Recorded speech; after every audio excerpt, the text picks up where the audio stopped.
To celebrate our new space with ribbon cuttings and more. Raising Cane's will be on site to provide entertainment and prizes as we bring downtown Lincoln the newest hangout spot for its favorite radio station. It's 93.7 The Ticket's grand opening at the new 11th and O location, sponsored by Raising Cane's. Tune in throughout the week for more information on times. Jay Foreman Postgame Show. Sponsored by Tanner's Bar and Grill, Vinnie Kreekak, Elway Power Sports of Lincoln, and Action Plumbing, Heating, AC, and Electrical. On 93.7 The Ticket and theticketfm.com.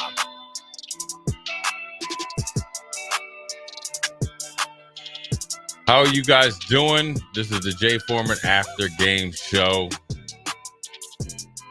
We won't even get into the obvious. It is now official, 45-7. Michigan Wolverines over the Nebraska Cornhuskers. I see you, man. Listen, he's getting us on here. I don't know if that's on there. He's getting us. We appreciate the fan support, but the fans didn't get much support from the team today. It was definitely a letdown and humbled. You know, we got humbled, and then also it was look at Terrell Farley. Look at he trying to do Randy Moss up there, and you know, you got a lot of people walking past. O Street is active. We got Ann Arbor shirts, and we got 1997. We know who the real national champions are, but to be honest with you, 45-7 was an embarrassment, Nick. Yeah. And to be honest with you, it was 45-0. Yeah. I mean, let's just be honest. And Michigan had. You only get to travel with 72. I'm sure all 72 players played. They had 4 quarterbacks play. The second and third team offensive line play. Nebraska just didn't play well. There's nothing positive that comes out of losing by 38 points or essentially 45 points. It wasn't very competitive. Looked like to be honest with you, Nick, it looked like some guys were scared, which was somewhat alarming. You know, in the sense of, okay, you went on the road the first game against Minnesota. You hear all this stuff about Michigan. Are you a true competitor, or are you just kind of like a guy that likes to ride the wave, a.k.a. a front runner? It just was not good. It wasn't good on offense. It wasn't good on defense. And I think if you want to wrap the game up in one play is the 4th and 1 play, down 14-0 in their red zone.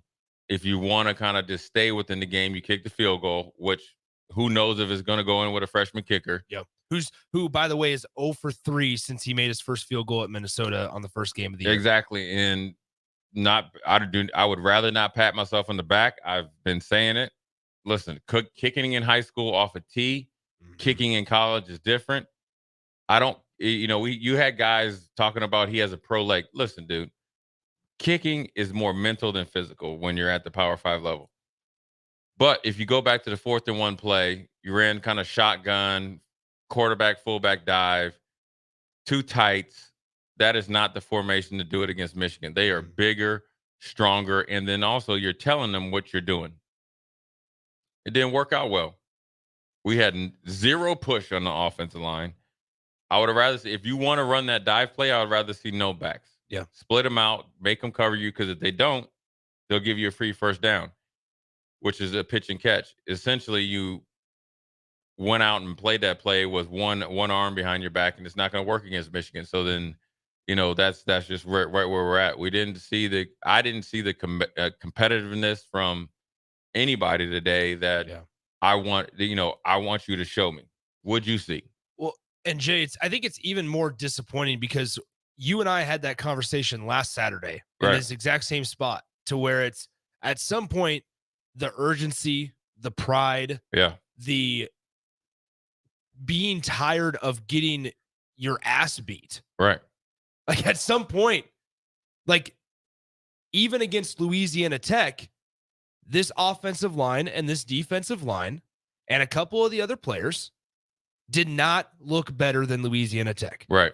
And now we came back, or we said it last Saturday, where coming out of that one, you look forward, and it's, okay, we have a top 5 team, a team that's a program, I should say, that's made the college football playoff 2 years in a row. 2 years in a row. They've won back-to-back Big Ten titles. Right. You should be licking your chops at this opportunity.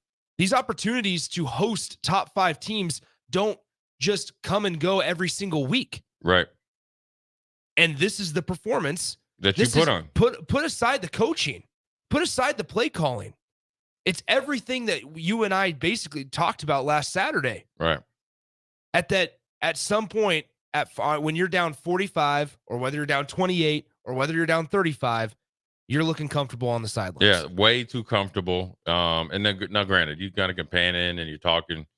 The guys that just look way too comfortable getting their ass kicked, and that's just the way it is. And I've never operated like that. I would assume that they shouldn't and couldn't.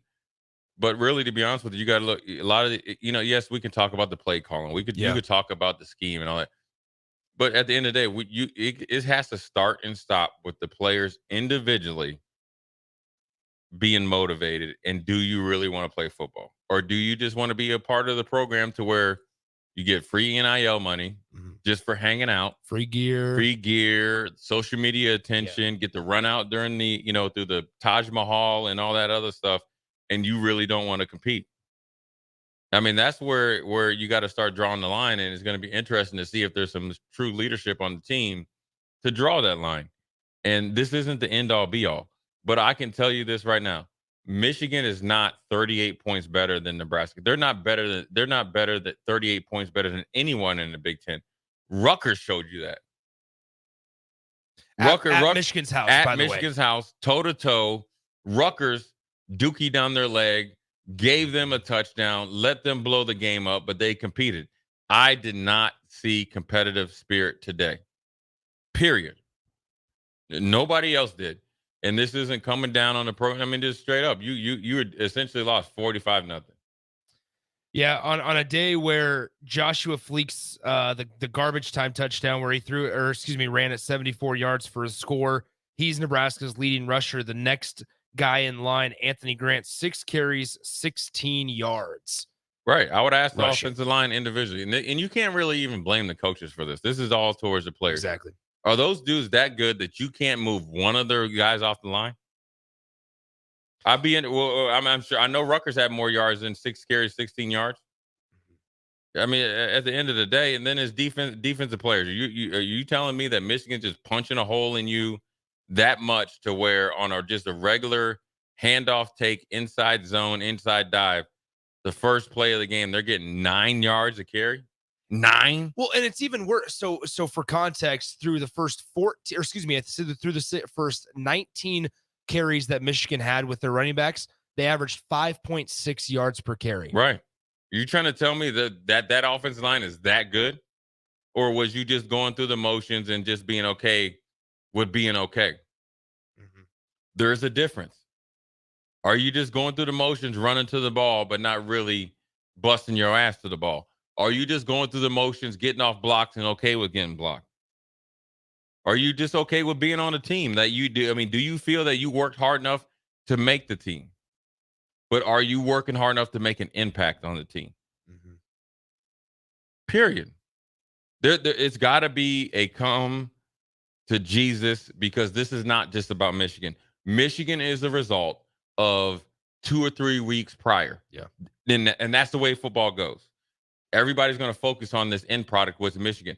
This game was put forth from weeks prior, individually choosing to go the extra mile, do the extra work, have some self-talks to get better at what you need to get at. And then also, from top to bottom, coaches included. There's not a coach or a player that can say, like, you know what, I handled my business. I played extremely hard.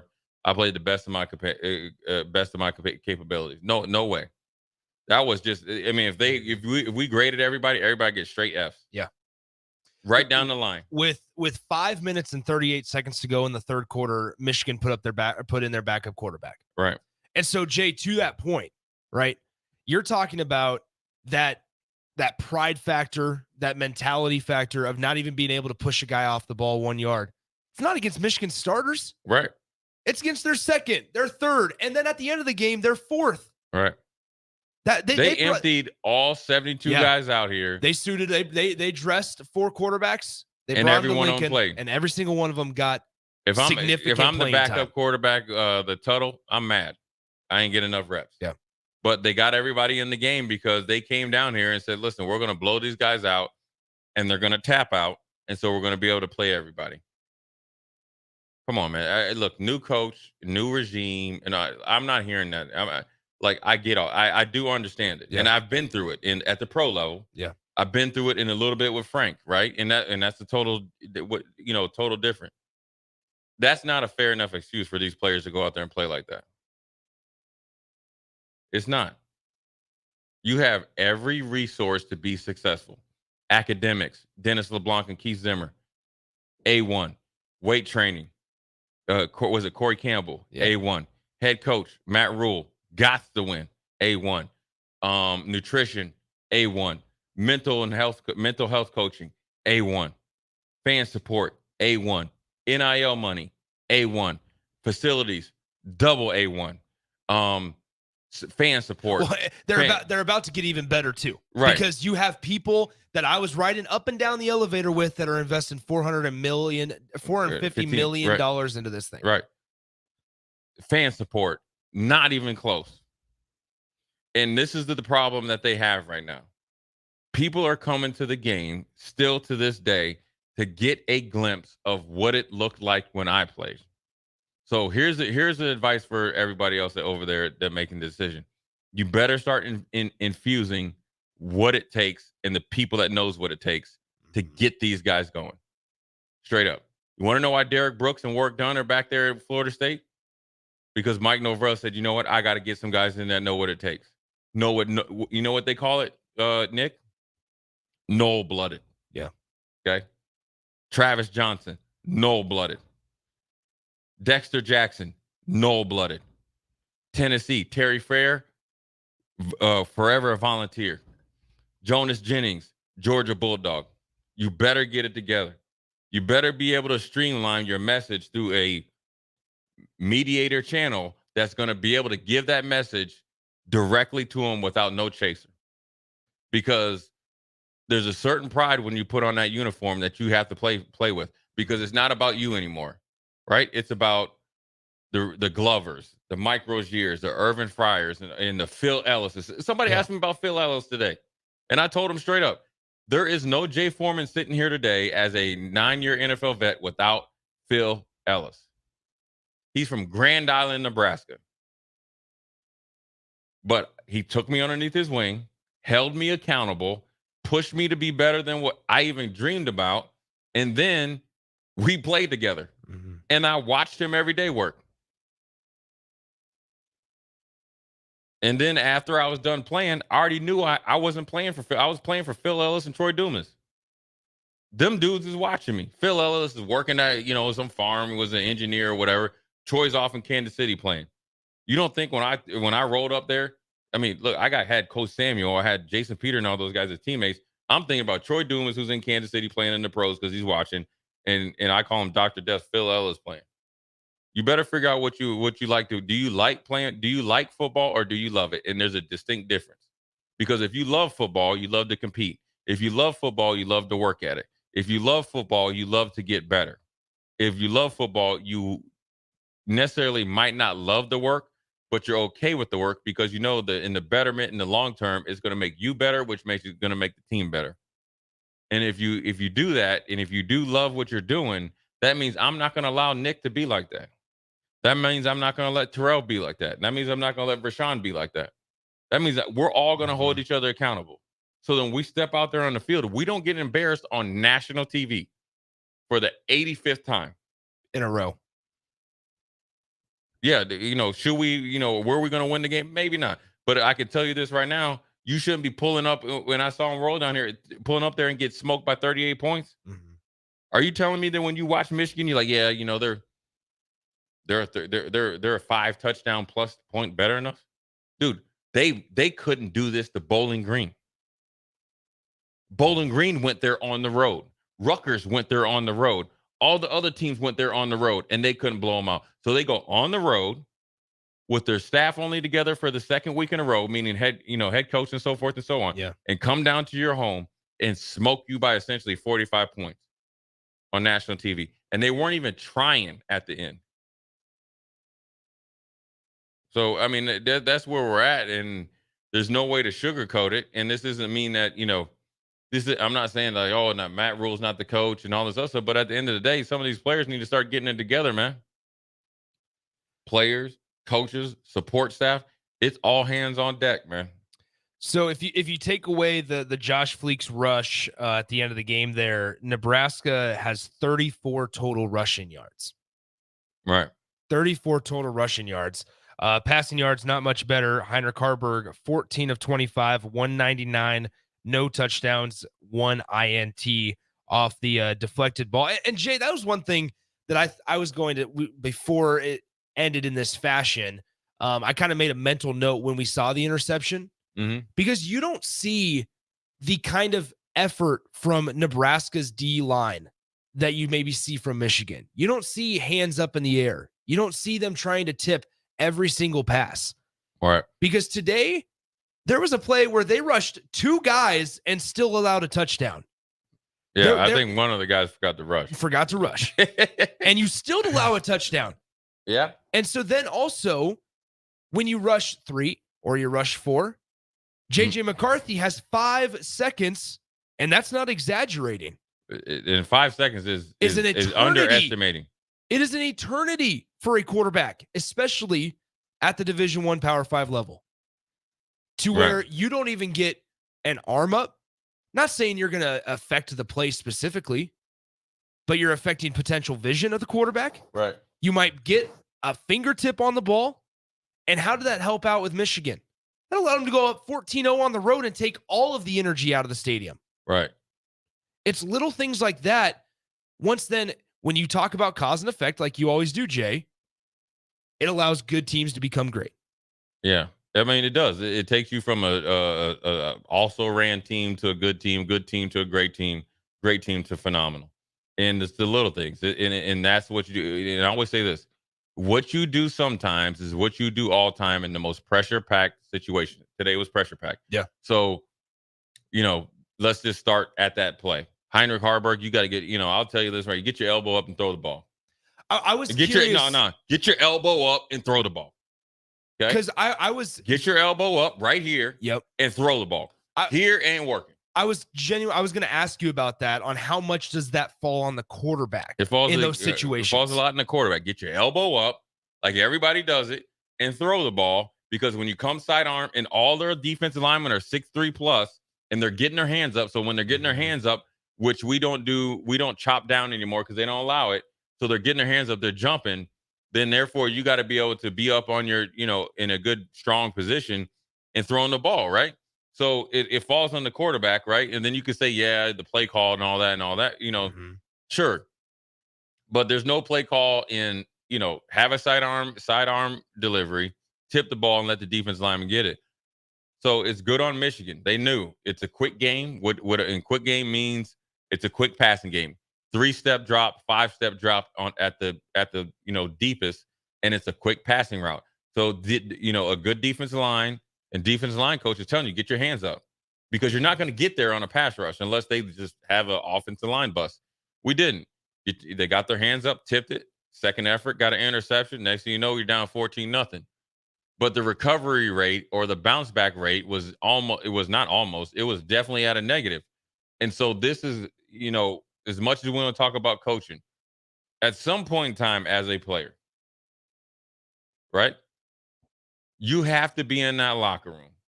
And then we heard it last week with Garrett Bowles from the Denver Broncos. He was with the Broncos. He said all he knows is that every time, he's been there 7 years. He's like, at some point in time, if you're a competitor or you care about football, you care about Nebraska, you care about yourself or whatever it may be, right?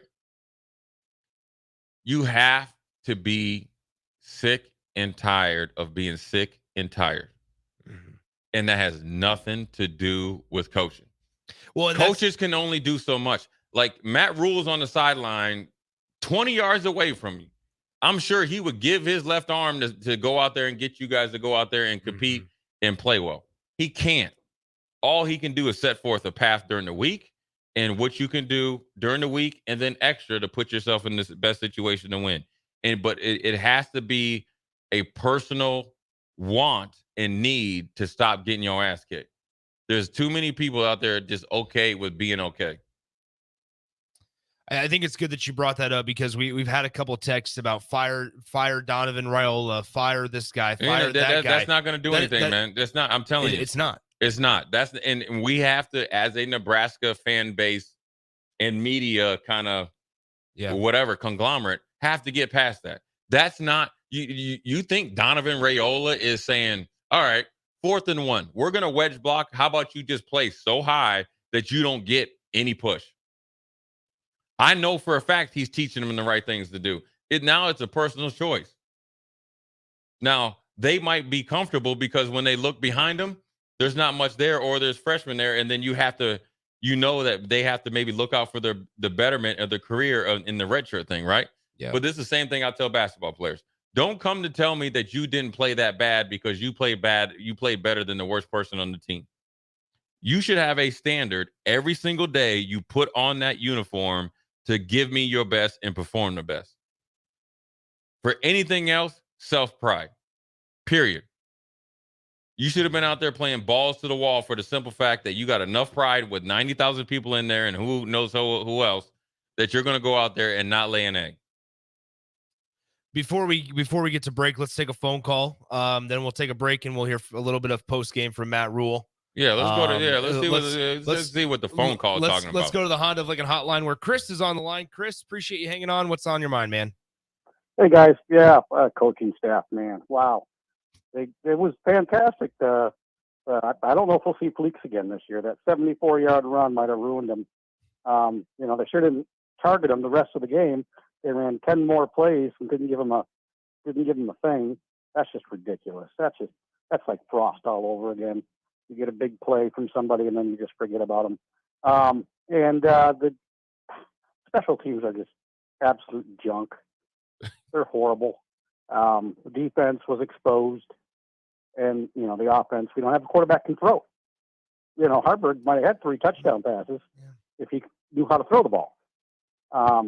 So this is awful. I mean, they got an awful wide receiver coach. I mean, Colorado put in a freshman receiver, got 200 yards receiving today. Horrible wide receiver offensive line coach. There's no moral victories. There's no participation trophies. Oh, they played hard kind of stuff. They stink. And they're the worst team in the Big Ten, very possibly. Even Northwestern's looking better. This is there's nothing good to take from this. Thanks, Chris. We really appreciate the call. Couple things before Jay dives into the deep parts of it. What I would say about Heinrich Harburg and how they don't have a quarterback that can throw, we have to also look at the wide receiver room. Right. Wide receivers play a huge part of it. Marcus Washington dropped a couple balls today. Thomas Vidoni was non-existent after he caught his first pass early in the first quarter. You look at just the athletes also around him, is that they don't have a Trey Palmer on this roster. Nebraska fans got accustomed to having a number 1 target, and Billy Kemp might be that, but not to the extent that a Samori Toure or a Trey Palmer was. Right, yeah. They don't have that. And that's not the offensive scheme either. And exactly. But even if it was, they don't have a guy that can go win a foot race. We saw that in today's game on the big 38-yard pass down into the red zone that Nebraska's offensive drive eventually stalled out on. So I think part of that is also on the receiving /tight end /style of play. Right. Now, with Joshua Fleeks, I think when we look at that, is that we saw, 74-yard touchdown run at the end, but you also have to remember that Emmett Johnson is technically still the number 2 back, and he had just 2 carries against Louisiana Tech last week. Right. And he's still relatively new to the running back position at the college level because last year he was just a special teams guy, never saw action in the backfield. So there's depths and there's little parts of it too, to where you can't just say the quarterback sucks. Is the quarterback play great? Absolutely not. But there's a lot more that I think goes into it than maybe just the casual fan would realize. Yeah, I mean, you can't blame the coaches for that play. I mean, sure, you can for some, right? But ultimately, you have got to go out there and compete and play. I mean, listen, offensive line is not that hard. It's not, and this is not taking anything away from offensive linemen. I think one of the best, or some of the best athletes in Nebraska history were offensive linemen. But I would tell you this: it's not that hard. Mm-hmm. It's about want to, attitude, and knowing what you're doing and continue to do it. And necessarily, you can't even really blame the offensive line. It's the whole offense in general just was booty today. The defense was booty. The defense was weak. They are running over you like steamrollers, man. This defense that was praised for their 1.9 yards and per they carry should have been allowed. up until this point. Yeah. And yes, Michigan's a good running team.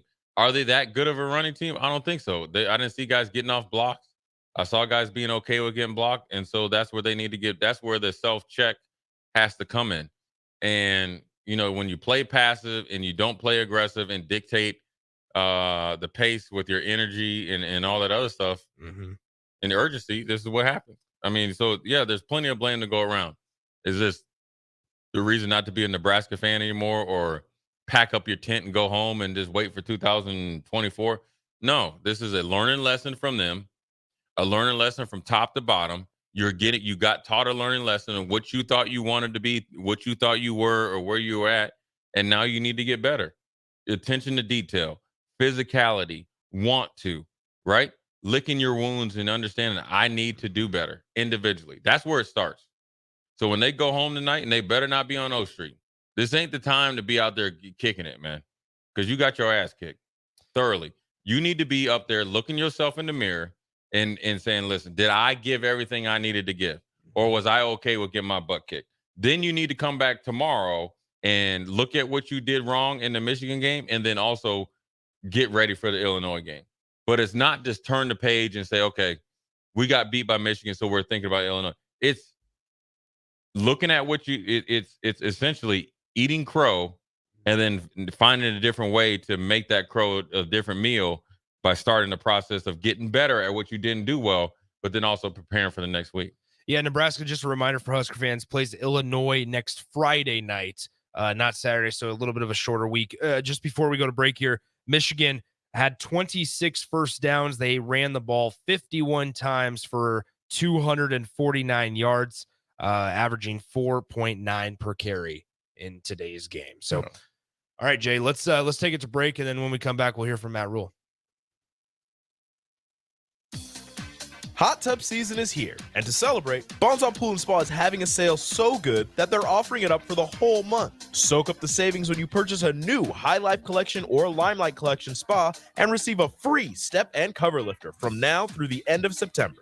Stock will go fast, so hurry in and claim your new spa today and soak up the savings at Bonzal Pool & Spa, 33rd and Highway 2, or at bonzalpool.com.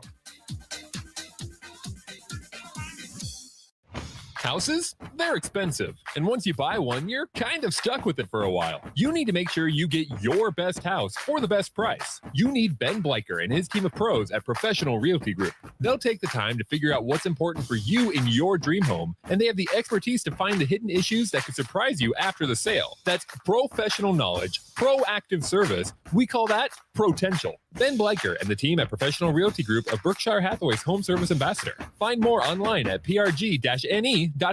What would you tell a friend who was on the fence about going to Limitless Mail? I would tell them to go to Limitless today. Don't hesitate. You're going to second guess yourself on if it's the right decision. The staff there is amazing. The treatments work. I'm living proof that it can completely change your life for the better. Join thousands of men who have changed their lives with testosterone treatment. Slow down the aging process and live life. Schedule your free consult at limitlessmail.com. You don't think about your roof very often, but you should never take it for granted. Roofing Service Company takes every measure to provide you with the highest quality roofing solution. Whether it's a new roof installation, roof repair, or a re-roofing project, their overall goal is to provide you with a pleasant experience and a long-lasting roof. If you have a need for siding or gutters, they're your place too. Visit roofingservicecompany.com for more info today.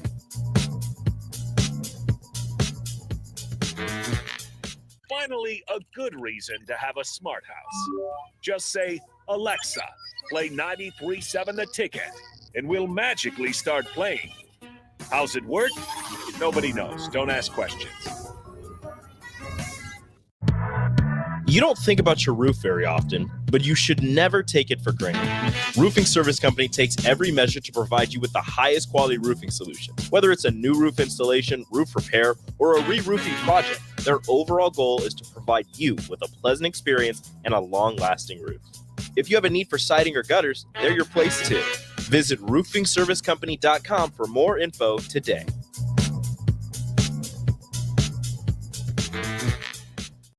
Sometimes I just cannot believe all the storms we've gone through here.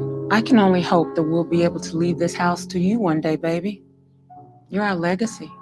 Planning for these disasters will make sure we're safe and is the best way to protect that legacy. Protect your legacy. Visit ready.gov/plan for the tools and tips you need to start your emergency preparedness plan today. Brought to you by FEMA and the Ad Council. Hi, it's Charlie Stone, and here with me is Andy Goodyear, General Manager of Honda of Lincoln. Andy, I know the new Honda sales are going really good right now at Honda of Lincoln, and with that, a lot of fresh trade-ins are coming in. Can you tell our listeners about your pre-owned selection? I'm happy to, Charlie. Like you said, with new Honda sales going very good, we have a lot of fresh trade-ins coming in daily, and not just Hondas. We have just about every maker model you can imagine, with over 100 pre-owned and certified pre-owned to choose from, and prices starting at just $5,900.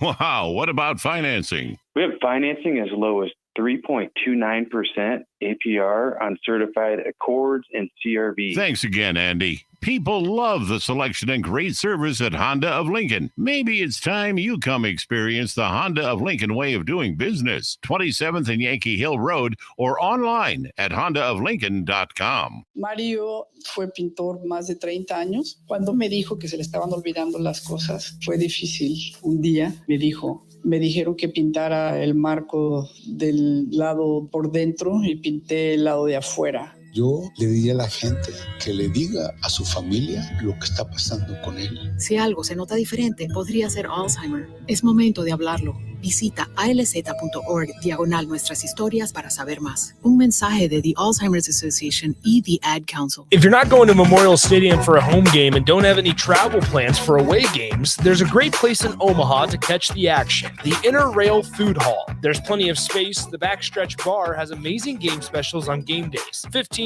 Blue Moon and Bud Light pitchers, $6 margaritas, and $6 Moscow Mules. And if you're hungry, take in some of their great options from their game day pizza specials. Do football game day right in the Inner Rail Food Hall in Exarban Village in Omaha. On the Block with Strick and Austin. Do we need to rename him Jedi McCarthy? Oh, yeah, that would be funny. Yeah, he kind of looks like Luke Skywalker. Is Jim Harbaugh his Yoda or his Obi-Wan? Probably Obi-Wan. JJ McCarthy, find your Yoda. That's what you have to do to have a successful season and be a first-round quarterback next year. Weekdays from 2 to 4 on 93.7 The Ticket and theticketfm.com. Gray Diesel and Equipment Services is hiring and seeking motivated applicants. Gray offers a second-to-none benefit package that includes health, dental, vision, 401k, paid vacation, and paid holidays. They offer great pay and tuition reimbursement or a tool purchase program for qualified candidates. It's a fun, friendly team with lots of variety and work assignments, so there's something for everybody. View and apply for their job openings today at grayusa.com or visit them in person just off I-80 and North 56th Street. Come be a part of the Gray difference. Jay Foreman Postgame Show. Sponsored by Tanner's Bar and Grill, Vinny Krekak, Elway Power Sports of Lincoln, and Action Plumbing, Heating, AC, and Electrical. On 93.7 The Ticket and theticketfm.com.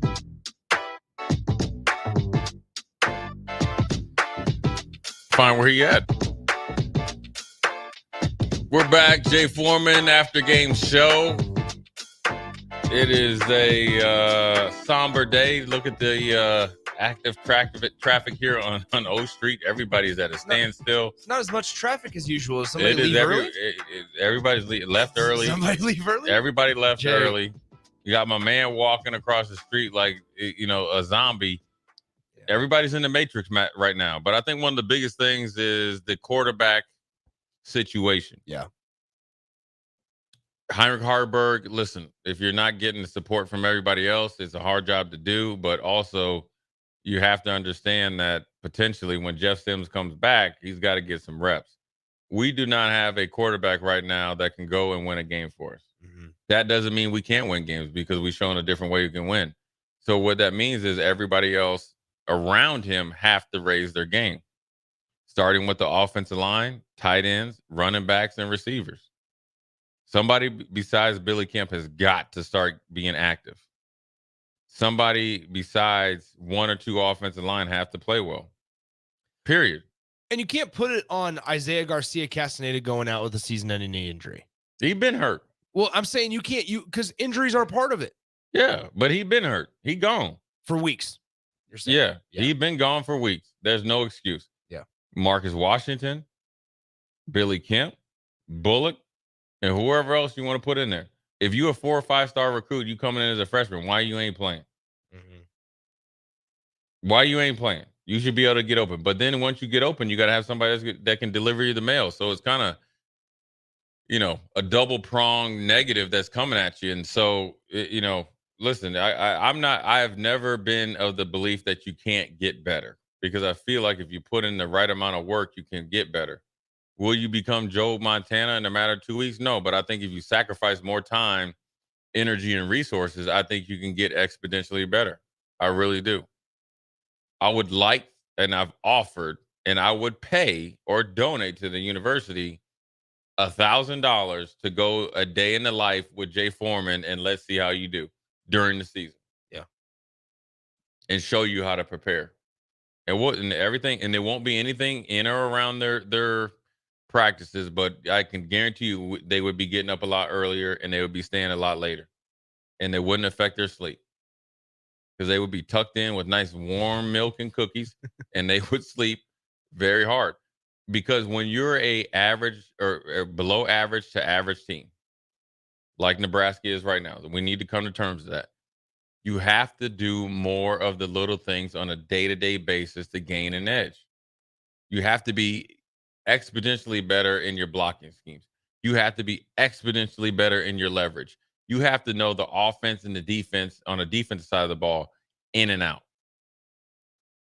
Because if you have an athletic gap or an experience gap, your knowledge of the game and knowing what everybody else is supposed to do is going to get you past that gap. So I'd ask, how much does it mean to you?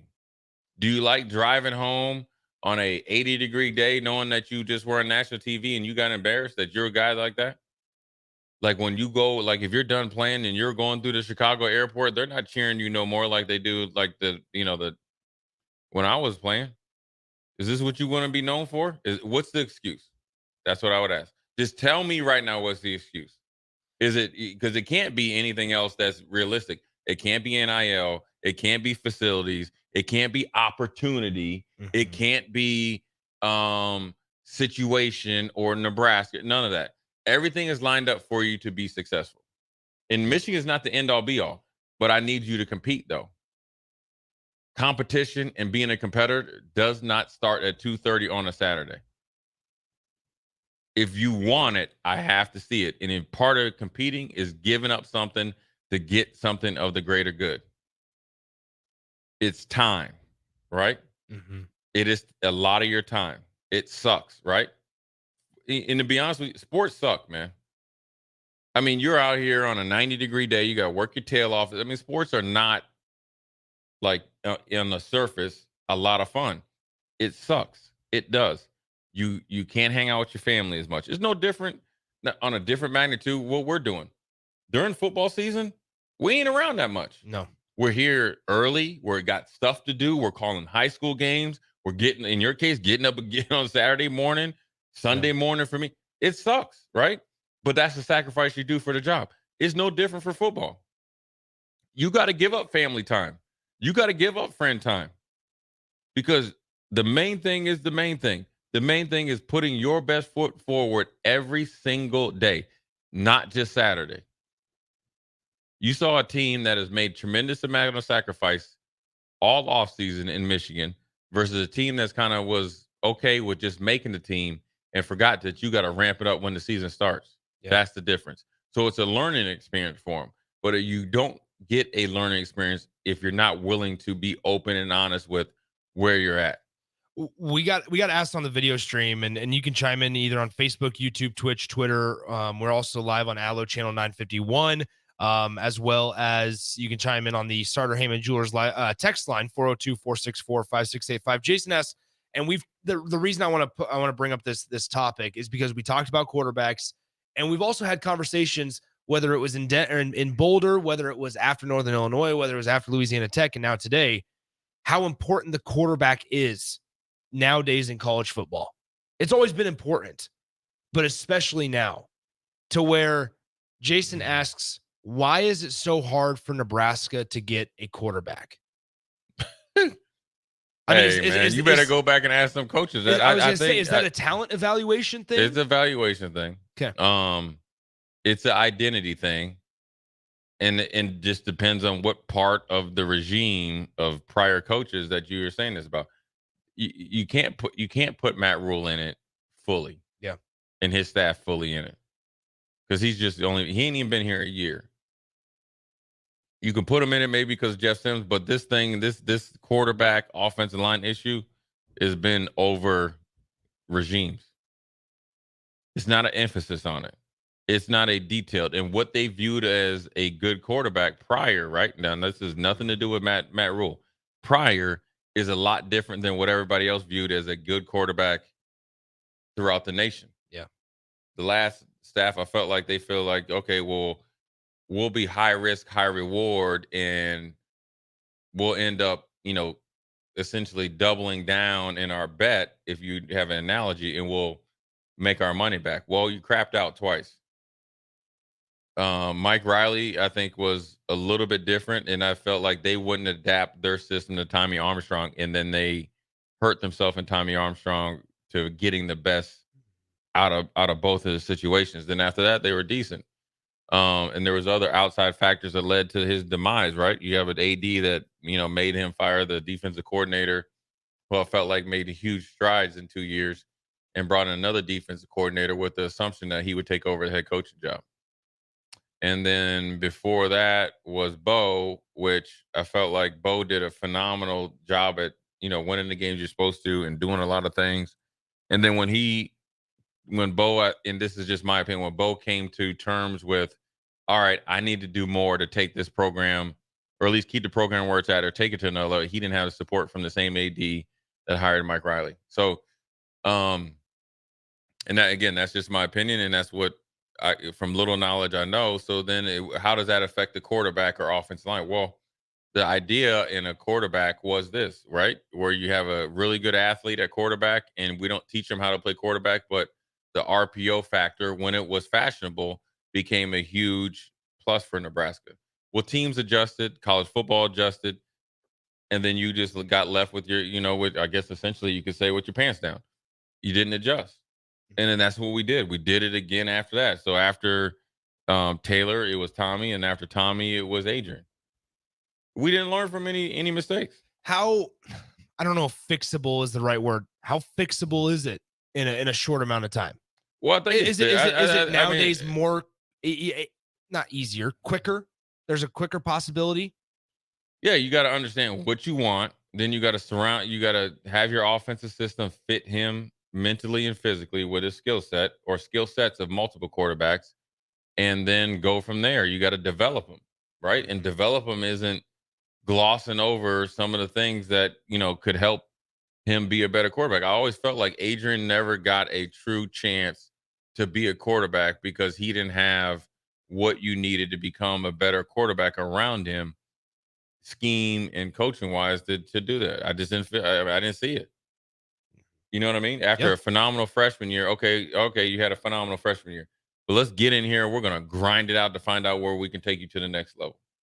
Instead of just being okay with what he did the freshman year and always going back to that. I think it wasn't the best situation for him. And then when he went to Kansas State, it was like a totally different player.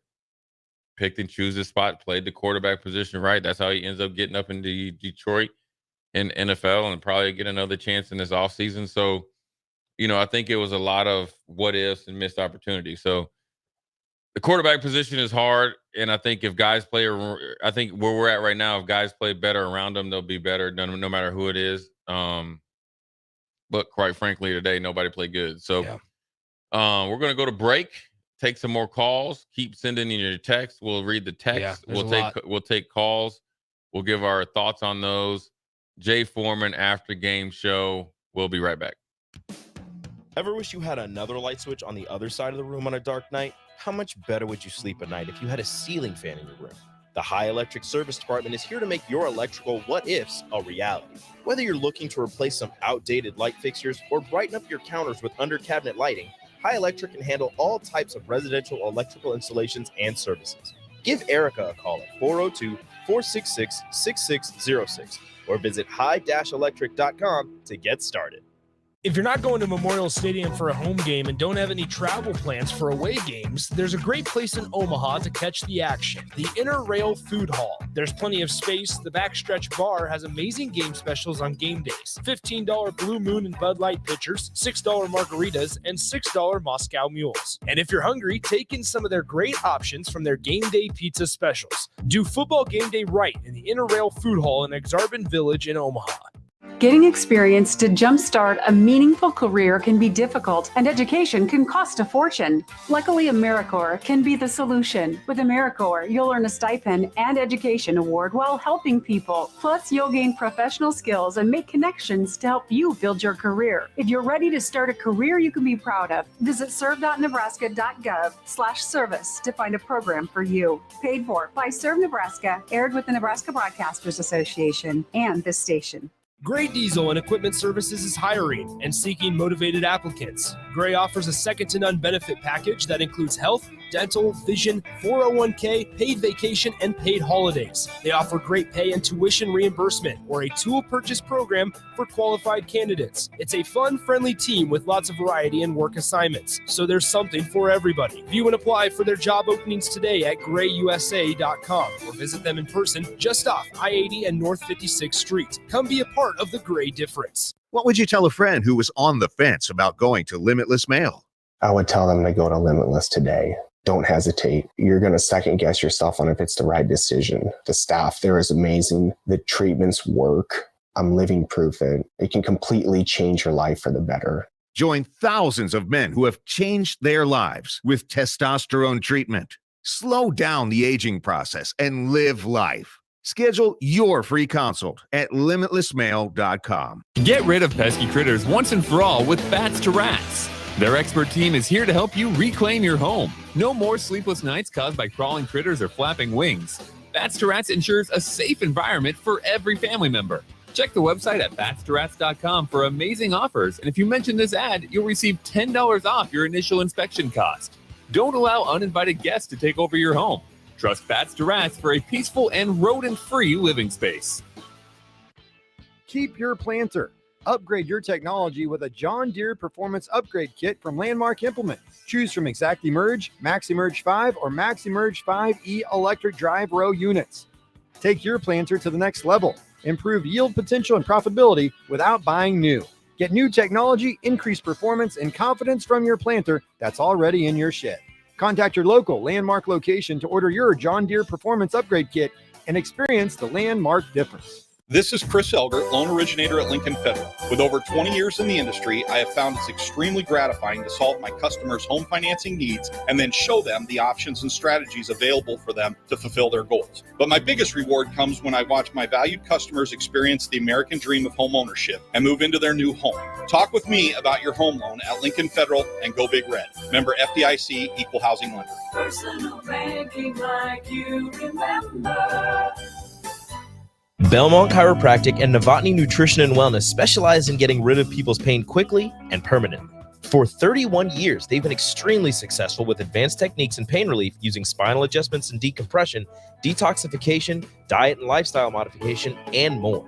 They are fully equipped to handle the most seasonal athlete, weekend warrior, car accidents, strains, sprains, and more. Is there anywhere you're experiencing pain on your body, or are you fighting decreased energy and depression? Consult Belmont Chiropractic and Novotny Nutrition and Wellness first at 402-476-8619. Hey, it's Sean Callahan, and football season is here, and there is one place that has all the games, plus great food and beer specials. Tanner's Bar and Grill at 30th and Yankee Hill. Whether it's Thursday night football, college football Saturdays, NFL Sundays, or Monday night football, there's a great view of the game from any seat with different food and drink specials every night. Try the Blue Ribbon Reuben sandwich or the prime rib French dip or any of their famous chicken wings. That's Tanner's Bar and Grill at 30th and Yankee Hill.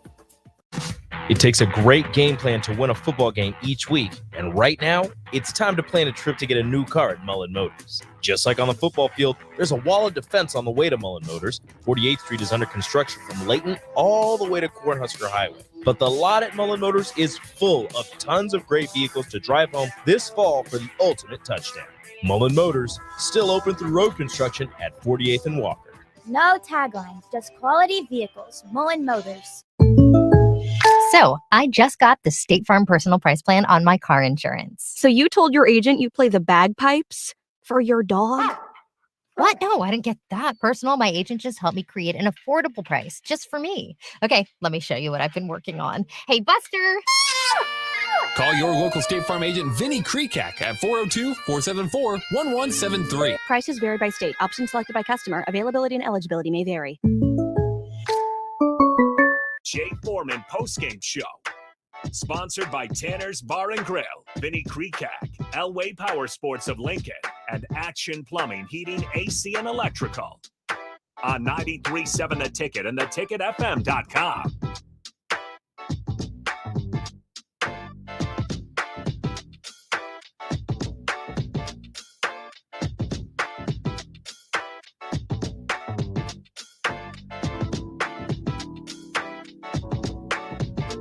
We're back. Jay Foreman after game show. Jay Foreman, Nick Sanders in here. Just trying to work through this Michigan, Nebraska shellacking. We are vetting the Matt Rule press conference along with some of the players. Yeah. We will now, I think, right, Nick, go to some of the text lines and phone lines. Yeah, I wanted to definitely ask you about this because this is an interesting side of it, interesting angle. Nebraska hosted 50 recruits today. Okay. Wow. What's the 50 thought for process? football? 50. Damn. 50 recruits were in town today for Nebraska, Michigan. Mm-hmm. Nebraska puts together this type of effort. Yeah. How do you walk away from this? If you're a recruit or you're a recruit or whether you're a coach? Well, if I'm what do you do? If I'm a recruit, this is honest to God truth. I'm like, oh man, I'm coming in here starting. See, because that's interesting. Because I could also see it as, oh hell no way, no way, I'm coming here. Yeah, there's a little bit of both. It could be both. It just depends on how you think and how you view things, right? You're not coming to Nebraska even before the game started thinking that you're in the national title hopes. But if you're coming to Nebraska thinking about the atmosphere, opportunity, and the ability to play and a good coaching staff, then I assume that, this is a very appealing place because if you went to, say, like on Ohio State, Michigan, who we just played, Penn State or all those teams, you're going to be waiting at least a year, at least two years, maybe 3 to get on the field. And that's if you continue to progress and you have things to go your way. Whereas Nebraska, you can make a good name for yourself, even though I feel like they have better players on their roster than they showed today. And then as far as if I'm on the staff, my selling point is, besides all the, obviously, the obvious, which is NIL opportunities, fan base, great education, great facilities, all that is already kind of probably been sold. But I'm telling them, if I'm talking to Nick, I'm saying, listen, that's why you're here, dude. Yeah. We need players and a player like yourself in droves to get to where we're at. And so I'm selling the opportunity, and it's not going to be given to you. But if you come and play to your potential, like we've seen, the reason why you're here is because we need guys like you. So, I mean, I think there's you have to spin it that way. There's no you can't say we were competitive. You can't say the game was close. You just got to say, listen, the reason why we had 50 of you guys here to show you what this could be and what we want to be in Michigan if you guys come here and lay it out that way. Look around. This is what we have at a 45-7 loss. Right. And we need you guys to flip that around to where we're up 45-7. Exactly. Let alone this is the team that we are trying to be, which is Michigan. we need more guys like you, whoever these recruits are, to get there. Yeah, exactly. We had this text earlier from Jake Bartlett on the Starter Heyman text line 402-464-5685. He says, "Hey guys," and it's along the same lines of that recruiting idea. "Hey guys, I'm serious about this one. How much do you think the negative fans on social media control the mood of this team? Our fans on social media are completely nuts in their pessimism, and players do see it. People laugh at the quote greatest fans mantra. These 18 to 22-year-olds are still impressionable." I mean, I'm sure it has some sort of effect on them, but that's anywhere. Yeah. I mean, you got to think. For a big-time program. Yeah, for a big-time. Yeah, that's anywhere. I mean, if you want to go to a program where they don't care about you, Nebraska is not the place. Yeah. If you want to, Ohio State isn't, Michigan isn't, Penn State isn't, Iowa isn't. So no matter where you go, you're going to have to deal with what you're dealing with right now. Do players know it? Does it affect them? I think that's an individual choice. And that's part of what happens when you get extraordinary amounts of money and opportunity in NIL. And you get extraordinary amounts of benefits of being on the football team and having a scholarship at the University of Nebraska or being on the team. So, yeah, it's a little bit of it. I don't think it controls. I don't think the fans being upset how you performed is the reason why you performed. I just think there was other factors why you performed the way you performed. Is it a factor? Sure. But those are the same fans that are going to ride for you and show up every single Saturday and be at the road games and essentially take over stadiums. Those are the same fans. So it's actually a good thing. If you're afraid of pressure, either don't play football or don't play football at a big-time university. Yeah. Speaking of, it was funny that Chris, our caller, mentioned that there was a true freshman wide receiver that lit it up at Colorado today. His name was Omarion Miller, who, by the way, was committed to Nebraska last year. Okay. And decommitted, was from the Louisiana area, ends up going to Colorado, and he had a committed after all the staff changes. Okay. So, and that goes along with this question from an unnamed texter. Says, how is Nebraska going to step it up when you can't get any talent in? Or if we do, they end up leaving. He brings up Omarion Miller, lit it up at Colorado today, a lost recruit. We get a good freshman linebacker like Ernest Hausman from not a recruiting hotbed of Columbus, Nebraska. And he leaves for a winning program that the team is on the other sideline today in Michigan. I won't even mention the list that left in the Frost era. We need studs to win. Why can't Nebraska either get or keep them anymore? You don't know that because of the Matt Rule just got here, but I think every staff, in particular last staff, I think they really came in and I wouldn't say run. Well, I guess you could say run guys off or just kind of jettison everybody off the roster, and that's a normal behavior, right? Dion and them made headlines for doing what everybody else does, but what happened with Frost and them is two things that worked against him, right? He got really rid of some pretty good players, right? Yeah, Avery Roberts. The quarterback, because he started Adrian and a couple other players that went other places end up playing good. And then Avery Roberts ended up being all Pac-12 and playing in the league for a little bit, Greg Bell and some other players. Well, then COVID hit. So all the young players that you brought in to develop weren't able to develop. But then also prior to COVID is they had the 6 guys, I think, from Florida that committed. And within 2 or 3 months, 3 of them were gone. Well, that's a head coach player connection thing that didn't happen. And so those are things that happen. And, with Omarion Miller, you can't, we had plenty of guys that decommitted. Cam Linhart decommitted, but he recommitted after meeting around Matt Rule and them. And then Omarion Miller stayed up at Colorado because of a connection with Deion Sanders that even when Deion Sanders was at Jackson State was in the wheelhouse. So there's a prior relationship. And then as far as Ernest Hausman, he had a pretty good freshman year, and then it puts him in a better situation to go to a better team. And probably, I can't speak for him, but maybe just because the unsettled, everything was unsettled, that he chose to go to a more stable program. And so I think it's a little bit of circumstances and then situation that has hurt Nebraska in that situation. We do. Oh, sorry. Go ahead. And how you overcome that is making sure you're very detailed in how you recruit and who you recruit. So that means you got to put more time and effort in who you get the commitments from, what they're made of, and what they want to be.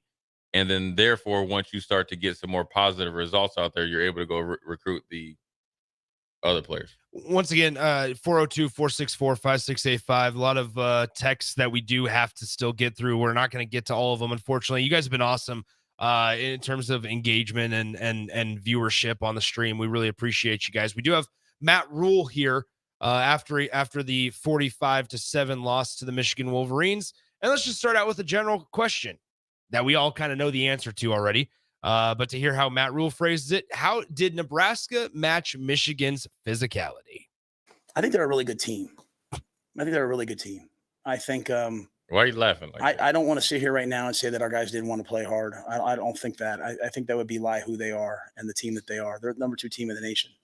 Played in a lot of ball games. They didn't play great last week. I'm sure. I kind of alluded to it the other day with you guys. Like, we were the number 1 rush offense and rush defense in the Big Ten going into here. He was going to come out and try to run for 300 yards against us to send a message. Like, you don't stay the big dog of the Big Ten without sending those types of messages. So I don't know that it was an intensity. I don't know. I still think our guys are trying to figure out if they're good enough to play, sometimes to play these teams. I didn't feel us necessarily, Steve, cutting loose and ripping and, going, attacking them. And that's kind of where we have to get to be quite honest with you.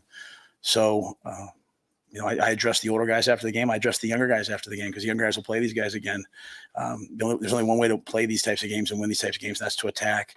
But I don't want to belie who they are. They're really good. I'll say this. I don't appreciate. Ben's looking at you over there back there. I'm not a huge fan. Look at Ben over there. He's looking, just staring at me. Ben's just staring. Look at Ben looking at you. They must not have the speaker on. But anyway, here's the deal. I don't know how much I can buy into this whole Nebraska players don't know if they're good enough to play against these guys. I think that tells you everything you need to know about where Nebraska's at as a program and how they feel. What do you mean? Because if you're playing at Nebraska, you should be good enough to play. You should already know that you are good enough to play a top 25 team in the country. Because technically what it used to be is that Nebraska was that top 25 team in the country. Right. So I can't get behind this idea that Nebraska players, whether they're young or whether they're red shirts or whether they're experienced guys, I can't get behind this whole they're still trying to figure out and decide whether or not they're good enough to play at Nebraska and play against these guys. If they're not, then don't bring them in. If they're not, don't play them. Right. I just don't understand necessarily for guys that are suiting up for Nebraska. Why go out there with doubt? Why go out there with being hesitant? Because hesitancy makes you lose games 45-7. Right, 45-0. 45-0, essentially. Yeah, if you're here, Michigan is a good team. But Rutgers played right there with him. I'm a firm believer if you can do it for 30 minutes, you can do it for 60. Now, there's other factors that go into it. Rutgers gave up a defensive touchdown and had some, got out, a little bit over their skis. But, as far as Nebraska goes, you should never step on that field and not be confident. Yeah, and if you are still figuring out whether you can play against these guys, I don't want to play with you. I mean, that's exactly. Just me. And that's football. I would tell you this: football is hard enough to play, just to put the pads on, the pants, and have the courage. But if you are going out there and you don't know, dog, I didn't work too hard to be out there with some chumps, man. I mean, I'm just being honest. And maybe it's like they don't know if they're ready to play the way Matt Rule wants them to play or to the magnitude of Matt Rule thinks they could play. Yeah, sure, because everything's in a transition. I mean, DP had a great point on the pregame show. Is like they're still evaluating all that. So there might be some truth to that. But all that stuff is put to the side when I get on the field, right? So if I don't agree with a coach or how he's thinking or going, that's all aside when I'm out there in front of 90,000 people, because at the end of the day, from a defensive standpoint, there's one ball and I'm going to get it. And this isn't anything on Matt Rule. Yeah. I think sometimes when you have some players that know how to, and I mentioned this before, when I was down there working with them, when you used to run up on me on different games. I would never. That I said this, right? I feel like some players knew how to fake it till they made it. and made it look like they were really doing it, but they really weren't, because you only know this is if you've been in those type of situations. And so if you have guys that worked hard, did everything you need to, showed up to every meeting, every like off-season thing, and but deep down internally, like that's deep down in your heart, they're okay with just being okay. Well, then that's how you get smoked by 45 points. And that was the thing is like But those guys, sometimes you can't. They're not gonna just raise their hand and tell you. Yeah. Games like this show you. If I didn't hear your name today, and you played, you that guy on defense. And that's the thing is what I was saying. Like it has nothing to do with Michigan, and that's why this conversation goes full circle for you and I, Jay, here. Because how do we start out the show? How do we start it out? The same exact thing that Matt Rule just talked about on how you can't be hesitant. You can't be questioning whether or not you have the ability to go toe for toe with these guys. Right. Because once again, you get them beat. That has nothing to do with Michigan. That's all to do with yourself. Figure it out on your own. That's with you, man. That's a Nebraska Well, I mean, player I'm looking at deal. this right now, and I'm just studying this box score right here. And box score doesn't say anything, but there's okay. Well, yeah, there's one play. I mean, there's guys that just was suspect at best. Yeah. Hold on, man. Did I see a linebacker on here that did not have one tackle? Hold on. Let me just give me a second here. Okay. I'm counting now, right? That's fine. That's fine. I want to carry the one and cross out the two. Do you remember division? Simple. Yeah. All I see complex? is not enough guys out there that had to one. I think it got a lot of guys that weren't, like Matt Rule said, weren't ripping it, busting their ass to get to the ball, ripping off tackles to make tackles. I think a lot of guys were okay with just succumbing to Michigan. Yeah. And I said this before. If you played against Michigan players, and I was able enough to play against Michigan players in the NFL, they do not, and you can tell how they are, and then you can kind of draw a blank, statement on their program. They do not like getting punched in the face.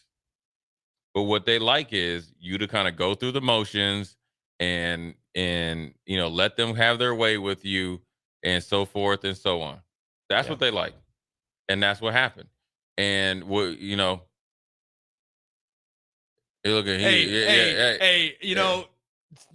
you got Michigan fans. Yeah.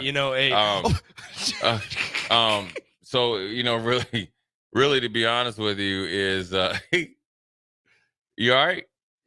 I just wasn't expecting you to do it. I had to do that, man. Dude, listen, dude, we can have our own football game out there if you'd like. Hey, come on, there's mulch. Yeah, we got mulch. It doesn't matter. All right. We could go away. We could go goal line stand, and I'll give you Oklahoma, 4 chances. Oklahoma. Yeah. Joe's versus the pros. But wait, 4th and 1. What are you running? Quarterback sneak from the shotgun? Do you want to get into that play? Hey, it's not even the play that I'm. Yes, I'm it is. frustrated with. It is. No, it's not the play. It's not the play that I'm with? It's the sequence. That was the best up until that point, and I honestly throughout the entire game, the best that you've moved the ball. Correct. And what do? If you want to take the points, that's fine. But I told DP up in the press box that this drive has to end in points, and specifically I said 6 at the end of the day. I liked that they went for it on 4th down. I thought they needed to go for it on 4th down. You're down 14-0. You need to get some energy back. You need to get some confidence back. Whether it's from your defense, you need to keep your defense off the field also. So you decide to rush up to the line and do a hard count, trying to get the number 2 team in the country with an experienced front 7 or front 4 in this case to jump. Right. That's fine.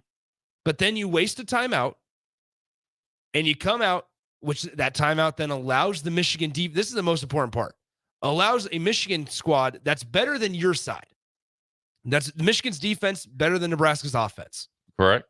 It allows them to get a breather, a full 3-minute breather.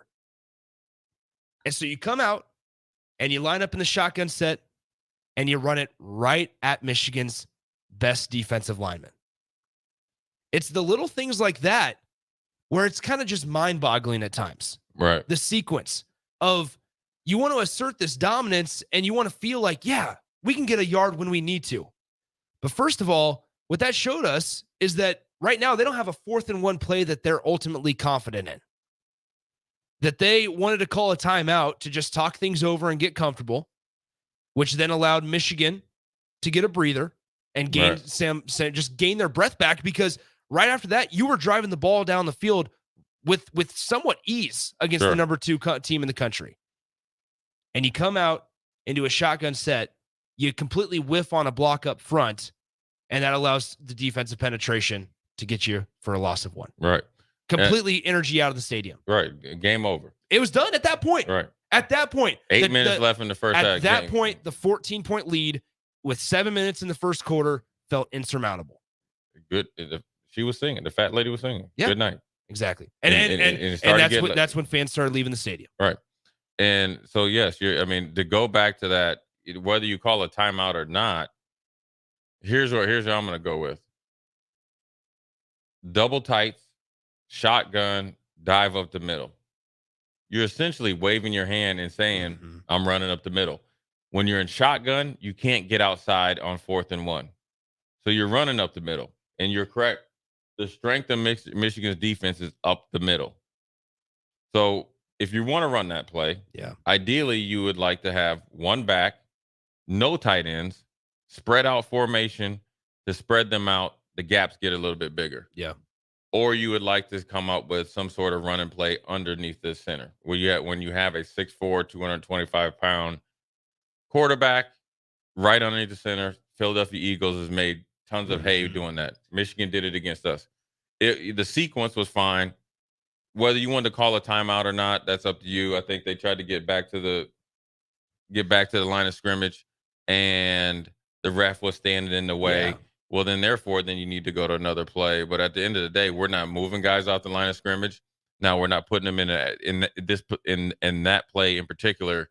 You're essentially letting Michigan know where you're going.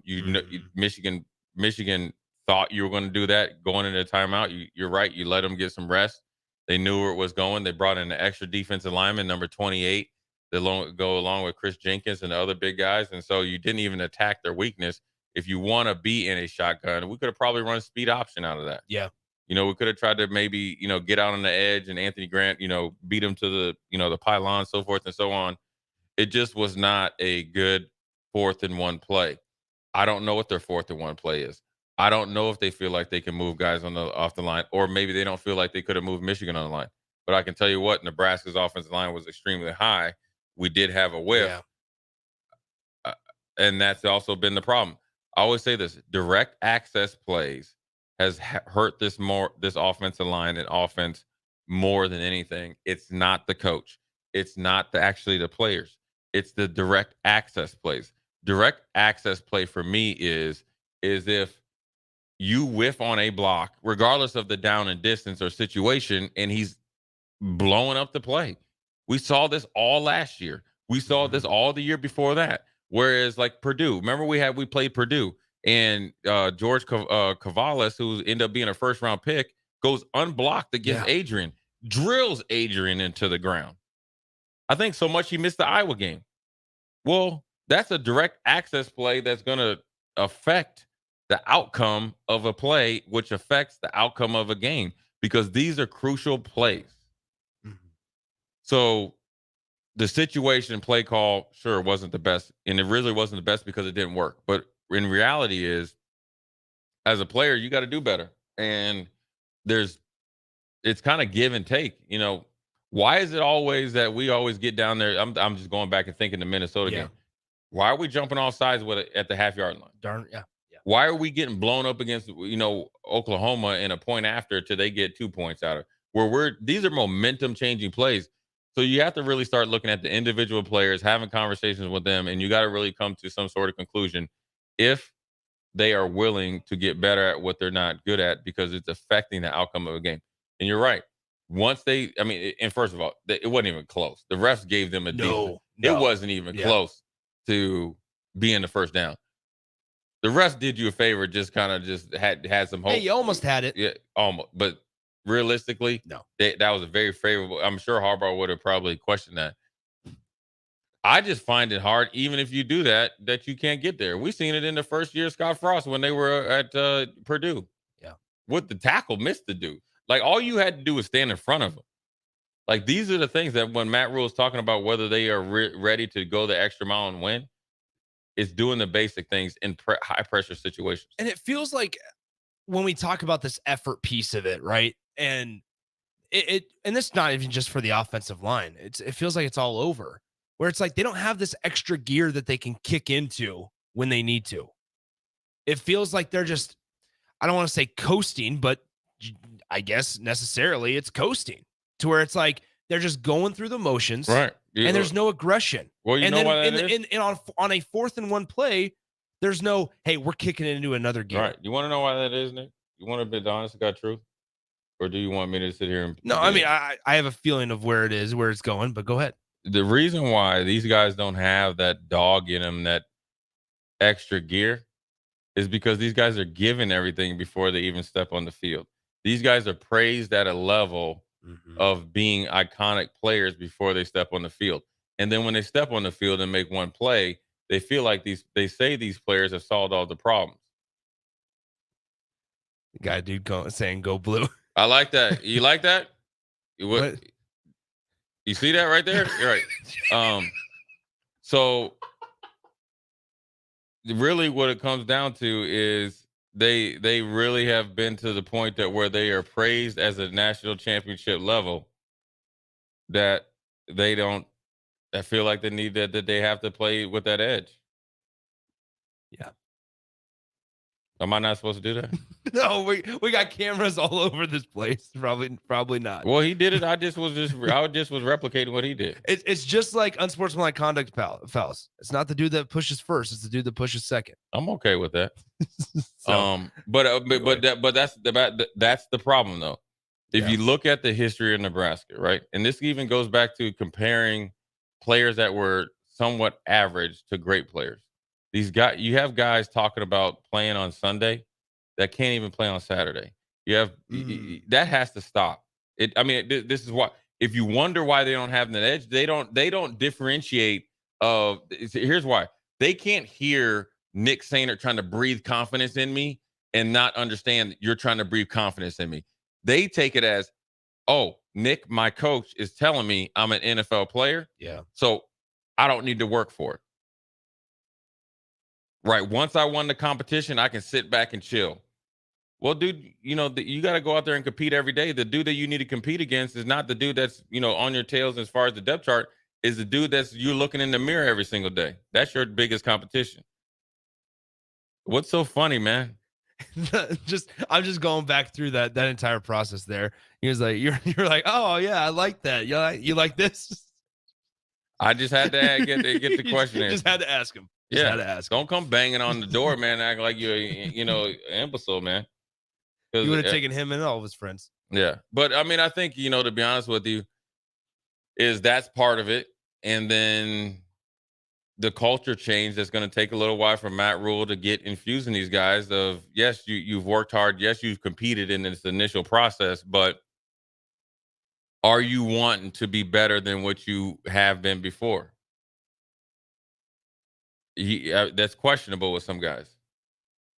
Are you just okay with being okay? And like I said, I always equate this to basketball. Don't come to practice and just be okay with being better than the worst guy at your position. Yeah. Are you giving your best in practicing with the intent of being the best? You're not going to always be at your best, though, Nick. You know what I mean? So if you have the intent and the want to, then you're able to kind of work through those bad days, and then you're able to be stepping out there and be able to compete.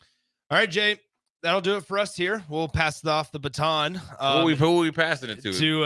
Well, here's the deal. VJ and T. Farley are still in the house, so we'll see if they're. I don't see neither of them. Well, they were here. Maybe Austin and is Austin 316 in there? Yeah, he's over there. But then, all right, we got 30 seconds here. Illinois next Friday. What's next? Well, you got to turn the page rather quickly. So you look at the game, look at it. You got to go over it, and then you got to immediately turn to going to Champaign and making some noise because you got a bye week after that. Illinois lost to Purdue on the road today. Right, so you got them right where you want them. All right, send us away, Jay. Both two teams didn't play well. Jay Foreman Postgame Show. I love you, Michigan fans. You like that? I'll see you guys next year. That? We are out, man. At Parkview Animal Hospital in Lincoln, it's not just the professional care that sets them apart, but their warm staff and state-of-the-art facilities. Whether it's for a routine checkup or a comprehensive medical procedure, at Parkview, your pet isn't just another number, but a valued member of their caring family. Visit them at pahlincoln.com today and in person just south of 14th and Pine Lake Road. Parkview Animal Hospital, your pet, our passion. For happier, healthier furry friends. Action Plumbing, Heating, Air, and Electric is the call I make when I have a need for plumbing services. Whether it's for my home or office, if I need a repair to a water heater, softener, or even my garbage disposal, I know I can count on Action to help.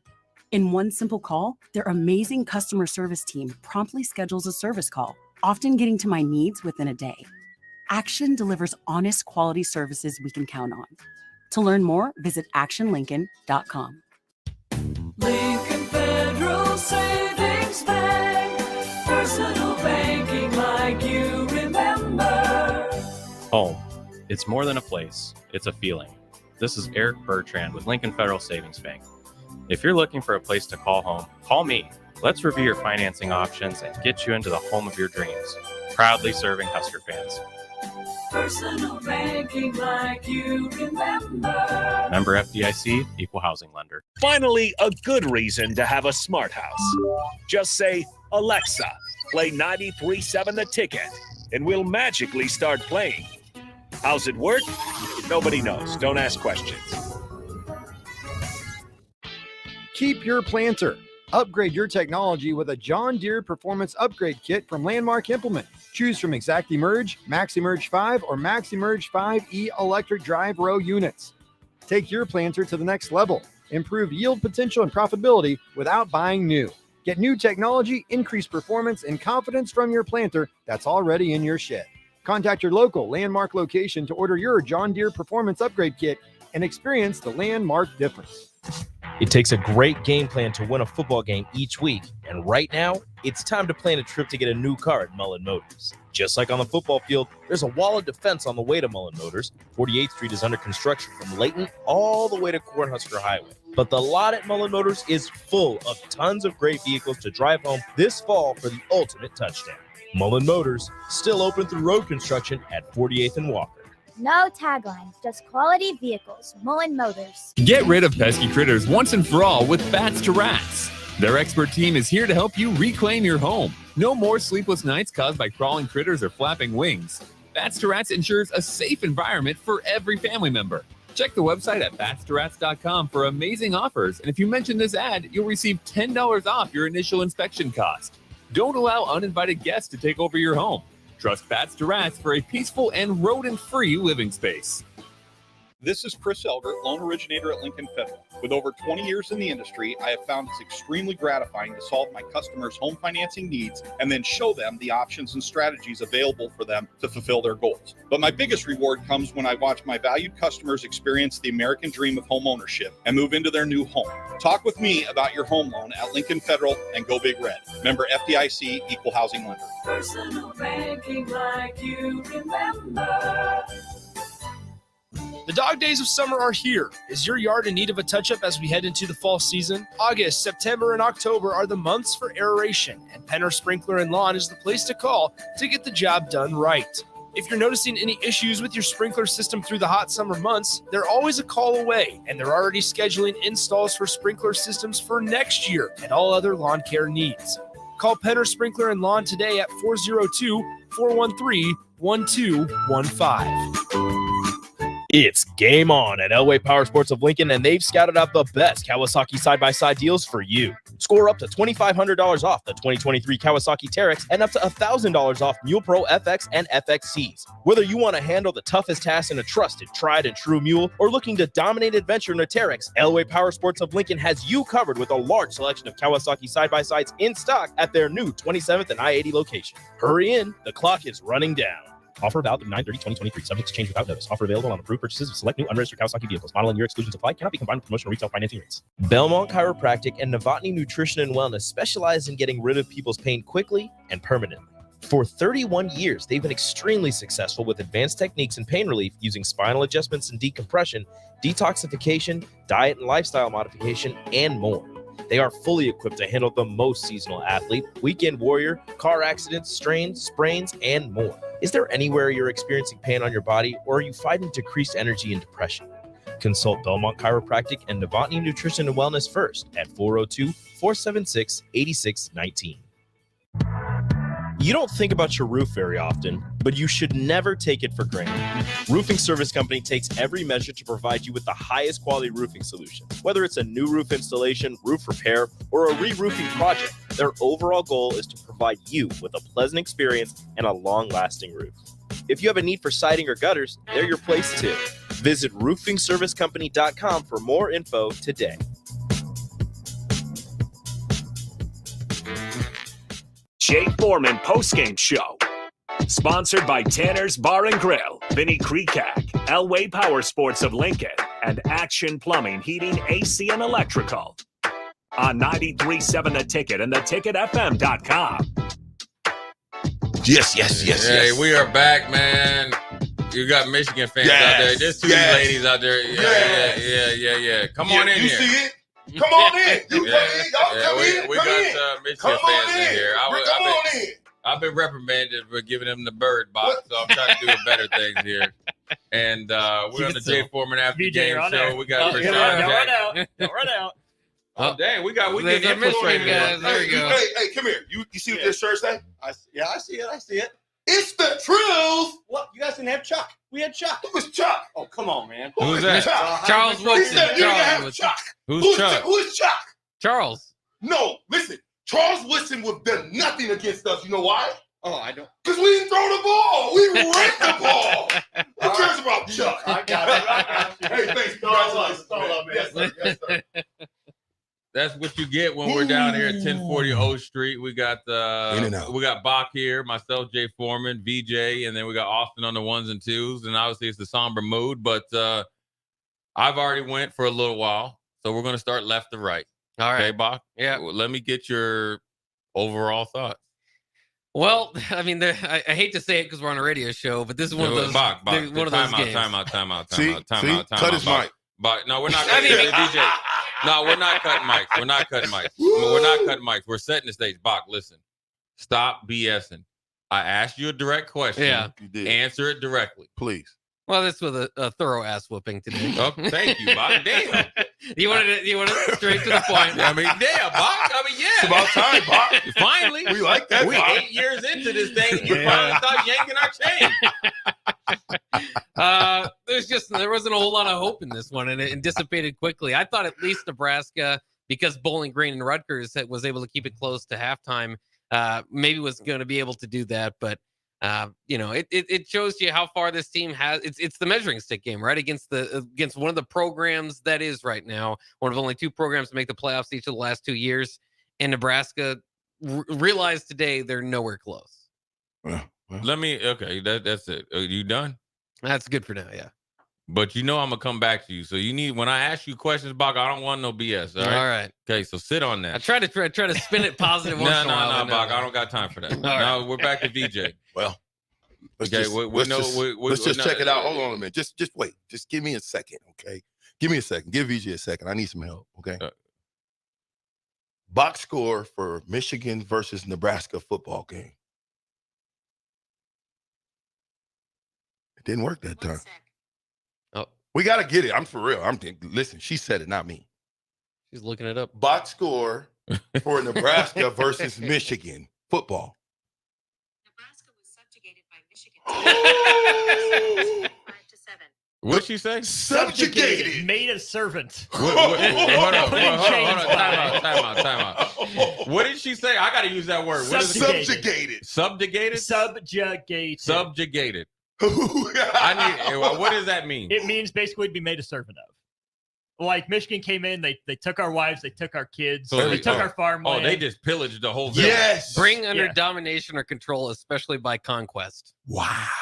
Damn. Are you serious? Yes. Is Siri saying that? It's my girl, man. That's what she said, not me. Don't Last blame time we me. asked her, she said dominated, right? Crushed. No, she said crushed. Yeah, so crushed. then she just went a whole. She's like, 1 sec, let me Google this. Hey, Siri just went medieval on her.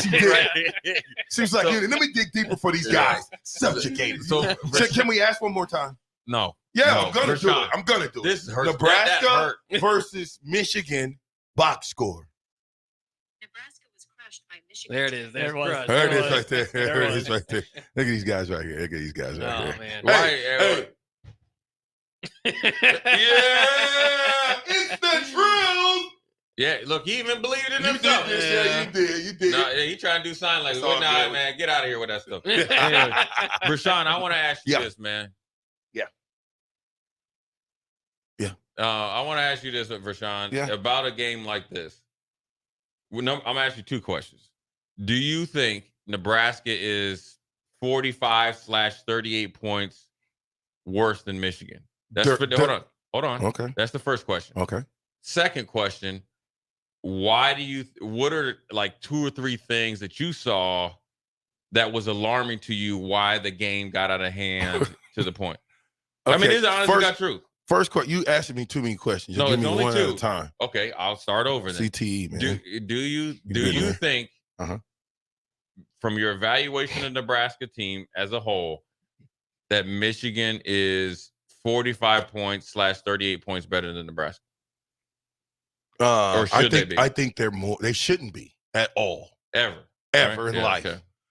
But they're probably a 50, 55 point, probably 60. Could you imagine if you keep the starters in the game the whole game? Sure, yeah. You're crushed. Right, yeah. Okay, if you're averaging 28 points a quarter, how much is that? 28 times 4 Yes. would be 112. Thank you. To zip. Yeah. Okay. The third team was in the game from the entire fourth quarter. It looked like the opposite just happened to us. Michigan, for real, third quarter, they've got their third team in, and guess what the third team was doing? March, when the Saints go marching in. I'm just telling you, third team was just as good and was running through us just like everybody else. That's Now, what you have to ask you. Would the third team have beat us? Like, what would the score I be? don't think the third team would beat us. I think that They game. wouldn't have beat us. I think, and this is what I'm getting at. I think when we didn't get that fourth down play and we had, no life, I think that took the who was that on though, Jay? Wait, energy out of the team. And yes, after that, there is no life. I mean, you weren't getting anywhere offensively, and so yes, the third team came in and did some things, but I by no means, if they rolled out there with their second team, 13, I think Nebraska wins. I think this right here is a product of a couple weeks of kind of skating by. And here's why. Minnesota had their wake-up call when they were at Northwestern and lost because they were up by 21 points, tricked it off in the fourth quarter. But Minnesota's loss came from not playing well against Nebraska in the first game, kind of skating by. And what Nebraska has done is play well against Minnesota. Some big things led to their loss. You kind of play well against Colorado for 3.5 quarters, and then you kind of sleepwalk. How can you say they play well, Jay? Well, hold on. No. You gotta explain that to me. I am going to explain to you. How can you say a team that has turned the ball over in every single quarter, played well in a game that they gave up 7, 8? Right, but here's what I'm saying. Okay, Colorado game, right? Okay. And playing well is not the way we played well, right? Right. Okay, played good. Okay, but here's why I say they played good at Colorado game. Because they were able to drive the ball from the time they got the ball all the way downfield. Mm-hmm. Then it was the individual choice not to get the ball. Sure. Okay. Get the ball back. Do that again. Tight end drops the ball.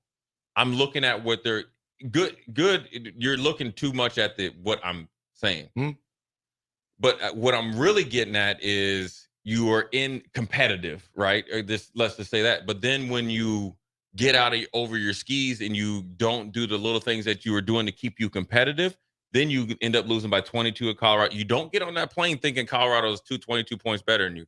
But then you come home and you kind of sleepwalk in the first halves of the last 2 games and then finally turn it up. Now, circumstances or chance does that. But ultimately, you didn't learn your lesson. Who is that on, though?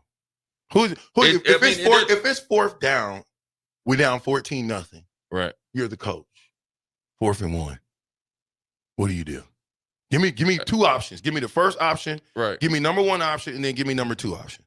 Well, the number 1 option, I like that play. I don't like the alignment of that play. I'm not a big fan of running shotgun on 4th and 1. That's just me. Tell me why would you ever go 5 back to get 1? It's actually 6. It's actually 6 back, just to let you know. Oh, it's even worse then. It's even worse. I'm with you. I wouldn't have called shotgun 4th and 1. The only explanation I can think of is Nebraska's more confident blocking quarterback run out of the shotgun. Right. It's been their bread and butter all year. Even in that situation, if it doesn't call for it, if Nebraska thinks that's his best play, okay, that's what's worked for you all year. Obviously, it didn't work. Not against Michigan. Confident in that because it's done it well, relatively speaking, all year. That's what my thought is for the thought process, agree or not. I don't think they've done that all year. Here's why got 1 yard. Here's why I would be okay with quarterback run in a shotgun with offset back. Here's why. Listen to me, just listen to me. I'm listening, but it's still dumb. No, you're not. Just listen before you have your opinion. remark. Okay. I'm not having double tights. Number one, I'm coming out in the spread formation. So it's 1 back, 1 tight end. So now I am expanding that defensive front by the essentially the tight end is both tight ends are in slot positions, right? So you got to take a defensive end or somebody else out there.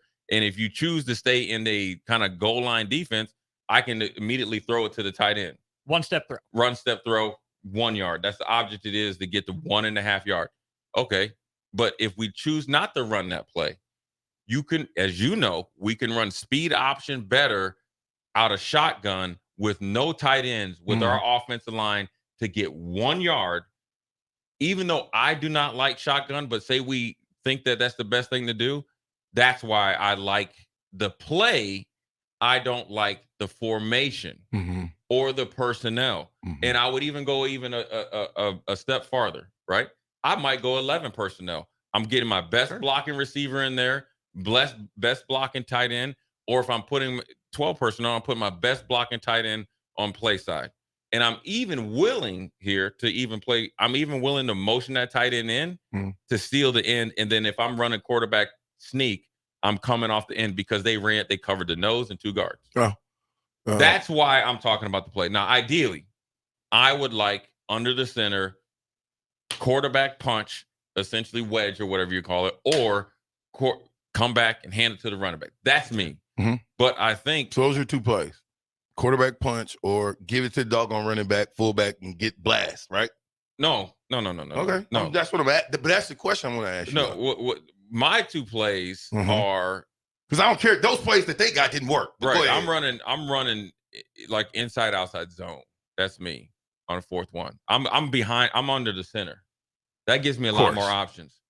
You know what I'm saying? So when I'm under the center, I'm able to read the defensive line. If you're covering up the nose, which is the center, and the 2 guards, well, if we're a spread formation, well, then I know I can run off tackle.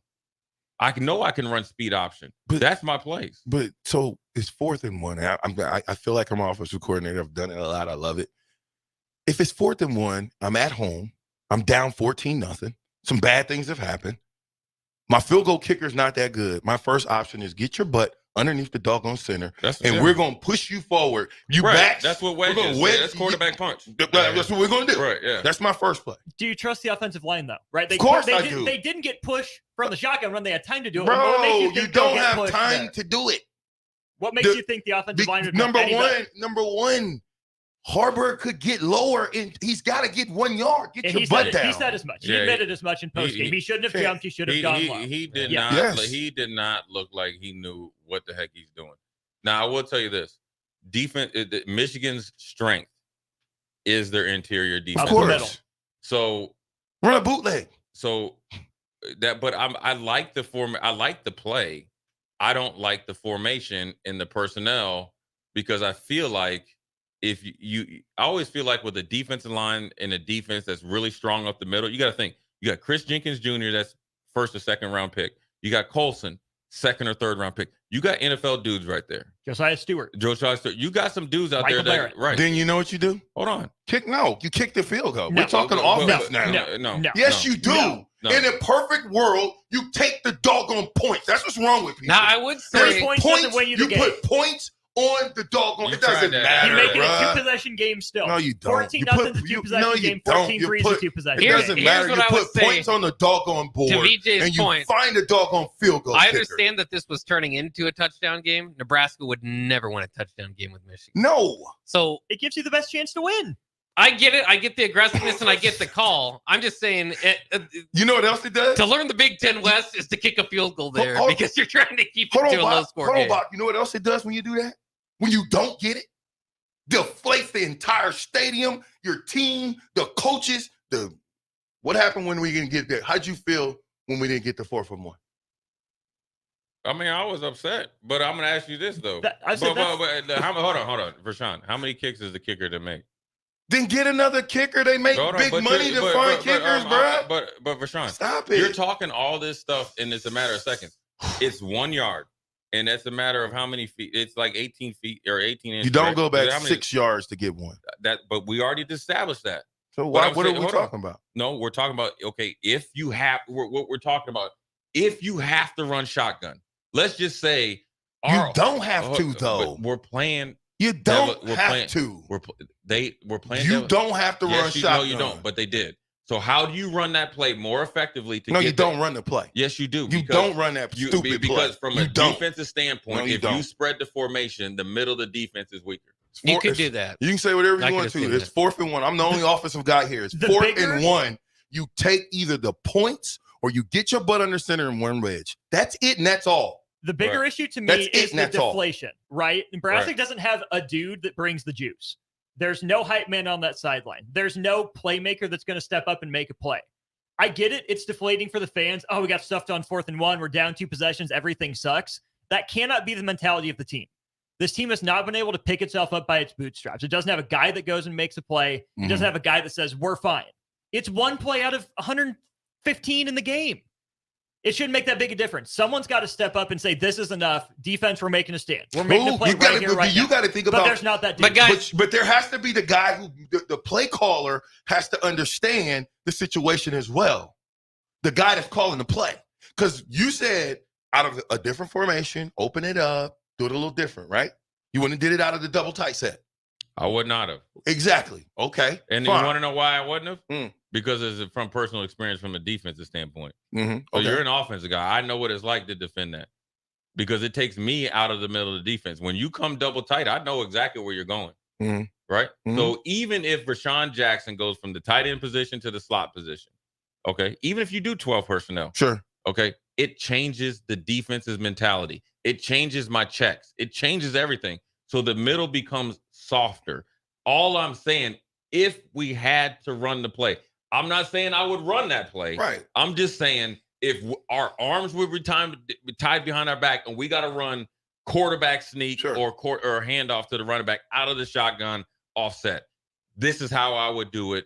And this is how this team would be in a more advantageous position from experience, not the result, based on what I know and what I've experienced. Because that's how you are able to run out of the shotgun when you're not in tight formation. Because when you get tight formation, it eliminates all the guesswork. Sure. But here's the deal. Again, you're at home. You should be able to get 1 yard. $1,000,000%. If you get your butt underneath the center. But that's a you went out and got Scott. That's right? a no-no. We're going behind Scott. That's we a got no. Scott. I agree with you, Rashawn. Okay. We should be at no Well. point in time, no matter how good Michigan is at number 2, and they hadn't been playing at number 2, and they've shown it last week against Rutgers that they were able to, or where Rutgers was able to establish some run game, that you shouldn't be able to get a yard against anybody. I don't At care any if time. At any time. I don't care if Yeah, you should Alabama's be here. able to. Yeah, absolutely. Right. So I'm 100% in agreement with you. All I'm saying is if we had to run that play. Now, yes, you would like points, but in order to upset Michigan, to be in this game, you got to score touchdowns. If you think you're going to be down 14-3, that ain't nothing, man. That ain't nothing. You're not hearing me because you guys are thinking for like long-term end game. Listen, no, I'm talking about the game. No. You have to score points, sir. Right. Period. Because you know why? Because instead of getting points there, which if we get points, what do we do next after we get points? We kick the ball off. Right. That means Time is ticking off the clock. Tick, tick, tick, tick, tick, tick, tick. Tick, tick, tick, tick, tick. Hey, you taking pictures of you. Smile. What was that? Was that Walker? Yeah, That's what she was. My I don't know homegirl. what Yeah, that she was. was just taking pictures. Anyway, but the clock is ticking. So Okay. give me 14-3. Feels better than going 28-0. But you You ain't gonna win anyway. Did you? But that's the problem. Who thought? No, you take the points and you play football. Who thought in this room that we could beat Michigan? It doesn't matter what we think. The team needs to I'm believe not they asking can win. you that. No, they didn't think that they could beat Michigan because Then if there's they the problem. did, Then there's the problem. Then you listen. I asked you guys in the room who here thought that Michigan that we could beat them. Who here? Hold on. You didn't think Nebraska could beat Michigan? Absolutely not. Absolutely not. How? With what? You got, listen, Minnesota game. How do y'all say that the Minnesota team is a good team? Tell me how. When we had 4 turnovers and we only lost the game 13-10. Was it in overtime? Or just in regulation? No, it ended in regulation, right? Regulation. Okay. We went Colorado. You said we played good for 3 quarters, right? And I think we did. You were competitive. All we had to do was run the ball against Colorado. Right. We didn't do it. Sure. Or not turn the ball over. So Right. are we saying this same Colorado team that got drug, same type of drugging we just got, is a good football team? They got drug against Oregon. Who? They got drug against That's Oregon. what I'm telling you. But they didn't get drug against USC, though. Pretty close game with him. Came back. I'm not saying that. Here's what I'm saying is if you don't, priming them going to get better as the season goes. Do you feel like we've gotten better?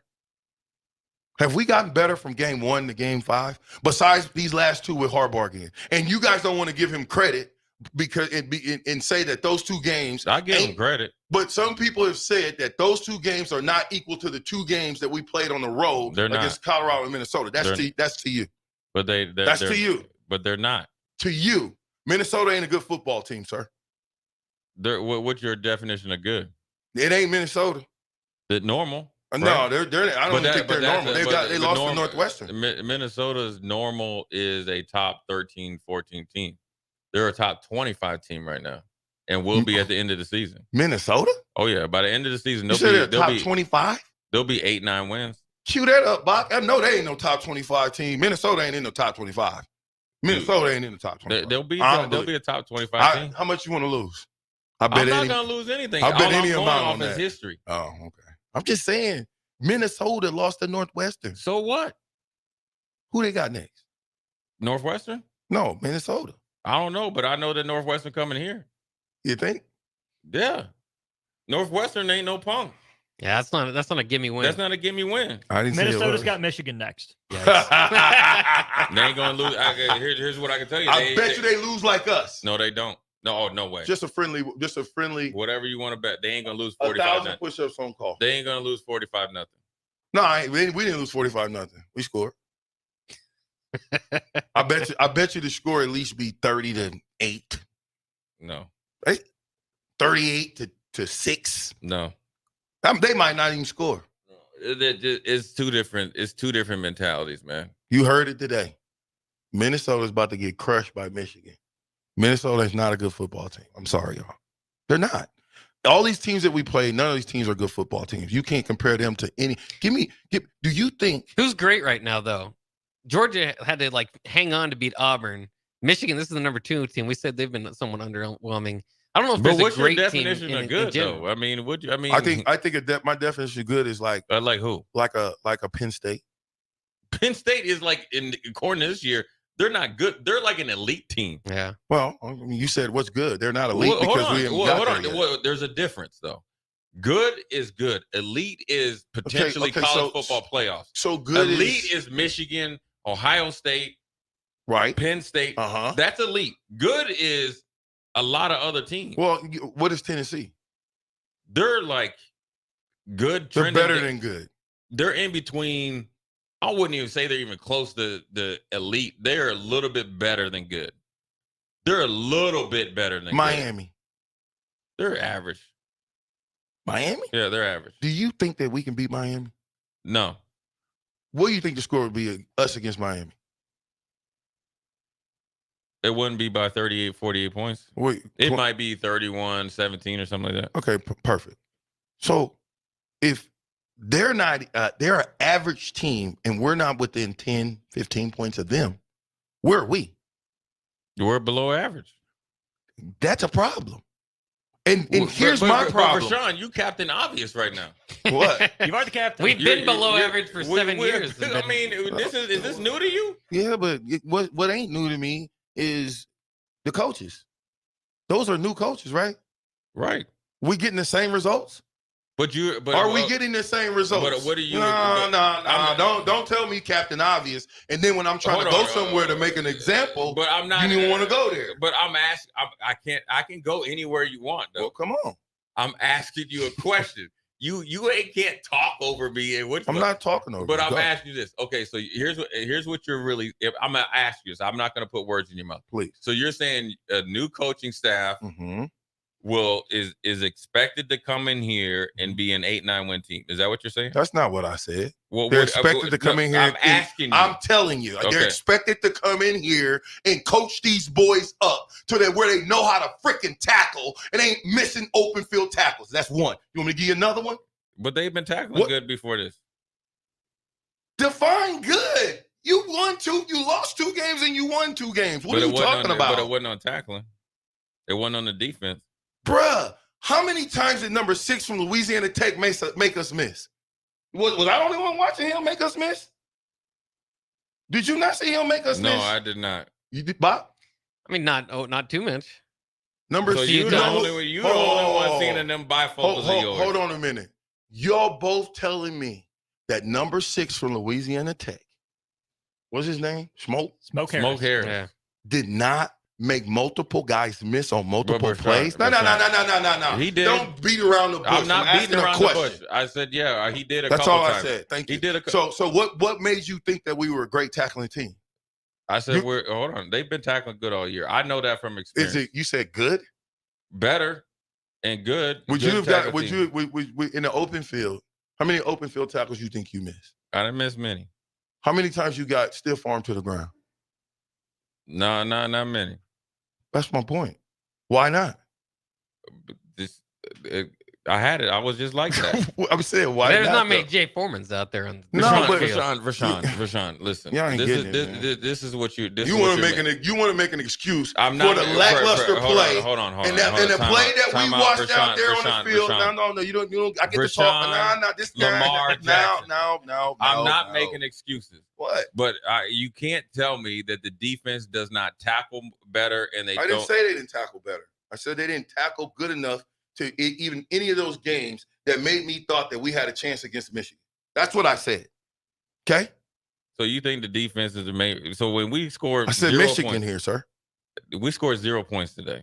I agree. And we stopped 0 body today. Exactly. So it was a full-fledged ass kicking. That's right. Yeah, 3-pronged. Tell me, special teams, defense, and offense. So you mean to tell me that in this era, right, where we're paying coaches the type of money that we're paying, right, we have kickers that are kicking the ball out of bounds, and you keep that guy as the kicker? I don't know what he's doing, man. I just on Foley. You didn't see it? I seen it, man. I was at the game. Okay, I'm gonna get you a little pissed off right now. What you're missing the point. I mean, here's what I'm asking. Okay, go. Okay, let's just take a like 8 steps back. Okay, Matt Rule's hired. You got the roster. What was your expectations as far as win-loss, or what was it that you expected? Hold on. Michigan can't. This is only the 5th game. You got 7 more bangers to go. Yeah. So you can't. If you ain't careful, you'll lose them all. Okay, that's known. But what I'm saying, how are you drawing a conclusion right now when it's just really the beginning of the season? It's not the beginning of the season. It's game 5. That means you got almost, 7 left. You almost in the middle of the season, Mr. Technicality. I'm just saying. You said Captain Obvious. I gave you Captain Obvious. He called me the Captain Obvious. We're 5 games through the season. Yeah. So what are you? Is Michigan sent you over the edge? No. I've always been where I'm at. Okay, I've always said I'm the trying to exact same figure out thing. where you're at, man. Where I'm at because is you're talking about new coaches coming Bach, here, what not coaching their players. what have I've always said? Okay, Bach, you what answer. about no. I've always said this. I've always said I will not predict the score of a game. I said the team that wins on all three facets, how we play, the intensity we come to play with, the discipline we come to play with, and the fortitude to not get turn the ball over. Those are little things. Right. And the way we play, I said, leave it all out on the field, didn't I? Do you feel like everybody out there that played in that football game left it on the field? Today? Yeah. What other day? No, not today. Well, but my point, how do they lay it out on the field? They didn't. No, I'm saying, how would they know how to lay it down on the field? Is that a coaching problem or is that a player problem? Or is that an all problem? To me, that's a player problem. I'm a big believer development. You blame the players, huh? You get paid to coach, don't you, coach? I don't get paid. I ain't getting paid but to you do coach, that. right? Yeah. You coach basketball. And football, yeah. Okay, so let's just talk basketball, though. Okay. Even the playing field here, because I think you're smarter than me in football. I'm not smarter than anybody. I just go from experience. What was your offense you ran? In basketball? Yeah. I mean, I'm a concept guy. Okay. I'm teaching them how to play basketball. Okay, so We're he's hitting kind over, of just run and gun and go and. Yeah, I mean, we run like pick and roll and whatever, Okay. whatever. I mean, we're adaptable to who Sure. we're playing. Now, you get a guy that's in there that cannot complete the pick and roll Mhm. multiple times. But you got a guy that's sitting on the bench that your coach, your assistant coach right here said, hey, he can do it. And you never put him in the game. Whose fault is that? Well, that's on me. Okay. Yeah. So- I'll take responsibility for that. Okay. So then I'm and saying. I've done that too. I played guys that I've done that. Why? Because I made a mistake. But I learned from it. That never happened again. I agree. So then I'm just saying to you, if we put our best foot forward and we leave it all on the field, regardless of what happens on the scoreboard, we can accept that. I can accept that. But if I know that guys got 20, 30% when they walked in the locker room left on a 48, whatever the score is, slaughter. Yeah. That I'm with you on that. Those are the things. We gotta change that narrative on how we go into games. I think. But then the players need to be checking each other, though. I agree with that. But how do they do that? You got to draw the line. I mean, Rashawn, we can't think like that because we were never accustomed to that type of behavior. Because if it was that type of behavior, we would be held accountable to each other. And that's what the best teams have. They have the player-led teams, peer pressure, whatever you want to call it. I think one of the things that is missing is guys willing to step up and step on some toes. One of the things that, like when we played in 97, and contrary to your belief, Bach, 97 is better than 94. All right. That was contrary to my belief. Well, whoever the hell said it, okay, All right. is that the defensive backs weren't holding their end of the bargain. Now, we had good talent and all that. We had Mike Brown, Ralph Brown, had some other guys in there. Jason Peter went down there and got after him. It wasn't personal. It was business. It's what we do. We getting home and y'all busting coverages. So at the end of the day, we had leaders and that's why we won championships. It wasn't always pretty. It wasn't always peaches and cream. It's not going to be perfect. And Nebraska laid an egg today. The more importantly thing that we can't change what happened in that stadium. What you have to do is address what went on in the stadium. And you better work right now on changing that because you got a game Friday night. That's what's most important. Now, I don't know what people's expectations was for Matt Rule to come in. My expectations was by the middle and towards the end of the season, I can say, you know what? I see what they're doing. I can see it. Now, I know it ain't pretty, and I know, look, we're in flux in the quarterback position, and so that stymies your whole offense. But when you can see what they're trying to do, then you see progress. Now, I do believe that this team could get it together and get out of their own way and win 6 games, get to a bowl game, but it's going to be hard. It ain't going to be easy. There's no more easy games. Northwestern, Purdue, Illinois, Michigan State. Those are 4 games you can win right there. And then if you win 6 games, you done. But it doesn't mean it's going to be easy. And today was not their best effort. I felt like they played scared. I felt like they played apprehensive. I felt like the guys that are supposed to be competitive weren't competitive. I felt like they were running to the, and I'm talking on defense, they were running to the ball, but they were going through the motion. There's this little percent that is when you're really all in, and Matt Rule said it, when you're letting it rip, there's a little percent there. And if you've never been in those type of situations, I've seen that, right? Now, that's apprehension, and that's showing up to a game thinking, what if? Or we're not expected to win. See, the whole narrative that you heard all week was the game's going to be close because Michigan runs, less plays and all that. Mm-hmm. See, that's wrong. You need to show up to this game and coach and play and prepare you're going to win this game. That's how you learn the most. And we can talk about basketball. And you see this all the times when teams go from third grade to fourth grade and teams start pressing. Beginning of the season, you get blown out by 30, 40 points. We've been there, right, Austin? Yep. Well, then you get press break. You get more chances to do it. Next thing you know, you play them again. You lose by 10. Next thing you know, you might lose by 2. By the end of the season, you're winning by 2, 6, 10 points because you come accustomed to it, but you didn't run from it. So that was a learning experience from everybody top to bottom. It really was. I felt like they didn't understand the magnitude of it. And this is a learning experience from everybody. This is the biggest job anybody over there will ever have. I don't care what anybody says. This is it. The pressure, the magnitude, the opportunity, the support, the NIL, the fan base. This is the creme de la creme of job that all those guys are going to get. And it takes a while to adjust to it. It takes a while to welcome it. You cannot succumb to the pressure. Pressure only comes from not being prepared. You don't feel pressure when you're ready to go. You welcome the pressure. I always said it. I enjoyed the biggest games because I knew, first of all, I'm going to be willing to prepare. And I knew everybody that I played with was prepared. So you're going to get our best shot and we're going to get yours.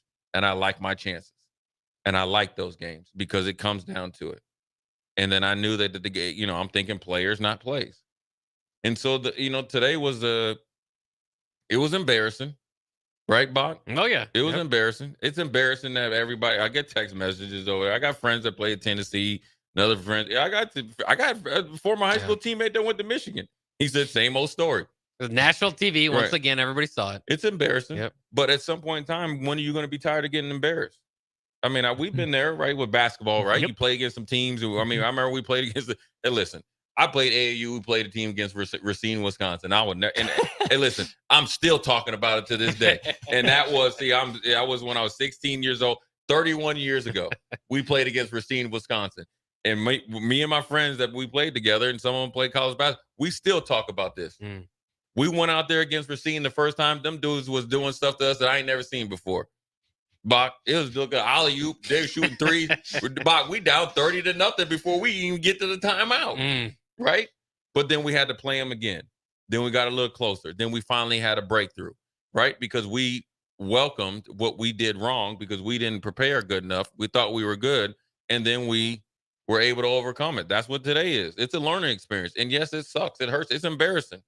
Every one of every coach, every support staff, every administrator, every alumni, former anybody associated with the people, janitors, turn the lights on and off, parking attendants, everybody should be embarrassed. And here's why you should be embarrassed. They didn't put their best foot forward. And then also, this is my opinion, I don't think Michigan's 45 points better than us. I think Michigan's better than us, right? That's pretty simple, right? But I don't think they're 45 points better than us. Should anyone in a power conference ever be 45 points better than someone else? I'll take it a separate. There's nobody that should ever be 45 points better than Nebraska unless it's a special team in a special year. LSU 2019, Nebraska 95, Miami, those type of USC, and there's even then 45 is a lot of points. Yeah, but I'm giving you some examples, right? Yeah, greatest teams, and we beat some teams that were really good by those type of margins, right? And so that's where and you know what? I always say this. The pain of discipline is worth it because the pain of regret can last a long time. We fought that all the time. The fear of failure, the fear of regret drove us to do things that we never thought we could do. These guys got to adapt to it. They got to get back after it tomorrow, watch that tape, get better, figure out what they did wrong, and really check themselves. They don't need to be anywhere up and down the street here, there or anywhere. They need to be wherever they stay at and sit there. And when they're in the middle of the night, and they'll wake up in the middle of the night, and they'll have to answer this question: did I sell out? Did I give everything, mentally, physically, and spiritually? A lot of those answers are no. So then, therefore, you never gave yourself a chance to win. Mm-hmm. So when a coach is telling you got to let it rip, you were just kind of looking at the clock, hoping that you got through. You really showed up hoping that the game was like what a lot of people thought, 23-10, and then you get in your car and you happy because you lost by 13 points. You know what I'm saying? Yeah, you lost. Period. I don't care if it's by 13 or 30. In this case, 37 points, whatever, 38. So there's a lot of soul searching that this team needs to do. The game doesn't go the way people say it's going to because they said it. The game goes the way people say it will because you made it happen. Right. And one of the most recent examples is when Ohio State came in here, and I think Scott was the coach, and we had game day here. 48-7. Right. Everybody was excited. Remember, they thought, oh, we're back because we got game day. Right? Yeah. I'm telling you, it was probably pumped down here. Oh, yeah. Everybody, we're back. We got game day here. Well, when the game started, one team started playing, the other team was still thinking about showing up at 7:00 in the morning for game day. Everybody was down there tweeting pictures, and players were excited about it. Well, listen, the team that came from Columbus, Ohio, came here to do one thing and one thing only, and that was kick your ass. And they commenced to do that, did that from the very beginning. I sat next to Justin Fields' dad and saw that, and that's the difference, right? So doesn't mean you're so far off that it can't be repairable, but it's a personal challenge that you have to challenge yourself. It's interesting that you bring that game up too, because you watch like 2 possessions of that game, you go, okay, mismatch. This game, I think you come to that conclusion, but again, to your point, it wasn't so overwhelming. It wasn't that like it shouldn't that. have got overhand. Yeah, it wasn't like that. No. It wasn't Justin Fields. And the reason why this game went like it was because of mental. It is because of the investment. And really, because look, when you had Chase Young and remember Jeff Okudah, I mean, they had 4 first-round picks in there. Denzel Burke. Right. Yeah. And Fuller went second round. I mean, they had the dudes, right? So you can understand that, right? Yeah. This game wasn't like that. This was a game that the players didn't show up ready to play. And I don't know how that happens. And the reason why I don't know how that happens is because we never really did that. We lost games that we shouldn't have, right? It wasn't because we were out there kind of like looking at the scoreboard thinking like we're hoping you don't kick our ass. That ain't never happening. So that's just where they need to get to. And yes, you could say, yeah, you lost before, and it's the way I mean, at what point in time we're going to stop making excuses? What point in time are we going to stop validating past behavior or taking the past to validate present behavior? Let's just deal with what we're doing right now. We ain't come to play. So at this point in time, I'm drawing a line.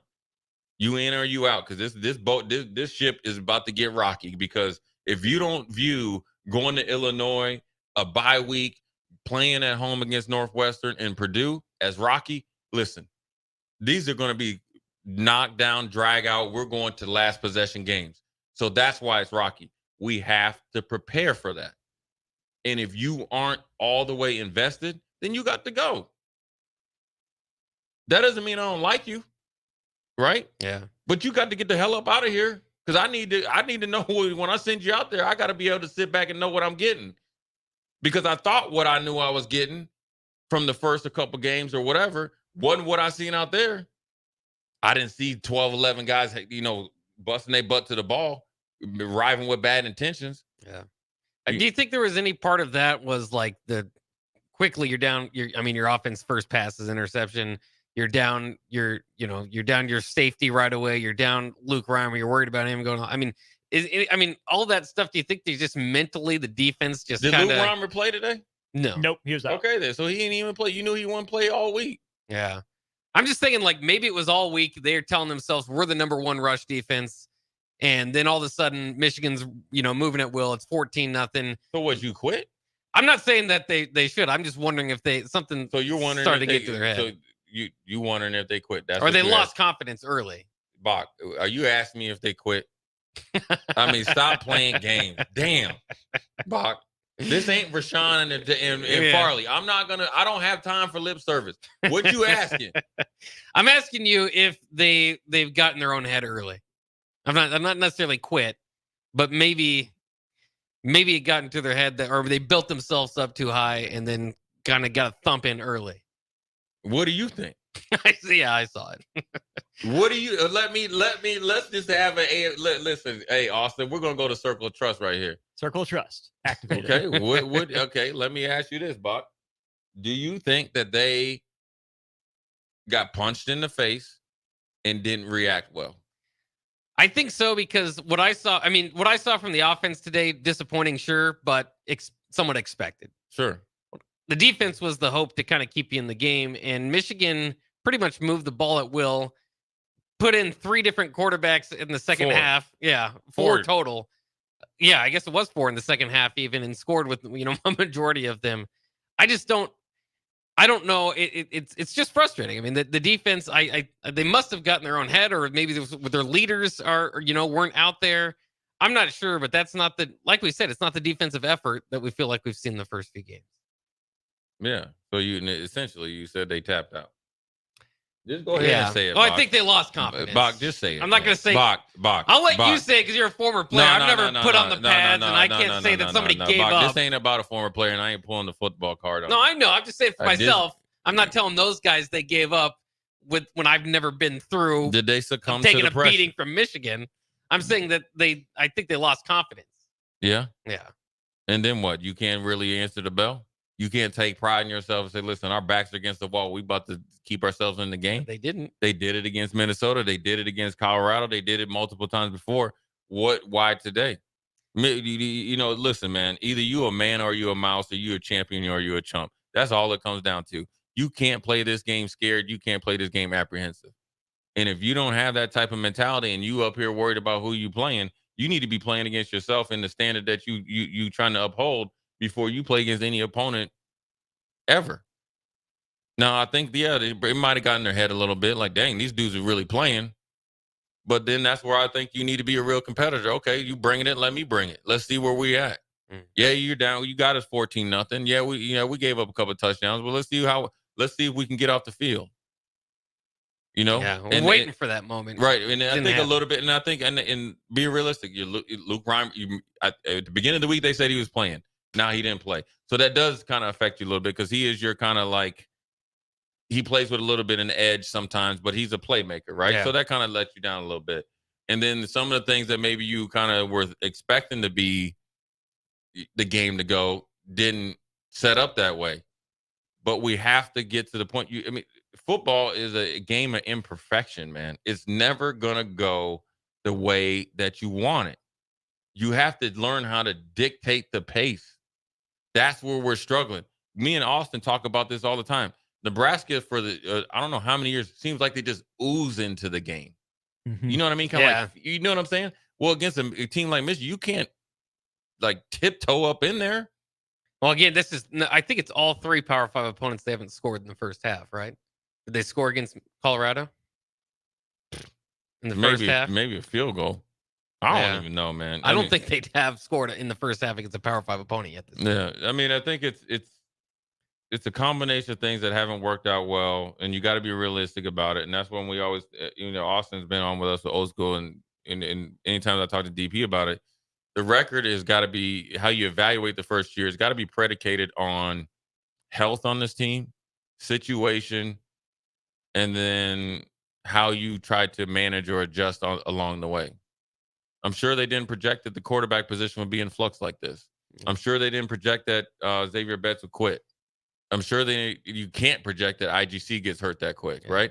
And then you probably didn't think like the offense. You thought the offense line would probably be a little bit better, even though they've played better at times.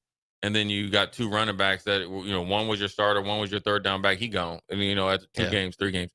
So that's how you got to evaluate it. Today, Friday is going to tell me more about today. Friday night. Oh yeah, yep. And here's why. And I'll leave you with this. Every team in the nation has these games. Now, the difference between them and Nebraska Michigan, Ohio State, Penn State, Alabama, Georgia, all these, they end up winning those games. They find a way. Georgia today, right? Yep. Kirby Smart, hot as fish grease right now, right? But they found a way to win. So Friday will tell you if this was really a one-off or is this a pattern. That's what's really important. And this is not minimizing or nullifying today, but Friday will tell you a lot more. You know what I'm saying? Oh, yeah. Because you could, in to be fair, right, is having a new coach, which is another new coach, a whole new idea of what he views as winning or a productive player, right? Accountability factor and all that stuff. Who they play, different schemes, different positioning, all and also let's not forget a total different like support administration. Everybody's new. There's like 5 people left from what you had before. So the change is different. And then to take that into a big game against a team that, you know, realistically, when you roll up, they're in a better position to win than you because we can't really score points. We didn't really play good on specialty. I get all that. Right? But that doesn't mean you don't compete. So, okay, we say, okay, that happened because of everything, right? We'll give you a little bit of like a pass. Not a pass. Little leeway. Little grace. Friday will tell me what you made of. Yeah. There's so much on the line on Friday. Illinois got their butt handed to them by Purdue today. Both teams will enter 2-3. Both will enter, I believe, 0-1 in the Big Ten. And therefore, so the Big Ten, I mean, when you talk about determining how the season's going to go, for either Illinois or Nebraska is going to start 2-4. And we better hope it's not Nebraska because you talk about those winnable games left. And it's this next stretch here where if you want to make a true push for a bowl game, you're going to have to win these games. And all of a sudden, Purdue looks like it's got more bite than Illinois. So the way that we're viewing these games, now Illinois has to become basically a must-win, in my mind, for this team to go to a bowl game. Yeah, well, first of all, the must-win is the next game. But yeah, I mean, when you're thinking of projecting outside of it, projecting the schedule, sure. But also, this is a game that you have to play better. I think before you start thinking about must-win, we must prepare and play better. To that point, Jay, there's not another Michigan on the schedule, but you have to treat every team like they're Michigan. Right. That level of care, that level of detail every week. Well, ideally, if you did that today. Yeah. Right. We don't want to replicate that crap they did today. Fair. But what you have to do is bring your best stuff, though. And it can't be we can win all these games. Well, we got next week. No. Right now, we're in DEFCON 1. Okay. Bach, you know what that means? Oh, yeah. What does it mean? The red lights are the sirens are going off. Because you know what DEFCON 5 is, right? Yeah. I believe so. I get confused about the ranking. Okay, well, that's what I'm trying to educate you. Right, do you know what DEFCON 5 is? So I thought DEFCON 1 was the I'm asking you what DEFCON 5 is. I think it's an order of 5 through 1, with 1 being think or you the know. biggest. So I do not know. DEFCON 5 is kind of like, you know, you have seat warmers in your car, and they got the 3 things. That's just the first like little beam there. Okay, Yeah. That's DEFCON 5. DEFCON 3, 2 of them are lit. DEFCON 1. The whole car is on fire. We on DEFCON like 2, and we're working our way to DEFCON 1. So by the time we get off the plane on Friday or Thursday, our sphincter muscle needs to be about this tight because we in DEFCON 1. Yeah, and that's where they're at. And yes, it's a huge game, both personally and holistically as far as where you're at. It's a winnable game, but you got to go win them.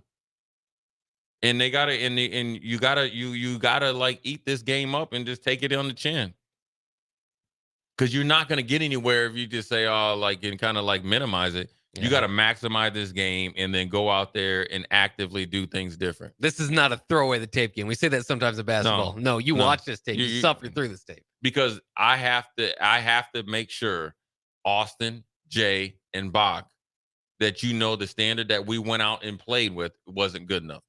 Because because the reason why I'd ask you, all 3 of us, if I was the coach, because I know you're better than this. I've seen it before. I've seen you actually go on a road to the Hornets' nest defensively and withstand a tidal wave of pressure offensively as far as your defense, right? That not a lot of teams have been able to do it. And I've seen you guys play with more intent and effort and viciousness than we saw today. So that's why we got to really eat it up.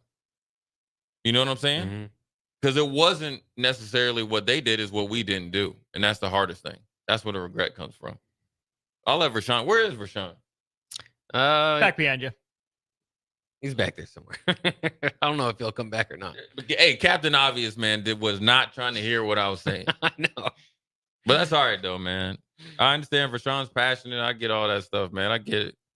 Yeah. It sucks, man. It's embarrassing. My dad calling me and stuff, man. Like, how y'all getting your butt kicked? I don't know, man. I wish I had the answers. If I was, I'd probably be a coach. Would you be hard on me, Bach, if I was a coach? If you lose like this, I'll be in here grilling you. I know, and I'll be coming right down I'll be coming right down O Street, jumping in here and putting you in check, man. We gotta watch out for Matt Rule, you think? Nah, he good. No, yeah, he's chilling, man. I think I think he got to sleep his night, but I think he's gonna get over it. Yeah. So you gotta get over it. You got game Friday. Well, I'll tell you this one thing. I know we have first year struggles, but Nebraska under Bo Pelini, our last successful coach, basically, under his first year, lost 62-28 to Oklahoma in 2008, and it wasn't that close, to be honest with you. They won their next 4 or 5 games. Can't remember what it was to finish out the year. So there it is. There it is. Bach is good luck. Good luck. It can happen. You think it's gonna happen? I said it can happen. Bach, hey, you know what Bach need to do? He need to be a politician. You ain't giving no answers to nobody. No. You ask Bach a direct answer. He like that pigeon that came in here that day to hit it. Bounce right off of that. You going somewhere. I love it, Bach. The last 5 years they've asked me for my preseason prediction. You know what I say every year? 6-6 because I won't pick lower. This dude here. But it lets you know where I'm really at. Yeah, I hear you. All right, man. We're gonna go to break. I'll send VJ back in here. Good luck. All right. I'll need it. This is Lincoln's home for sports talk on the FM dial. The home of Kansas City Royals baseball. KNTK FM Firth, 93.7 The Ticket.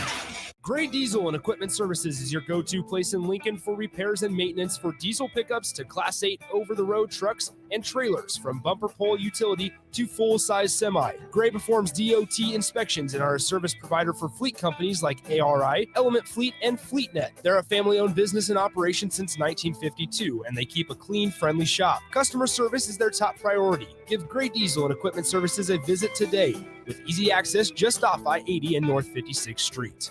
Is your backyard ready for fun with friends and family this fall? GE Landscape Supply has pavers and boulders, which are a great accent for any landscaping project. And you can find them at 6701 Cornhusker Highway. GE Landscape Supply sells to homeowners and contractors with a vast selection of landscaping and construction materials.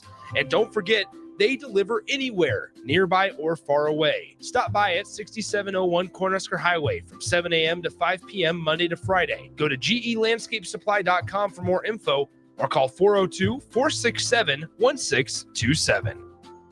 Xandar. Yes, Marlax? If you want to assimilate into Nebraska culture, you must learn the reactions of joy from playing and winning Nebraska Pick 5 from the Nebraska Lottery. Specify. Nebraska life forms use words like yippee, wow, woohoo, and booyah. Logical. Nebraska Pick 5 grows by $10,000 each time it is not won. This produces hyperactive reactions in humans. I will try. Yip-ee. Needs more work. Nebraska Pick 5 top prize odds 1 in 658,000. 93.7 The Ticket has moved downtown, and you're invited to join us for New Beginnings. Join us for our grand opening on Thursday, October 5th at 6 p.m. to celebrate our new space with ribbon cuttings and more. Raising Cane's will be on site to provide entertainment and prizes as we bring downtown Lincoln the newest hangout spot for its favorite radio station. It's 93.7 The Ticket's grand opening at the new 11th and O location, sponsored by Raising Cane's. Tune in throughout the week for more information on times. This is Chris Elgert, loan originator at Lincoln Federal. With over 20 years in the industry, I have found it's extremely gratifying to solve my customers' home financing needs and then show them the options and strategies available for them to fulfill their goals. But my biggest reward comes when I watch my valued customers experience the American dream of home ownership and move into their new home. Talk with me about your home loan at Lincoln Federal and Go Big Red. Member FDIC, Equal Housing Lender. Personal banking like you remember. If you're not going to Memorial Stadium for a home game and don't have any travel plans for away games, there's a great place in Omaha to catch the action, the Inner Rail Food Hall. There's plenty of space. The Backstretch Bar has amazing game specials on game days. $15 Blue Moon and Bud Light pitchers, $6 margaritas, and $6 Moscow Mules. And if you're hungry, take in some of their great options from their game day pizza specials. Do football game day right in the Inner Rail Food Hall in Exarban Village in Omaha. Action Plumbing, Heating, Air, and Electric brings exciting career opportunities for you or someone you know.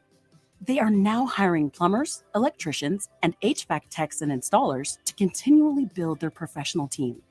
They offer competitive pay and full benefits packages that include health, dental, vision, PTO, and 401k options.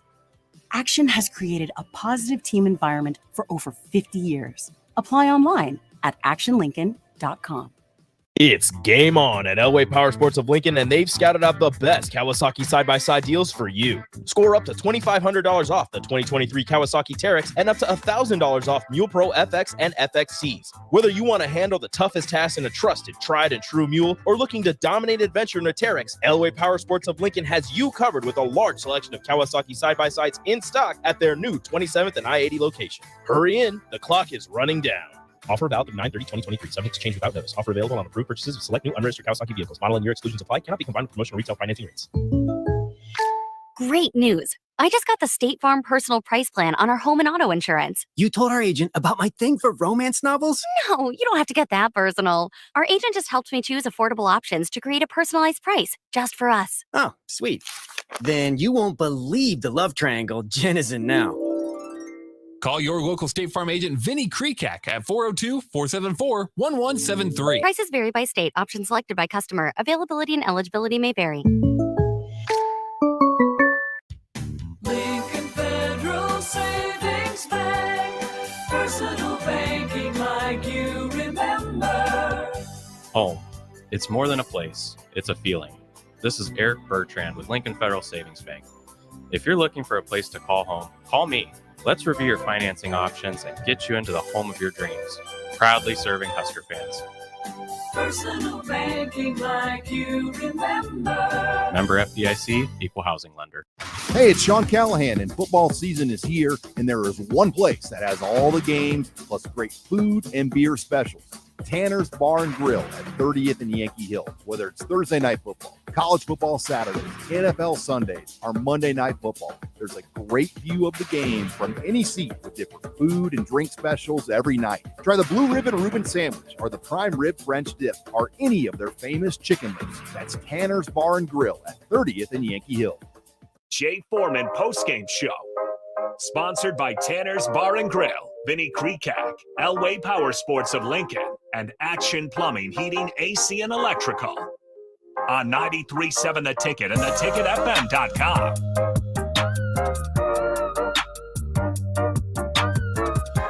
We're back here on the Jay Foreman postgame show, but no Jay Foreman with us here. A long day for Jay. He's back at with Inside the Huddle tomorrow morning. I'm sure you'll get some more Nebraska thoughts, definitely an NFL preview from Jay. I'm Austin Norman, Jake Bachhoven in here with me, and Ben Rose on the board. Big thanks to him for stepping in here. A lot from last segment, Jake. I don't really know where to start with that, Bach. It was a lot. I love getting the football guys here in the same room and hearing all of their perspectives, because it's a good look into a locker room, right? And I think that's what we need right now is what is the pulse, what is the temperature of this locker room? We heard from Heinrich Harburg, we heard from Isaac Gifford after the game, and it was really bland, really mocotos. Didn't get a lot from those guys, taking responsibility for it. Oh, that wasn't us. It's not the way we expected to play. That's not our brand of football. We'll be better. We got to move on, that sort of thing. Some levity, some reckoning, some honesty would be huge. What is this locker room feeling? How is it approaching this? And this is where I think if the coaching staff is assigning these single-digit numbers, and that's what's going to carry weight in that locker room, there's a lot on those guys' shoulders. But to me, they've got to prove they're worthy of those numbers by stepping up, lighting a fire in this team, and saying this isn't enough. Yeah, I hope that they do take some responsibility for that. I mean, if you, like you said, if you're chosen to be one of the leaders, I'm going to be completely honest. I don't think that this, I don't think this was just like a 4th and 1 call that kind of swung the game and got out of hand. I think if Nebraska with this roster plays Michigan 20 times, this result probably happens 15. Not this exact result, but this sort of game. So I think that there's just kind of a problem in that, and you can't believe that as the team going on the field. But this is one of those games where if you play like rec league or something, you play a team, you go, oh, they should be playing to level up. Right. Michigan is on a different level than what Nebraska is on right now, and I think that there almost has to be some acceptance, I suppose, of that too, so that they can get their mind right for Illinois, because Illinois is not. Right. Most of the rest of the season, there's nobody that you look up to like that. Even the tougher part of the schedule, Wisconsin, Maryland, Iowa, you don't have to do that too. So, I mean, I think that they should at least feel like they've been battle tested, as battle tested as they're going to be, and find a way to get some sort of spin. But I mean, that's what it is. I mean, when you talk about that locker room and them finding something to be proud of today, it's tough. There's just not a lot of good to talk about out of this. I mean, the Fleeks run, maybe that was a good move, but it really was against third team defense or something like that.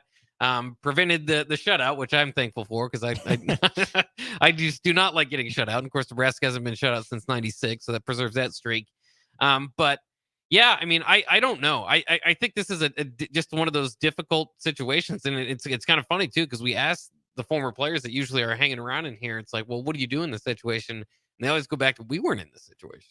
We were not in this situation. Right. They didn't allow themselves to get put in that situation. Right. But it's just, again, when you name off those Michigan defenders, you think about some of the household names that they have here, and I'm not going to compare this Michigan team to the mid '90s Nebraska team, but those are the guys Nebraska had in those days. Those were they were this team doing that to other people. And it wasn't happenstance. They had dudes all around. Nebraska's still trying to figure out who those dudes are, or if they have enough of them. And to your point, it maybe being part of that is to be the vocal leader. But I also kind of stress sometimes too that I don't know. Sometimes I think those stories get a little out of hand. I remember Tommy Armstrong with once in a while we'd have a story about Tommy like lighting a fire under the team, and they'd go out and have a comeback. But you don't hear that about, when they're down and they ended up losing by the blowout loss in their Popolini. It's like, he probably did that on the sideline too there, and it didn't work that time. So sometimes, just a game of momentum. And a lot of time it's just, you got to be able to match up on the field. And Nebraska struggled just to match up. And I felt like this was a game, if you're honest about it, if you're playing on the defensive side of the ball, that's why I brought up the question to Jay, is you knew you were going to have to keep them, this is like a 24-20 game, maybe at most, if your offense can get, if you want to get a win. And they just fell behind so quickly that I think it probably, I think it had to factor into how the rest of the play was. Well, I totally agree with you. Clearly, there's not enough dudes that can just go make a play for Nebraska. That much is true. And we've been talking about that all year. Still searching for answers. Still trying to figure out who the best player is on both sides of the ball. There's no definitive answer. That being said, it shouldn't take having the best player on the field on one side of the ball, or even knowing who that player is, to get you to leave it all out there on the field, right? Clearly, you need Jimmys and Joes. You need better players all across the board. Or if you're going to say, oh no, we're athletically there, we're recruiting well enough, we have good enough players, either you're lying to yourself or someone needs to light a fire. Because even if you're still going to lose 45-7, which is the final score tonight, we shouldn't be able to be in here saying, did they leave anything out on the field? Was this the best of them? It takes a leap of faith. It takes a big amount of trust and confidence and courage to some degree, to put yourself out there to that degree, to try your hardest, to do your best, put your best foot forward, and still come up that short. It's humbling, but at least it's realistic. Yeah. At least at least you can be honest with yourself. I'm worried there are a lot of guys telling themselves, yeah, we knew we weren't going to go into this one with much of a shot, so I did it so I looked like I was playing hard on film, but I knew I could have given more. That's the part that worries me, right? Is the team being honest with itself? I don't know. Are the coaches being honest with themselves and with the players? I don't know. And we didn't learn anything about Nebraska today. We absolutely learned nothing about Nebraska today. I believe that. I wish we would have. Nebraska had some fight. Yeah, they got beat, but they left it all out there. Hey, they did some nice things. There's this offensive scheme they can lead on moving forward. hey, here's a playmaker who really stepped up on defense. We learned nothing from Nebraska, which makes this game essentially meaningless. Yeah, there's just not a whole lot to hang your hat on. There's not a whole lot to get out of it. And I mean, when you talk about leaving it all out there too, that could also be hard when Michigan's has their second team out there in the middle of the third quarter. Or maybe that should inspire you to do it more. They really think they can throw their second teamers out against us and get away with it? Right. That'd be my thought. But, at the same time, by the end of it, Nebraska was matching that. They were putting, second teamers in there. So, you're calling off your own dogs. I don't know. I mean, obviously, again, I don't think that with Nebraska's best effort that you end up 45-7. But I mean, they needed everything to go right just to be in this game. And it felt like they felt that, and that we can say that as pundits, but you have to be able to go through, because even when we say that as pundits, it's not entirely true. As Jay said, it's a game of ups and downs. You got to be able to bounce back from this or that. And they didn't have it today. But man, I got to continue with that. I mean, this offense is just limited. I mean, and we can get mad at Satterfield and we can get mad at different offensive coordinators over the years, but there's not. But do you think Marcus Satterfield is maximizing this offense? I wouldn't say he's maximizing it. Are these players maximizing their capabilities? That's the tough question. That's a tough question. I just don't know how much more there is to an offense that can't pass the ball downfield. Now, they did get surprisingly, I think they had a season high in passing yards. A 34-yarder and a 56-yarder. Yeah, they got some big plays out there. But generally, teams aren't scared of you passing downfield, and they fell into such a hole early that they couldn't get Anthony Grant much involved in the game. They really only ran 2 options plays, which they were talking about having in the game, all along. So sometimes that the flow of the game kind of dictates that, in kind of and therefore we kind of can sit back and poke and prod and say, I wish Grant had 6 carries. He should have had 15. Well, yeah, ideally. But that's just not how the game flow went. I don't know. I mean, I think that at least I think this. If you were just over the moon about Heinrich Harburg, I hope you've come back to reality. That playing some the non-con games against non-Power 5 opponents and looking okay, not great, isn't going to translate to looking great against Michigan. Now, at the same time, I mean, he still didn't turn the ball over at a crazy level that completely kicked Nebraska out of the game. That wasn't the storyline of the game, I suppose. But they're just somewhat limited. I mean, maybe again, hopefully, maybe you did find something in Fleeks. Maybe they'll give Fleeks more of an opportunity. But it's just hard because that's just at a point in the game where how much is Michigan carrying? How much are their starters out there? On Harburg specifically, he wasn't the problem today, but he also wasn't the solution. Yeah, he's just a guy. He's just a Big Ten West quarterback. Yeah, I think that's fair to say at this point. We know what he is. Again, which is weird to say about a guy that's started 3 career games at Nebraska. I'm not saying he can't be more, but right now we know what he is. Yeah. Right. And what's the hope that he improves? Well, you hope he gets more playmakers around him. Well, you're limited with what you can do with your roster in season. Well, maybe they'll call plays more to his strengths. Well, you can't just switch OCs mid-season in the first year, right? That just doesn't happen. That'd be an incredibly drastic step, and it's going to take a drastic move at some point for Nebraska to make any progress. Scott, Ashley, Ryan, Mississippi Mud Dog, really appreciate you all texting in. I want to get to Kent though. Kent says, guys, the buck stops with the head guy. He continues to say this team doesn't know how to win. Well, is he modeling how to win for them? He needs to facilitate that behavior. He's not. We're 5 games in. We are 5 games in. First impressions mean a lot. They absolutely do. It's hard to say Matt Rule and his coaching staff, again, it's not all on one guy, have passed this test with flying colors. They have not, by any stretch of the imagination. They're just out there right now. They're just coaches. Results are what they are. I don't think you can write them off necessarily. I'm willing to give the coaching staff time, but I go back to what Jay said as well. This is the biggest, most important job any of these guys have ever had in their lives and probably will ever have. They are just getting to Nebraska. They're 5 games in. I get it. They've been here since early December of last year, but you can't say they're fully, integrated into this community, ingratiated into it, You can't say they fully understand what it means to be at Nebraska. And I think that's a big part of it, right? There needs to be a sense of urgency where, why not Nebraska? Why can't Nebraska ever spring up and win some surprise games? At the same time, I think everyone deserves a little bit of time to be able to say, hey, we didn't know what we were in for at first. We know that now. Here's what we're learning. This is how we're going to grow and move on. I think every coaching staff deserves that chance. Yeah, and again, too, I mean, I've said this from the beginning with Matt Rule, don't get too mad about the resume you hire. And the resume you hire with Matt Rule is that he's going to build your program over time. And in fact, in year one, it's going to take usually a dip.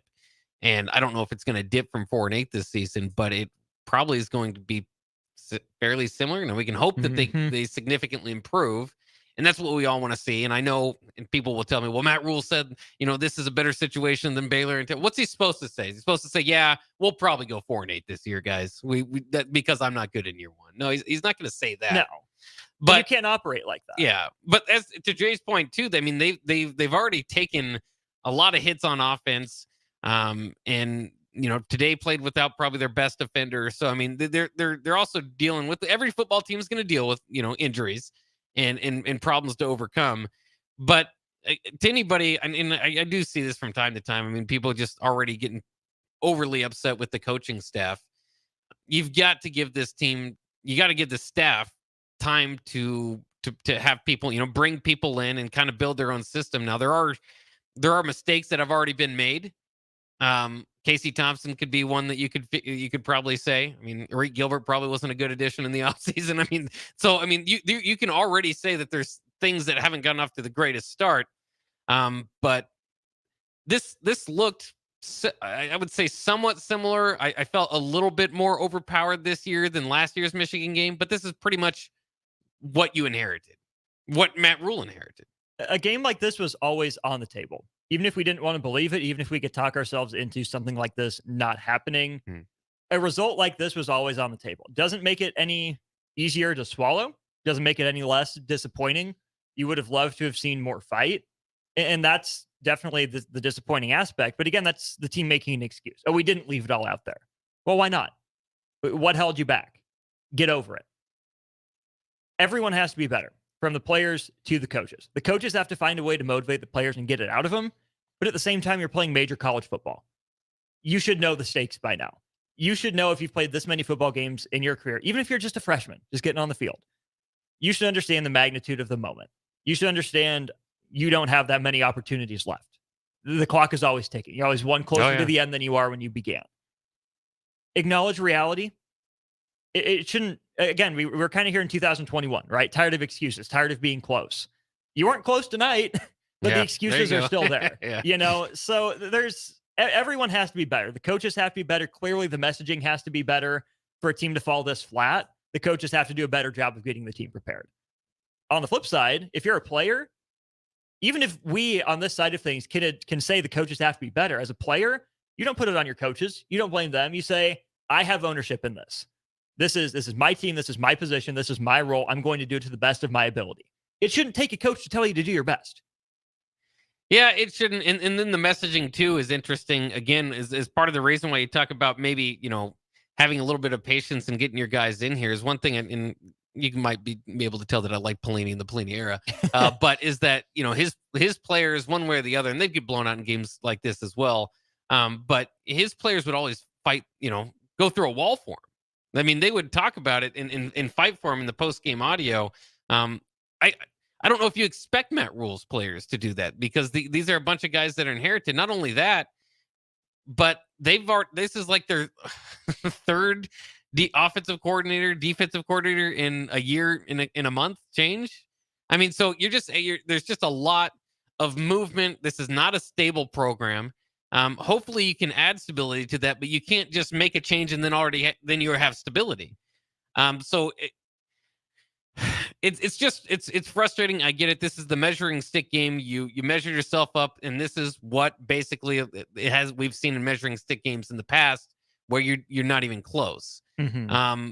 And so that could be frustrating, but I would just urge a lot of Husker fans to Get geared up for Friday. I mean, the rest of the season is going to tell you a lot more about this team than what today is. Today is what happens to a lot of teams when they go up against Michigan. Unfortunately, Bowling Green and Rutgers put up a little bit bigger of a fight. Bowling Green, by the way, today also beat another Power 5 team, Georgia Tech. Yep. So it hardly counts, but yeah, Georgia Tech's not who are much we to one, say that? But just for what it's worth. And Rutgers might be better than what we give them credit for as well. I'm not sure. But either way, I mean, we know where Nebraska is. And Nebraska's they've got a long way to go with a not very explosive offense, an offense that's not going to score a whole lot of points. And that's tough. But I do think to what we saw today, and maybe it was just things got away from them early, is that I don't know if there was enough of a belief that they were going to win today. And there wasn't a belief in Lincoln. I understand that. There wasn't a belief nationally. There wasn't a belief in the point spread. And why? Because we saw it play out today. But in that locker room, you don't feel like there was enough belief. Absolutely not. He's Bach. I'm Austin. We got Ben on the board. We're going to step aside, come back with plenty more here on Postgame. Stick with us, 402-464-5685. Keep your thoughts rolling in. Ryan, Kent, Mississippi Mud Dog, Thunderknot, Collins, Gorilla Bear, Ashley, all the rest. We appreciate your engagement. Again, Facebook, YouTube, Twitch, and Twitter up for you as well. We can see those comments. We'll maybe get to some of those. Big thanks to Allo as well. We're on Allo channel 951. So if you're at home after the game and you just want to watch us on TV, Allo channel 951, pull us up there. We'll be back with more post game in just a minute. Ever wish you had another light switch on the other side of the room on a dark night? How much better would you sleep at night if you had a ceiling fan in your room? The High Electric Service Department is here to make your electrical what-ifs a reality. Whether you're looking to replace some outdated light fixtures or brighten up your counters with under-cabinet lighting, High Electric can handle all types of residential electrical installations and services. Give Erica a call at 402-466-6606 or visit high-electric.com to get started. I'm Karen Carr. I've been a realtor for 31 years. When I made a company change 12 years ago, I chose Lincoln First Realty, now NP Dodge. It's the oldest independently owned realty company in the country. Since becoming NP Dodge, we've continued our tradition of community involvement. Our management and staff are always available to offer support in marketing, technology, social media, and educational opportunities. Expand your career with NP Dodge. Call Eric at 402-434-2222. Great news. I just got the State Farm personal price plan on our home and auto insurance. You told our agent about my thing for romance novels? No, you don't have to get that personal. Our agent just helped me choose affordable options to create a personalized price just for us. Oh, sweet. Then you won't believe the love triangle Jen is in now. Call your local State Farm agent, Vinny Krekak, at 402-474-1173. Prices vary by state. Options selected by customer. Availability and eligibility may vary. Hey, it's Sean Callahan, and football season is here, and there is one place that has all the games, plus great food and beer specials. Tanner's Bar and Grill at 30th and Yankee Hill. Whether it's Thursday night football, college football Saturdays, NFL Sundays, or Monday night football, there's a great view of the game from any seat with different food and drink specials every night. Try the Blue Ribbon Reuben Sandwich or the Prime Rib French Dip or any of their famous chicken wings. That's Tanner's Bar and Grill at 30th and Yankee Hill. Plains Cover Crop is your one-stop seed shop. Call us now for spring and summer forages, CRP mixes, and fall cover crop blends. We do farm-specific consulting for practical and efficient seed blends to fit your geography and goals. With a very diverse inventory, we will tailor a blend just for you. We're also looking for contract growers, and we buy and sell rye. Find us online at plainscovercrop.com. Timeless agronomy practices paired with modern technology. East Highway 20 in Orchard and across Nebraska. 93.7 The Ticket has moved downtown, and you're invited to join us for New Beginnings. Join us for our grand opening on Thursday, October 5th at 6 p.m. to celebrate our new space with ribbon cuttings and more. Raising Cane's will be on site to provide entertainment and prizes as we bring downtown Lincoln the newest hangout spot for its favorite radio station. It's 93.7 The Ticket's grand opening at the new 11th and O location, sponsored by Raising Cane's. Tune in throughout the week for more information on times. This is Chris Elgert, loan originator at Lincoln Federal. With over 20 years in the industry, I have found it's extremely gratifying to solve my customers' home financing needs and then show them the options and strategies available for them to fulfill their goals. But my biggest reward comes when I watch my valued customers experience the American dream of home ownership and move into their new home. Talk with me about your home loan at Lincoln Federal and go Big Red. Member FDIC, Equal Housing Lender. Personal banking like you remember. It takes a great game plan to win a football game each week, and right now, it's time to plan a trip to get a new car at Mullen Motors. Just like on the football field, there's a wall of defense on the way to Mullen Motors. 48th Street is under construction from Layton all the way to Cornhusker Highway. But the lot at Mullen Motors is full of tons of great vehicles to drive home this fall for the ultimate touchdown. Mullen Motors, still open through road construction at 48th and Walker. No taglines, just quality vehicles. Mullen Motors. Accelerate your financial journey. With Kasasa Cash, experience the thrill of earning more with each transaction or the freedom to withdraw your cash from any ATM nationwide. Not to mention, no monthly service fees. It's the power of earning up to 5.5% APY on your Kasasa Cash with Liberty First Credit Union. Earn rewards beginning at a penny, continuing up to $40,000. Visit libertyfirstcu.com for details. Federally insured by NCUA. Liberty First Credit Union. Banking with purpose. Account qualifications apply. What do Tom Brady, Peyton Manning, Tiger Woods, and LeBron James have in common? They're all among the best athletes in their sports of all time. And they all do Pilates. Yep, Pilates is not just for women. It helps everyone to bring the muscles of the body into balance and help the mobility and strength in spine and joints. Pilates can help your golf game and anything else you do for fun. Do Pilates, do life. Check out Club Pilates in Lincoln today at 84th and Holdridge. Online at clubpilates.com/Lincoln or at 531-500-1456. The dog days of summer are here. Is your yard in need of a touch-up as we head into the fall season? August, September, and October are the months for aeration, and Penner Sprinkler and Lawn is the place to call to get the job done right. If you're noticing any issues with your sprinkler system through the hot summer months, they're always a call away, and they're already scheduling installs for sprinkler systems for next year and all other lawn care needs. Call Penner Sprinkler and Lawn today at 402-413-1215. It's time for the Jay Foreman Postgame Show. Here's Coy Detmer dropping straight back in the pocket. Rifles a pass. It was tipped. It's picked off by Foreman. He's at the 15, 10, 5. He'll score. A look to the left, and he kind of telegraphed it all the way. When the ball was tipped, Foreman's in the right spot. Sponsored by Tanner's Bar and Grill, Vinny Creekat, Elway Power Sports of Lincoln, and Action Plumbing, Heating, AC, and Electrical. Here's Fuente dropping back, fires a pass, and it's intercepted by the Huskers at the 25, Jay Foreman. And Foreman takes it down to the 19-yard line of Oklahoma. Another big play by the Black Shirts. On 93.7 The Ticket and theticketfm.com. No Jay Foreman, but we will still give him credit for the post-game show. Jay carried it for an hour and a half, couple hours. Nick was in here for a while as well. Big thanks to them. Big thanks to all the sponsors of our post-game show. You're watching us on Facebook, YouTube, Twitch, Twitter, and Olive Channel 951. Don't forget also you can download the free app for your phone and text us here, 402-464-5685. I'm Austin Norman, joined by Jake Bachhoven. Ben Droz on the board.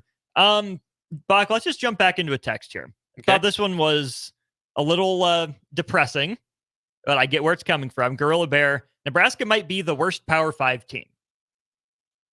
On its face, you want to say, oh, no. Ridiculous. Yeah. Nebraska's not playing good football right now. No. We know that. Some numbers for you. Again, take these with absolutely a grain of salt. Jeff Sagarin, who puts his ratings together, says Nebraska is the 59th best team in college football right now. Other Power 5 teams below Nebraska include North Carolina State, Michigan State, Arizona, Houston, Power 5 team this year. Colorado, doubt that's true anymore. Purdue, Northwestern, Wake Forest, Georgia Tech, Virginia Tech, Indiana, Boston College, Arizona State. Scrolling down the list here. Stanford, Virginia, Vandy. There's plenty of them. If you go to ESPN's, this is the SP Plus.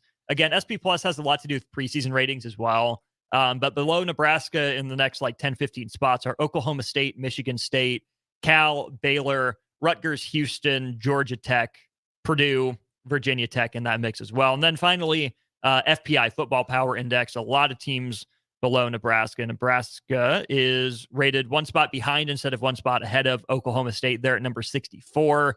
A couple spots ahead of Purdue, Wake Forest, Houston, Northwestern, again down there. Indiana, Baylor in that conversation. Virginia Tech way down there. Virginia is really low. Vandy and Stanford are next to each other in these. Arizona State's even below them. So by the numbers, no, Nebraska is not the worst team in college football. It would be tough to swallow the pill that Nebraska is the worst team in college football, at least as a Power 5 school. Yikes. It's just a problem. Like, Nebraska's not playing good football, but let's also not lose perspective. Yeah, I think that's fair. And I understand Nebraska fans' frustration because all those teams that you mentioned, I mean, Nebraska's pretty much in that group. I mean, there's a few of them that are absolute bottom feeders. Arizona State's really going to struggle to get back, though they did put up somewhat of a fight against USC last week. But in any case, yeah, I mean, I think if you just kind of look at it closer, Nebraska needs to get obviously out of the cellar of the Big Ten West. They've been there for years. And we got Michigan fans teasing us. They've been there for years, and that's where my kind of thought process goes now, because I think that's what this Illinois game might kind of be, kind of a struggle to see who's at the bottom. Now, Northwestern fought Penn State admirably for a half. They beat Minnesota, a team that beat Nebraska. You could argue Northwestern over Nebraska right now, as ridiculous as that may sound, maybe a month ago. Who's the better quarterback, Ben Bryant or Heinrich Harburg? Yeah. Well, got to go with Brian. So, I mean, I all that other national stuff, I think you got an argument there. But in the Big Ten West, where Nebraska plays and the schedule that they play, they're gonna have to prove it because right now, I think you could have a pretty good argument, especially if they lose to Illinois this week, that they're right back to the bottom of the Big Ten West. Let's take a look at some notable stuff going on in the Big Ten. You mentioned Penn State and Northwestern. It was 10-10 at halftime. Penn State puts up 17 in the third, 14 in the fourth to win at 41-13. Minnesota, you just talked about, was down 17-14 at half to Louisiana. The Raging Cajuns came up to the Twin Cities, gave them a game, but Minnesota ends up winning that one 35-24. No issues for Maryland over Indiana. Purdue and Illinois 44-19 Boilers over the Illini. Rutgers played Wagner again for some reason. I don't know why they continue to do that. But the interesting game in progress right now is Michigan State and Iowa. This is a game that's on NBC, Peacock as well. The notable news from this isn't the score, which it kind of is. It's 16-10 Michigan State right now in Iowa City. Cade McNamara, knee injury. Uh-oh. Busted his knee up. Tore some ligaments, it sounds like. Cade McNamara most likely done for the year for the Hawkeyes. Wow.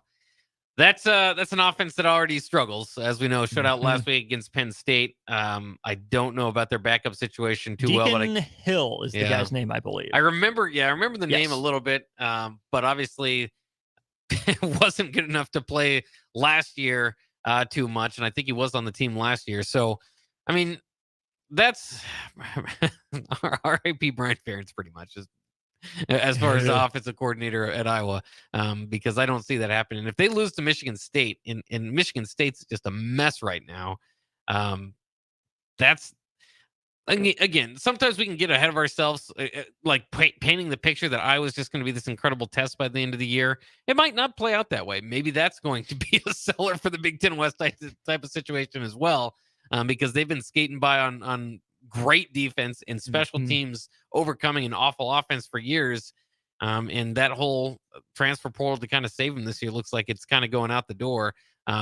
Even though I guess their one, Luke Lachey was their one kind of guy that kind of made the deal move, and he wasn't out of the transfer portal, but as usual, in Iowa tight end, and he's out for the season. So, man, at least Iowa sucks. I think that's a good thing about today. Michigan State just out Iowa over the last 4 or so minutes here as they get into the third quarter. LaShawn Williams fumbles, scoop and score for Michigan State. It was 10-9 at the half, but the scoop and score for the Spartans, who just intercepted Deacon Hill just outside the red zone. So Michigan State, a couple big turnovers there, up by 6 with the ball again, early third quarter. Other Husker news, volleyball wins. Good. They lose the first set 25-23 to Indiana. They come back and they win the next 3. Insert your John Cook for football coach jokes here. There you go. he did say he thought he was going to be coaching football at this point, probably high school. Huh. Yeah. Hey, I think he's good with what he's been doing. I think he's found his niche. He's found his role. As we turn back to football, though, Bach, any players that stood out positively from Nebraska for you today? No. No. I mean, again, I think that the only positive storyline out of this, to me, is Joshua Fleeks. At least, that kind of the move they made this week. I didn't anticipate that it was going to mean anything. And again, it preserved a very important streak to me. Right. And to some of us here in Husker Nation of at least not getting shut out.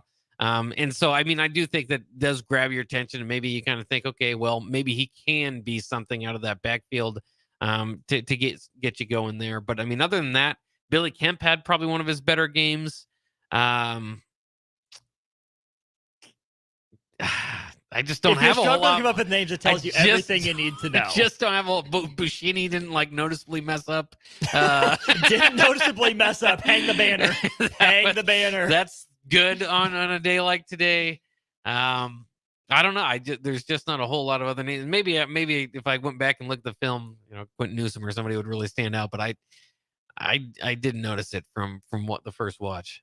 Billy Kemp, for sure. I mean, 4 catches, 61 yards, the 34-yarder, a career high, according to the post-game notes. Had a 32-yarder at Virginia at one point, but good for him. 34 yards is career high? Apparently. That's surprising. It is. For a lot of yards that he's put up, just for that reason. Right. Mr. Consistency, but apparently not Mr. Explosive. Yeah. Targeted 7 times, had 4 catches on those. 7 targets out of 25 pass attempts is better. I think that shows you that him and Harburg are developing some chemistry. There's more of an effort to get him the ball. And he had that rush attempt, which, only 4 yards, but hey, it's fine. Get your guy the ball in space. Let him see what he can do. Another 2 catches for Thomas Fedoni, 31 yards, the third down and long conversion for one of them. Emmett Johnson actually featured a little bit, 2 catches for 20 yards. That's not a whole lot. Jalen Lloyd, welcome back to the field, a catch for 19 yards. And a first down point down 45-7. You take what you can get. I mean, Michigan was still pointing up 45-7 too. So that's right. I think that's just the thing now. Do you think we see more of Josh Fleeks at running back? Was 1 carry enough to tell you he's RB2, enough to work him in Tommy Hill style for, a play every couple of drives? Where are you at with Josh Fleeks? Yeah, I mean, I would say that. I mean, because we just didn't see enough either. I mean, you just kind of get the one big play. But this is an offense that doesn't have a whole lot of big play ability. So it would be at least wise in my mind, because they do feel like Tommy Hill's that guy. And as much as they attempt to make it happen, it hasn't happened yet. So, I mean, I wouldn't go to running back number 2. I think Emmett Johnson, like you said, has looked pretty good in his limited touches there. But something to consider. I mean, I wouldn't be shocked if he does kind of eventually take those reins. I mean, he's an older player, been in the system, Matt Rule's system for a long time. So, but no, I mean, again, I don't even know if that was Michigan's second team or third team or how many, of which team were out there. So it's just kind of a garbage time touchdown, but thank God it happened. Let's take another break here on the Jay Foreman post-game show. We've talked a lot about the quarterback competition. We've gone over the stats for Jeff Sims in his first couple games, Heinrich Harburg the last 3. Let's talk kickers, though. There's a name I want to bring up. We have to get to this. I think it's important if special teams are going to narrow the margin for Nebraska in some of these games that we'd like to think they should be in more. What do you do with the kicking position? We'll get to that here in our next segment. Is it Tristan Alvano? Is it Timmy Bleekrud? Let us know your thoughts. 402-464-5685. We'll break down some kicking game next here on the Take It Post Game Show. It's game on at Elway Power Sports of Lincoln, and they've scouted out the best Kawasaki side-by-side deals for you. Score up to $2,500 off the 2023 Kawasaki Teryx and up to $1,000 off Mule Pro FX and FXCs. Whether you want to handle the toughest task in a trusted, tried and true mule, or looking to dominate adventure in a Teryx, Elway Power Sports of Lincoln has you covered with a large selection of Kawasaki side-by-sides in stock at their new 27th and I-80 location. Hurry in, the clock is running down.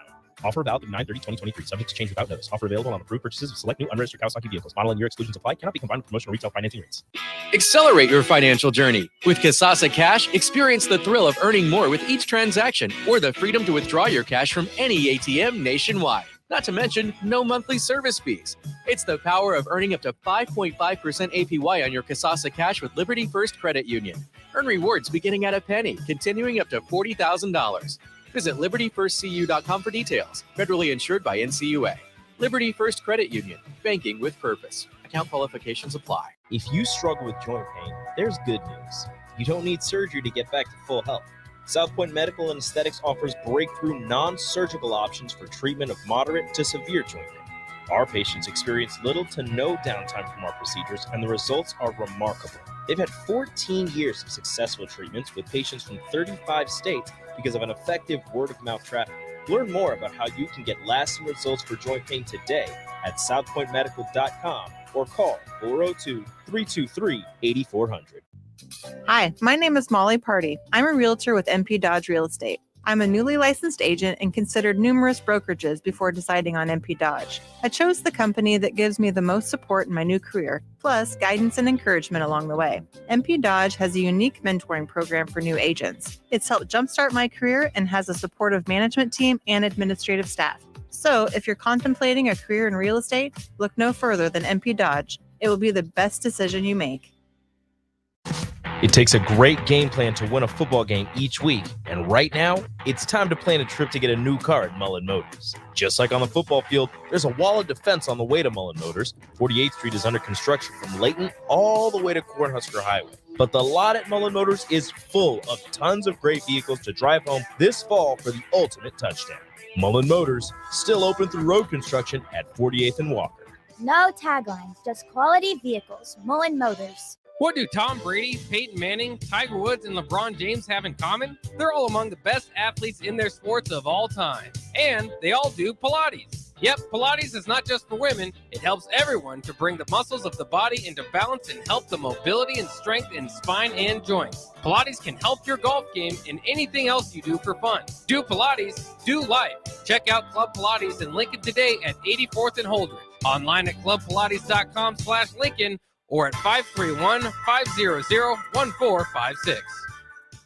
Hey, it's Sean Callahan, and football season is here, and there is one place that has all the games, plus great food and beer specials. Tanner's Bar and Grill at 30th and Yankee Hill. Whether it's Thursday night football, college football Saturdays, NFL Sundays, or Monday night football, there's a great view of the game from any seat with different food and drink specials every night. Try the Blue Ribbon Reuben Sandwich or the Prime Rib French Dip or any of their famous chicken dips. That's Tanner's Bar and Grill at 30th and Yankee Hill. This is Chris Elgert, loan originator at Lincoln Federal. With over 20 years in the industry, I have found it's extremely gratifying to solve my customers' home financing needs and then show them the options and strategies available for them to fulfill their goals. But my biggest reward comes when I watch my valued customers experience the American dream of home ownership and move into their new home. Talk with me about your home loan at Lincoln Federal and Go Big Red. Member FDIC, Equal Housing Lender. Personal banking like you remember. 93.7 The Ticket has moved downtown, and you're invited to join us for New Beginnings. Join us for our grand opening on Thursday, October 5th at 6 p.m. to celebrate our new space with ribbon cuttings and more. Raising Cane's will be on site to provide entertainment and prizes as we bring downtown Lincoln the newest hangout spot for its favorite radio station. It's 93.7 The Ticket's grand opening at the new 11th and O location, sponsored by Raising Cane's. Tune in throughout the week for more information on times. Get rid of pesky critters once and for all with Bats to Rats. Their expert team is here to help you reclaim your home. No more sleepless nights caused by crawling critters or flapping wings. Bats to Rats ensures a safe environment for every family member. Check the website at batstorats.com for amazing offers, and if you mention this ad, you'll receive $10 off your initial inspection cost. Don't allow uninvited guests to take over your home. Trust Bats to Rats for a peaceful and rodent-free living space. This is Brad with Midwest Bank, proudly serving our Nebraska communities for over 70 years. We're a community bank, making local decisions, supporting local organizations, and helping local businesses and farms succeed. We are dedicated to serving our clients and helping them meet their financial needs with sound, innovative banking solutions. From an array of checking and deposit accounts, cash management services, to small business, real estate, and ag lending. We're here for you. Your community, your bank, Midwest Bank. Find out more at midwestbank.com. Member FDIC. This is where it happens. Long hikes with friends, kayaking adventures with family, more horseback riding, zipline gliding, rock face climbing, hammock camping fun than you could ever imagine.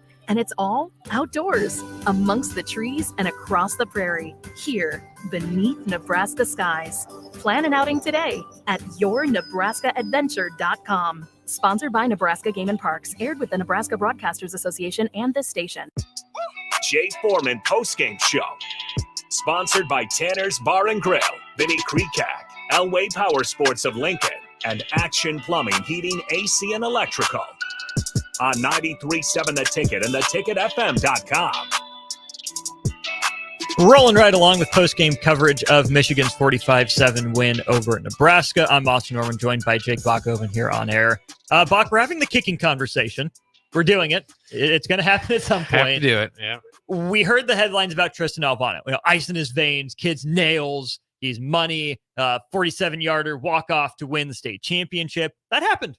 Pat him on the back. Well done, Tristan Albano. You did it. He's 1 for 4 to start his college career. Obviously, the kicker position isn't as high profile as the quarterback position that we've spent a lot of time talking about ad nauseum. Yep. Kind of sick of it. We'll continue to do so. Here's the thing. I'm going to repeat this again in case you have a different audience. I said on the crossover a couple days ago that I'm 75, now it's closer to 80% sure that Jeff Sims has started his final game at Nebraska. I said that, and I'm going to stick to that. I am 0% sure that Tristan Albano has started his last game at Nebraska. Yeah. For one reason and one name only, Drew Brown. Former kicker, 2014, 15, 16, and 17. Drew Brown's first year on campus. Perfect on extra points, 59 to 59. A lot of touchdowns. That's good. Had 21 field goal attempts. Guess how many he made? Was it 14? It was 14. Yeah. He was 14 of 21. Again, that's basically right now. I mean, Albano would have to miss basically this many again the rest of the year, but you'd have to go 13 of 14, 13 of 17 to get that, which would be a market improvement from 1 of 4. Year 2, Drew Brown goes from 14 of 21 to 21 of 27. Better, still not great. You go from 2/3 of your kicks to 78% of your kicks. As a junior and as a senior, Drew Brown was perfect on extra points, made all 75 of those, and was 12 of 14 on field goals both years. Lower volume, absolutely, like that has to be taken into account, but the improvement was there. More consistency. Yes, the offense, put the ball in the end zone more. Well, actually less. The first couple of years, he had fewer opportunities to kick, which plays into it, but a higher percentage of the time he was kicking extra points as opposed to field goals. But Drew Brown was allowed to work through it, right? We didn't have constant kicker competition. Maybe Drew Brown needed it his first couple of years to improve, but by the time he was a junior and a senior, Drew Brown was pretty much nails. I mean, 24 of 28 over your last 2 years, that's fine. That's reliable enough. You can take that. Tristan Albano needs to be better. I assume he would tell you as much. Ed Foley would definitely tell you as much if we ever got to hear from him. I'm not willing to write the kid off yet. Maybe he needs a game off. Maybe Timmy Bleekrode needs to go in for a game. But I don't think Tristan Albano's done at the University of Nebraska. No, absolutely not. I mean, but it is more than just the missed field goals. He has kicked 2 kickoffs out of bounds at this point too. And just 5 games in, if they truly had a kicker competition like they said they would, it's probably time to make that change. And and it's not one of those situations where it was a couple years ago where you travel, throw 6 different kickers off, get a waiter out of a bar downtown and see if he can kick it. I mean, they really went to all one of my high school not classmates, who's a year ahead of me, was actually one of the guys to kick an extra point that year. Yeah, there was seriously like 6, 7, 8 guys Lane with McCallum extra points or field goals. Yeah. Yikes. And so that was just a disaster. But in this case, you don't have that. I mean, you've got Timmy Bleekrode, a guy that although didn't kick the most, I think it was 9 of 12 last year. That's not, again, not high volume, but at least hit a lot of, fairly routine kicks. And that's the other problem. Which is all you can ask. Yeah, but that's part of the problem, though, is that Albano, these aren't 50-yard field goals. They're not ones that you go, well, one where, this doesn't count against them. These are ones that you kind of expect a kicker to hit at least 3 out of 4 of them. And so, I do think it's time for that move. I think because it's early in his career, it's not like he's a junior. Like, if he's an upperclassman and you make this move, then maybe, you worry about his confidence and never, really getting him back. But hopefully he would understand that he's struggling and that there is a veteran behind him and that there's a place for him in the future on this roster, but he just hasn't lived up to the expectation. And there's competition. There's a good, solid kicker behind him. And so, I get sticking through it for a while, but this is 5 games into the season, and it's just too much inconsistency that I think you have to. I mean, it's consistent that it's not very good. So I think they have to make the move. And I'd be surprised if Timmy Bluecoot's not starting a kicker this next week. See, I would say you give Alvano through the bye week. If you don't see any improvement in practice, he's still missing kicks, you give Bleekrode a shot, right? He's been around. I mean, yes, I know he transferred in, but he's been around college football. You obviously trusted him to run the fake field goal. Yeah. So there's some level of comfort and trust with him, there in some role. I still think you can split it up half and half. I mean, if it comes down to a field goal for Nebraska to win against Illinois, I'm still running Alvano out there. Boy, I am. Like, I don't here's the know thing. what you do. I wouldn't feel good about it, right? 1 for 4 is 1 for 4. Numbers speak for themselves. But this is one where you chose him before the year. You hand selected him. You put the recruiting full court press on him to get him to campus. Yeah. If you're going to go away from him after just 5 games, I don't love that. If he comes to you and says, hey, I need a break, or if you can tell that he's mentally pressing and he's not in it, then you have to make that call. But if it seems like business as usual, he's just got to, get more consistency. That's a situation where I'm okay with sending him out there to try to give him that positive experience of making the game-winning kick to build that confidence. Well, and it makes you wonder too. I mean, that Minnesota game, they were driving. Maybe if he hits that one, his confidence. Confidence goes a long ways with kickers. We know we've seen them. I mean, Brett Maher doing perfectly well, and again, one of the NFL's top kickers last year in the playoffs couldn't hit an extra point. So I mean, you can go through these streaks and ups and downs, but this is something that they have to get right. They have to decide. And I know it's funny that this is what we're talking about after losing 45-7, but this is you if Nebraska is going to win some games down the stretch and make a run at a bowl game, they're going to have to win some close games. And so whoever's kicking those field goals is going to be very important. Like you said, it could absolutely come down to a game-winning kick and having the confidence to send somebody out there. I agree with you. I don't think it's as simple as just bench him and replace him. I think that you would have a competition, throughout the week and see who's kind of hitting it better. But I would lean toward almost running Bleekrode out as the presumed starter and making it a true competition. If he gets beat out during the week, then there you have it. But I mean, he's this is Bleekrode's somewhat proven. So it's not like, well, we don't know what we're going to get with him. You got pretty consistent kicker last year, and you don't have one almost halfway through this one year. So again, I would make the change, not without a competition this week. I mean, if Bleekrode goes out and just can't hit anything and Alvano's hitting stuff left and right in practice, well then, okay, you got to stick with Alvano. But it's not just the missed field goals to me. It's the kickoffs out of bounds. He's not there yet. I mean, and maybe it's not fair. We always talk, kicking is kind of something that should probably translate a little bit easier. But there's something that's not there. Maybe it's the confidence. I'm not sure, but I think because of Bleekrode's proven ability, I would probably make the switch. Kicker is just such a nebulous position, right?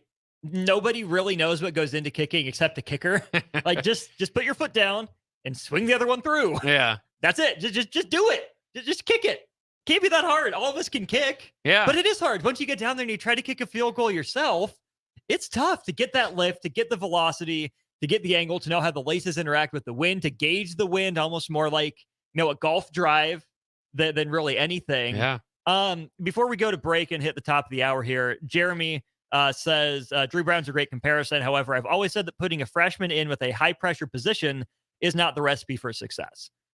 Okay, but what's a low pressure position? And when you're playing Power 5 college football, yeah, you hope that if you select a freshman to start from day one, that he is A, mentally prepared to handle it, and B, understanding that him being mentally prepared to handle it isn't on his own, that he has a support system, whether it's a coach, another player or two on the roster, the whole unit coming around him, supporting him, lifting up when there are struggles, celebrating him, but not keeping his head up in the clouds, grounding him a little bit when there is success. Like, was it wrong for Nebraska to start Adrian Martinez as a freshman? Hard to say it was the wrong decision. He was the best option at quarterback that year, right? Was it wrong to start Gabe Irvin at running back as a freshman that game? I don't know. Freshman wide receivers, I think, have it easiest. Just go run. you know, is really all you have to do for freshman receivers, which is why I think it's so difficult for me to understand why a guy as fast as Jalen Lloyd isn't on the field more, right? Just even if you have to coach tell him run straight for 7 steps, turn in, run straight for 5 steps, turn around. Like, I get it. There's more that goes into it. There's a human element to it, but I think receiver would be a, you know, quote unquote lower pressure position, but there's not a low pressure position if you're playing Division I college football. Yeah, and it's dependent on the guy. I mean, some guys can come in. I mean, Nate Swift, Kenny Bell, those guys that I can think of that have great freshman years. And sometimes it takes a while. I mean, Quincy Enunwa didn't really break out. He's probably the best receiver Nebraska's had.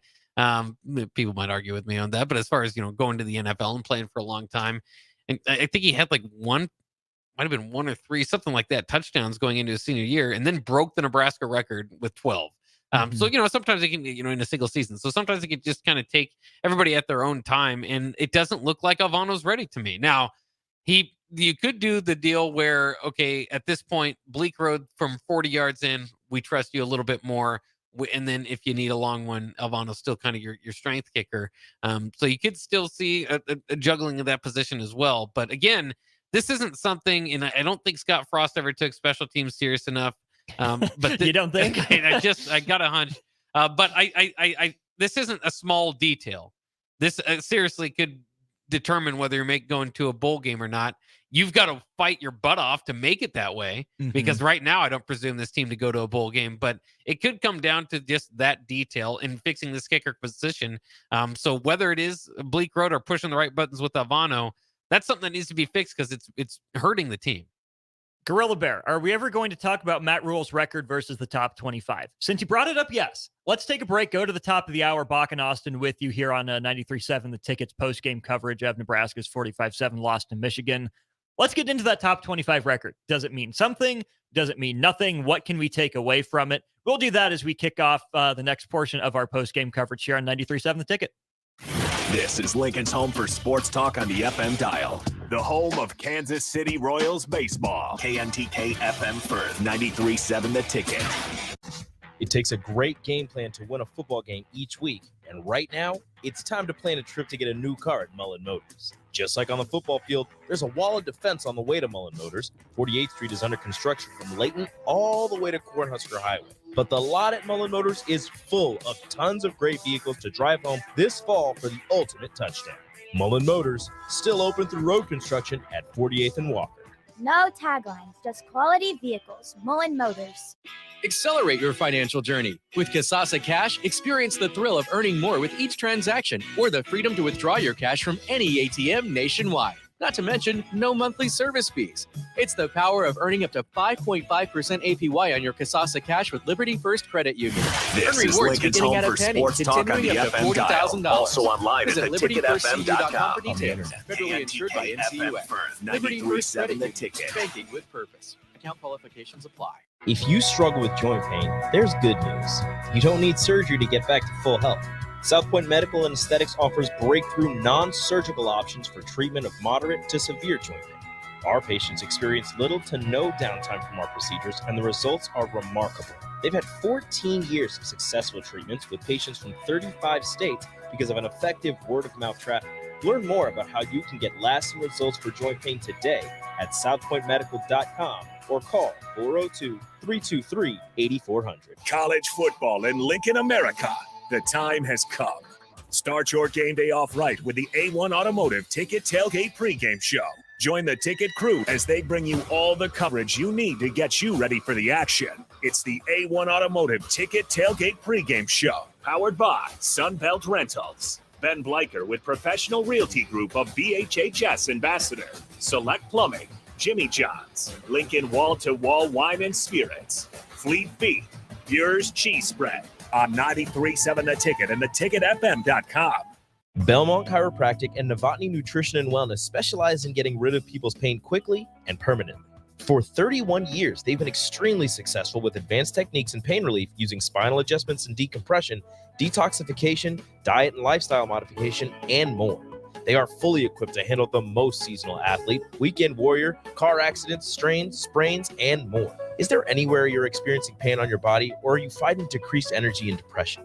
Consult Belmont Chiropractic and Novotny Nutrition and Wellness first at 402-476-8619. Hey, it's Sean Callahan, and football season is here, and there is one place that has all the games, plus great food and beer specials. Tanner's Bar and Grill at 30th and Yankee Hill. Whether it's Thursday night football, college football Saturdays, NFL Sundays, or Monday night football, there's a great view of the game from any seat with different food and drink specials every night. Try the Blue Ribbon Reuben sandwich or the prime rib French dip or any of their famous chicken wings. That's Tanner's Bar and Grill at 30th and Yankee Hill. Xandar. Yes, Marlax. If you want to assimilate into Nebraska culture, you must learn the reactions of joy from playing and winning Nebraska Pick 5 from the Nebraska Lottery. Specify. Nebraska life forms use words like yippee, wow, woohoo, and booyah. Logical. Nebraska Pick 5 grows by $10,000 each time it is not won. This produces hyperactive reactions in humans. I will try. Yip-ee.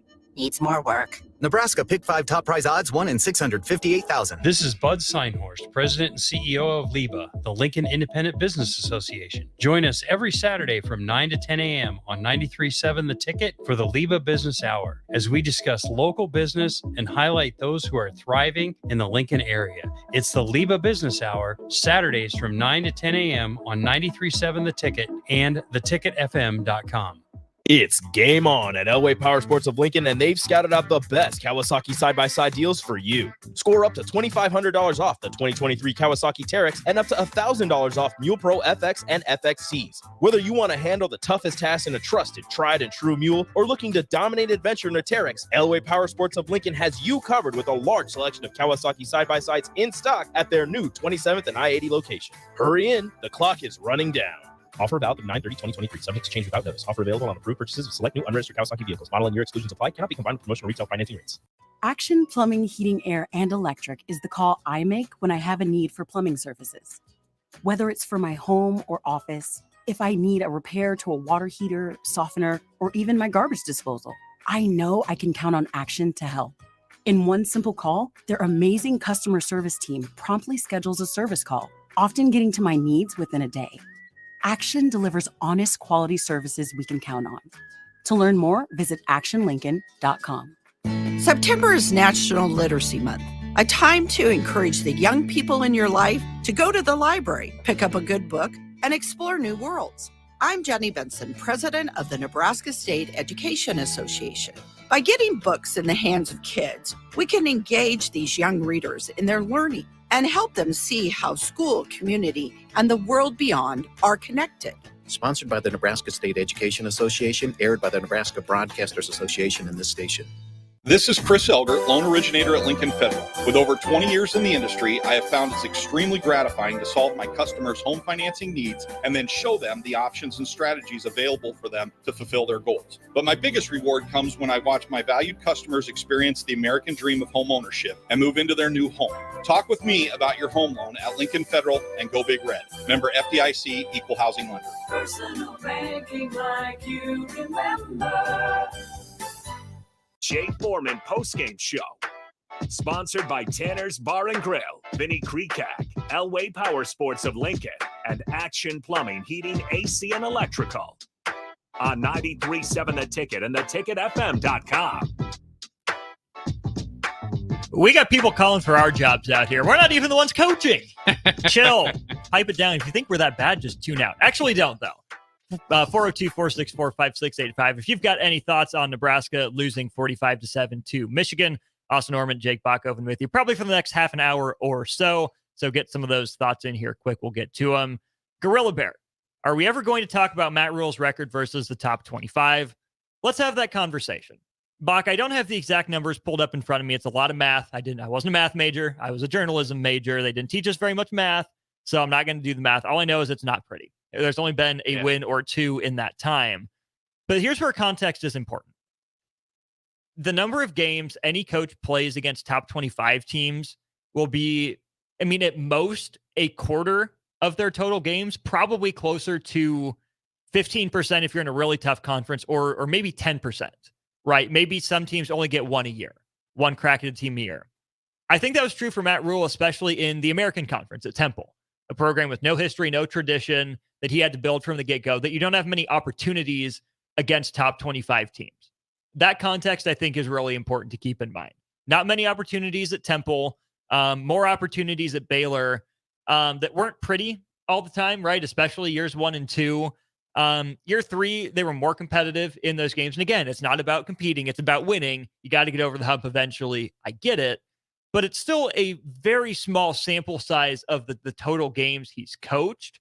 So I don't think Matt Rule, as a, quote unquote program builder, necessarily needs to be held accountable for his record against top 25 teams yet, because Matt Rule hasn't been around to sustain a program where he's playing a lot of top 25 games with stakes. It's been 1 or 2 top 25 games that actually mean something, that have anything to do on the outcome of a season or perception of a program in his entire coaching career, which is still right about 100 games he's coached in college now. I mean, it might even be less than 100 games. He hasn't played that many. None of them would have really moved the needle for any of his programs in any of the first couple of years at a place. So, yes, we need to talk about it. I just don't think now is the time, because while it would be nice to get an upset over a top 25 team, if you're talking about top 25 wins after you get spanked by number 2, it's different than, losing close to number 25 Iowa at the end of the year, for example.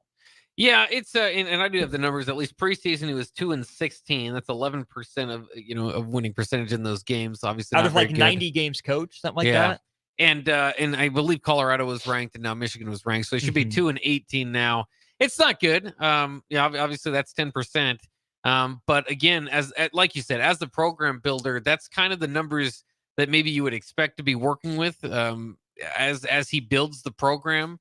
That's the thing that we don't have necessarily, and hopefully we do get to learn about Matt Rule, is if he stays somewhere long enough, can he turn that over? And you would assume he would. So, I mean, I think you're right. I think Trev Alberts has heard of these numbers when he made the hire, and has looked through it, and probably is kind of thinking, okay, we don't know what it looks like once he has the program established. You would assume if he stayed at Baylor all those years, after he left, they'd probably have a top 25 win or 2 if they would have continued the success they had under him.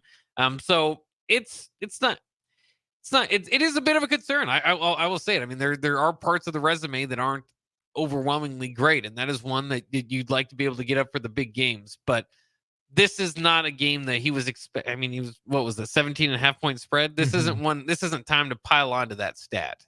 It's absolutely not, because what does this game do in the long run? You can't call it a spark for the program till you're years down the road. That's my argument. Now, here's the thing. This program, this team clearly needs a jump start. So a win over a number 2, a win over a number 22 Colorado in week 2, maybe that would have been a jump start, right? I'm more than happy to have that discussion and admit that, yes, you need a top 25 win, maybe even not top 25, but you need an important, a meaningful win to jumpstart something. It's great that Nebraska beat Iowa last year. Obviously, I won't trade that for the world. I don't think any Husker fans would. It's always satisfying to beat Iowa. But in the grand scheme of things, what did it really mean? Mickey Joseph was 98% out the door at that point. You weren't going to a bowl game. All you did was, out of spite, keep Iowa from going to the Big Ten championship game. As nice as that win was in the moment, it didn't mean anything. I can totally buy into the argument that a top 25 win means more in year 1 if it sparks you to a surprising bowl game appearance, or in year 2 if you beat someone you shouldn't have, and hey, that gets you from 5 wins to 8 wins. It gives your team that confidence. But given where Nebraska's at, even having 2 wins, I wouldn't say they've necessarily played rather inspiring football. A win over Michigan, yes, it could have been the jump start, but it could have also been nothing. So I don't think this game means a whole lot in the grand scheme of things, as disappointing as it is in the moment. And I also don't think even a win would have been something we could say, oh, yes, that's absolutely the spark tonight. Well, and the more concerning thing along those lines, the streak, I suppose, would be the Nebraska one, which I believe is up to 24 in a row against top 25 opponents and now lost. That's a lot. And not all of them against number 2 or number these. There's some of them where you can just say, okay, yeah, that's the expectation. But you've got to be able to jump up and get some of these wins once in a while. And I still think that Michigan State win, probably from Mike Riley in 2016, was probably the last one. 2015 was the last one. So, I mean, that's part of the reason why you're on coach number 3 at that time, is because you're just not getting any big wins. But again, these are kind of numbers that were expected to grow today. So, I mean, eventually you got to get across that, and I understand that. But there's two teams, there's 2 programs right now that have been to the playoffs each of the last 2 years. You played one of them today. That's probably not going to be the surprise victory. Okay, let's talk about that Michigan State game, right? That 2015 Nebraska team lost on the Hail Mary to BYU in the opening game, kicked South Alabama's butt, came back against Miami down there in Florida before losing in overtime, hang on to beat Southern Miss by 8 points. You lose on the Tommy flip toward Divine Azigbo on, I think that it was a Saturday afternoon game at Illinois, lose on a walk-off field goal by Wisconsin. You blast Minnesota. You go to Northwestern, you have that game in the bag, and you give it away. Riker Fife plays against Purdue in a shootout. You lose that one. Like Darrell Hazel's only Big Ten victory in like 3 years or something right. like that. So at that point, you're sitting there at 3-6. Not great. With Michigan State, number 6 in college football playoff contention in year 2 of the college football playoff coming to town, you win at 39-38. That was a spark for that season, because you then get Rutgers on the road. You win it by a couple possessions. You have number 3 Iowa on the ropes. That was a 28-20 game against that Iowa team that ran the table in the regular season before going and getting absolutely blitzed by Stanford in the Rose Bowl. And then you get a bowl invite and you win that. A win like that Michigan State win absolutely sparked that season for Nebraska. And excuse me, nothing to sneeze at that win. I'm even willing to say it sparked the next season, because you had a lot of the same guys back, a lot of the key pieces, and you win your first 7 games in a row. You lose a heartbreaker at Wisconsin that you're 1 first down away from icing. You lose that by possession. Then Ohio State hosts you in a top 10 matchup. It goes poorly. You rebound to beat Minnesota, Maryland before getting curb stomped by Iowa, and Tennessee controls the bowl game. So if everyone's coming back and you get a late season win, I think it's something to build off of. That Michigan State win, I think, meant more to the 15-16 team than a win over Michigan would have meant for this year's team. That's interesting. I mean, I do think a victory over Michigan, and it's kind of silly to talk about now because how the game went, but I think that would, again, put Nebraska on the map. I mean, that would be leading SportsCenter tonight. I mean, that would be the big news all across the country. You had all those visitors in today. I mean, I think it could spark this team. I don't think it would automatically put Nebraska, like, it's so hard to talk about because we just didn't see it. But I don't know if you would automatically be favorites for the rest of your games. But they did. I mean, they got a little bit out of that 2015 jumpstart win. And maybe that's a sign to be excited, or at least not give up now, because if you remember, like I said, after that Purdue loss to Darrell Hazel of all people, like we were down. We were very down on that team. I mentioned earlier, Bo Pelini's team, his first year, lost 62-28 to Oklahoma, ended up winning their last 4 or 5 also games. Got blitzed by number 4 Missouri that year. Yeah, they had them in, like, most first-year coaches are going to have a few games because your team's not where you need it to be. That's why you're there as the first-year coach. That it's going to be difficult.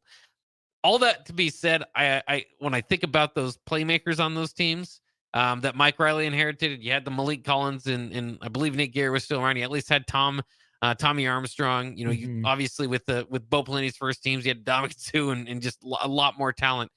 I think this team's a lot closer to Bill Callahan's first team as far as talent wise, going over from the option to the West Coast than those teams. So, you know, maybe that's where you look. And that team finished 5-7, had a chance at least on the final, but I don't think they ever got a big win that season. Mississippi Mud Dogs hanging with us on the text line. And Bach, I want to go to the expectations to wrap up. We got one more segment left of post game here. How do we view this team moving forward? Does today move the needle at all? Should it? Does it? Those are the questions we'll get to as we wrap up post game here on 93.7 The Ticket after this. Alexa, play 93.7 The Ticket. Okay, playing 93.7 The Ticket. Alexa, turn down the lights. Dimming the lights. Alexa, order a pizza. The big one. All the toppings. Are you sure that's a good idea? Alexa. That's a lot of pizza for just one man. Alexa, just do it. Stop judging me, just do it. As you wish. Thank Thanks, Alexa. You're my best friend. Accelerate your financial journey. With Kasasa Cash, experience the thrill of earning more with each transaction or the freedom to withdraw your cash from any ATM nationwide. Not to mention, no monthly service fees. It's the power of earning up to 5.5% APY on your Kasasa Cash with Liberty First Credit Union. Earn rewards beginning at a penny, continuing up to $40,000. Visit libertyfirstcu.com for details. Federally insured by NCUA. Liberty First Credit Union. Banking with purpose. Account qualifications apply. So I switched my insurance to State Farm, and get this. I talked to an actual State Farm agent who lives in my actual town. And get this. My actual agent in my actual town gave me actual help with the coverage I needed. And get this. My actual agent in my actual town who gave me actual help actually knows my name. And get this. They actually say it's called service. Call your local State Farm agent, Vinny Kreekak, at 402-474-1173. This is Brad with Midwest Bank, proudly serving our Nebraska communities for over 70 years. We're a community bank, making local decisions, supporting local organizations, and helping local businesses and farms succeed. We are dedicated to serving our clients and helping them meet their financial needs with sound, innovative banking solutions. From an array of checking and deposit accounts, cash management services, to small business, real estate, and ag lending. We're here for you. Your community, your bank, Midwest Bank. Find out more at MidwestBank.com. Member FDIC. It's game on at Elway Power Sports of Lincoln, and they've scouted out the best Kawasaki side-by-side deals for you. Score up to $2,500 off the 2023 Kawasaki Teryx and up to $1,000 off Mule Pro FX and FXCs. Whether you want to handle the toughest task in a trusted, tried and true mule, or looking to dominate adventure in a Teryx, Elway Power Sports of Lincoln has you covered with a large selection of Kawasaki side-by-sides in stock at their new 27th and I-80 location. Hurry in, the clock is running down. Offer valid through 9/30/2023. Subject to change without notice. Offer available on approved purchases of select new unregistered Kawasaki vehicles. Model and year exclusions apply. Cannot be combined with promotional retail financing rates. Load up on meat and more this fall at the Mercado by Certified Piedmontese at 84th and Havelock. This week's specials through October 3rd are buy a New York strip and get a free finished flat iron steak. And don't forget to check out their Friday feast this week and every week. Plus, don't forget their 2 new locations now open at 30th and Yankee Hill in Lincoln and 168th and Maple in Omaha. Get to the Mercado today for the best meat in town. This is Bud Seinhorst, President and CEO of LIBA, the Lincoln Independent Business Association. Join us every Saturday from 9 to 10 a.m. on 93.7 The Ticket for the LIBA Business Hour, as we discuss local business and highlight those who are thriving in the Lincoln area. It's the LIBA Business Hour, Saturdays from 9 to 10 a.m. on 93.7 The Ticket and theticketfm.com. College football in Lincoln, America. The time has come. Start your game day off right with the A1 Automotive Ticket Tailgate pregame show. Join the Ticket crew as they bring you all the coverage you need to get you ready for the action. It's the A1 Automotive Ticket Tailgate pregame show, powered by Sunbelt Rentals. Ben Bleicher with Professional Realty Group of BHHS Ambassador, Select Plumbing, Jimmy John's, Lincoln Wall-to-Wall Wine and Spirits, Fleet Feet, Bure's Cheese Spread, on 93.7 The Ticket and theticketfm.com. If you struggle with joint pain, there's good news. You don't need surgery to get back to full health. South Point Medical and Aesthetics offers breakthrough non-surgical options for treatment of moderate to severe joint pain. Our patients experience little to no downtime from our procedures, and the results are remarkable. They've had 14 years of successful treatments with patients from 35 states because of an effective word-of-mouth traffic. Learn more about how you can get lasting results for joint pain today at southpointmedical.com or call 402-323-8400. Getting experience to jumpstart a meaningful career can be difficult, and education can cost a fortune. Luckily, AmeriCorps can be the solution. With AmeriCorps, you'll earn a stipend and education award while helping people. Plus, you'll gain professional skills and make connections to help you build your career. If you're ready to start a career you can be proud of, visit serve.nebraska.gov/service to find a program for you. Paid for by Serve Nebraska, aired with the Nebraska Broadcasters Association and this station. Hi, my name is Molly Party. I'm a realtor with MP Dodge Real Estate. I'm a newly licensed agent and considered numerous brokerages before deciding on MP Dodge. I chose the company that gives me the most support in my new career, plus guidance and encouragement along the way. MP Dodge has a unique mentoring program for new agents. It's helped jumpstart my career and has a supportive management team and administrative staff. So if you're contemplating a career in real estate, look no further than MP Dodge. It will be the best decision you make. Lincoln Federal Savings Bank. Personal banking like you remember. Home. It's more than a place, it's a feeling. This is Eric Bertrand with Lincoln Federal Savings Bank. If you're looking for a place to call home, call me. Let's review your financing options and get you into the home of your dreams. Proudly serving Husker fans. Personal banking like you remember. Member FDIC, Equal Housing Lender. Jay Foreman Postgame Show. Sponsored by Tanner's Bar and Grill, Vinny Krekak, Elway Power Sports of Lincoln, and Action Plumbing, Heating, AC, and Electrical. On 93.7 The Ticket and theticketfm.com. Once again, the refs hate Duke, a tale as old as time. I'm just kidding. Bad call, though, in Duke, Notre Dame. We'll get to that later. Not now. We're talking Husker football. They lose 45-7 to Michigan. Austin Norman, Jake Bachhoven, Ben with you here for one last segment before we go on our merry ways. Gives you a Sunday to watch NFL football and get us your thoughts again on Monday for Nebraska and Michigan. But especially moving forward, Bach, I think that's where we have to look, right? You can't, like you said, throw the tape away. You can't burn it. You got to sit there and watch it and hope it burns a fire in these guys. Mississippi Mud Dog says, it's not that we lost today. Yes, it was expected. It was how we lost. Fair. But this is where my question for Husker fans is, just how much do you believe Vegas? Just how much do you believe spreads? Right? The joke, the line you go back to is, well, Vegas always knows. Vegas knows something. What's up? What does Vegas know? And I get it. Those guys are good at their jobs. They're paid a lot of money to be good at their jobs. But they don't watch as much Husker football as you. They don't watch as much Husker football as the rest of us, right? They've got a lot going on, a lot of games that they're watching. And again, like DP was saying on, was it been Thursday? Yeah, Thursday would have been. The point spread is an opinion. It's not a fact. There are very few worlds in which Michigan was just 17.5 points better than Nebraska. Again, easy to say after they win it by 38 points. I get it. But at the same time, be honest with yourself about evaluating Nebraska's offense. Be honest about the offenses that Nebraska's defense has faced, right? Michigan's offensive skill talent, Michigan's offensive line, both the best Nebraska's faced this year. And I'm willing to say there's a discussion to be had for Shadur versus J.J. McCarthy in terms of best quarterback they've seen. Michigan's defense has the most guys that will play in the NFL of any team Nebraska's played so far this year, and maybe will play the rest of the year. Two great coordinators. Oh, and they have their head coach back for a full week for the second time, right? The first one, a little bumpy early against Rutgers. They get it, figured out this week against Nebraska. Be honest with yourself, Husker fans, about what your expectations are for this team, right?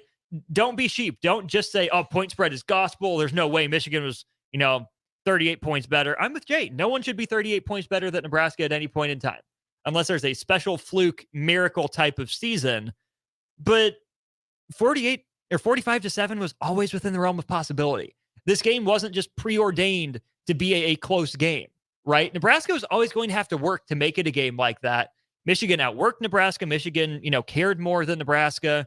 Michigan had more dudes than Nebraska. That being said, to me, this game doesn't move the needle about how I feel about this team. As down as I was on Michigan, they're still the best team Nebraska's faced. I still think they'll be the best team Nebraska plays all year. The Big Ten West, and the teams that are in it, is still gettable. Illinois, next opponent, has warts. Might be just what this offense needs to get clicking. It's not what it was last year down its defensive coordinator. After the bye week, you get Northwestern, who had even more turmoil than you did. Again, credit to them. They beat Minnesota. They did it. They're still Northwestern. You have to believe that. Purdue just put an absolute whooping there on Illinois. But again, we mentioned Illinois' problems, and Purdue, earlier than that, hadn't looked like world beaters. Michigan State, doing the darn thing right now in Iowa City. Props to them. That's resiliency. You tip your cap to them. Talk about turmoil. Maryland, by the time it gets to November, they typically fade. Wisconsin hasn't been overly impressive. Better than Nebraska? Yes. Hasn't really impressed me. Iowa just lost their starting quarterback. again, the defense is going to be really good, but really good defense and worst quarterback last year, and you beat them.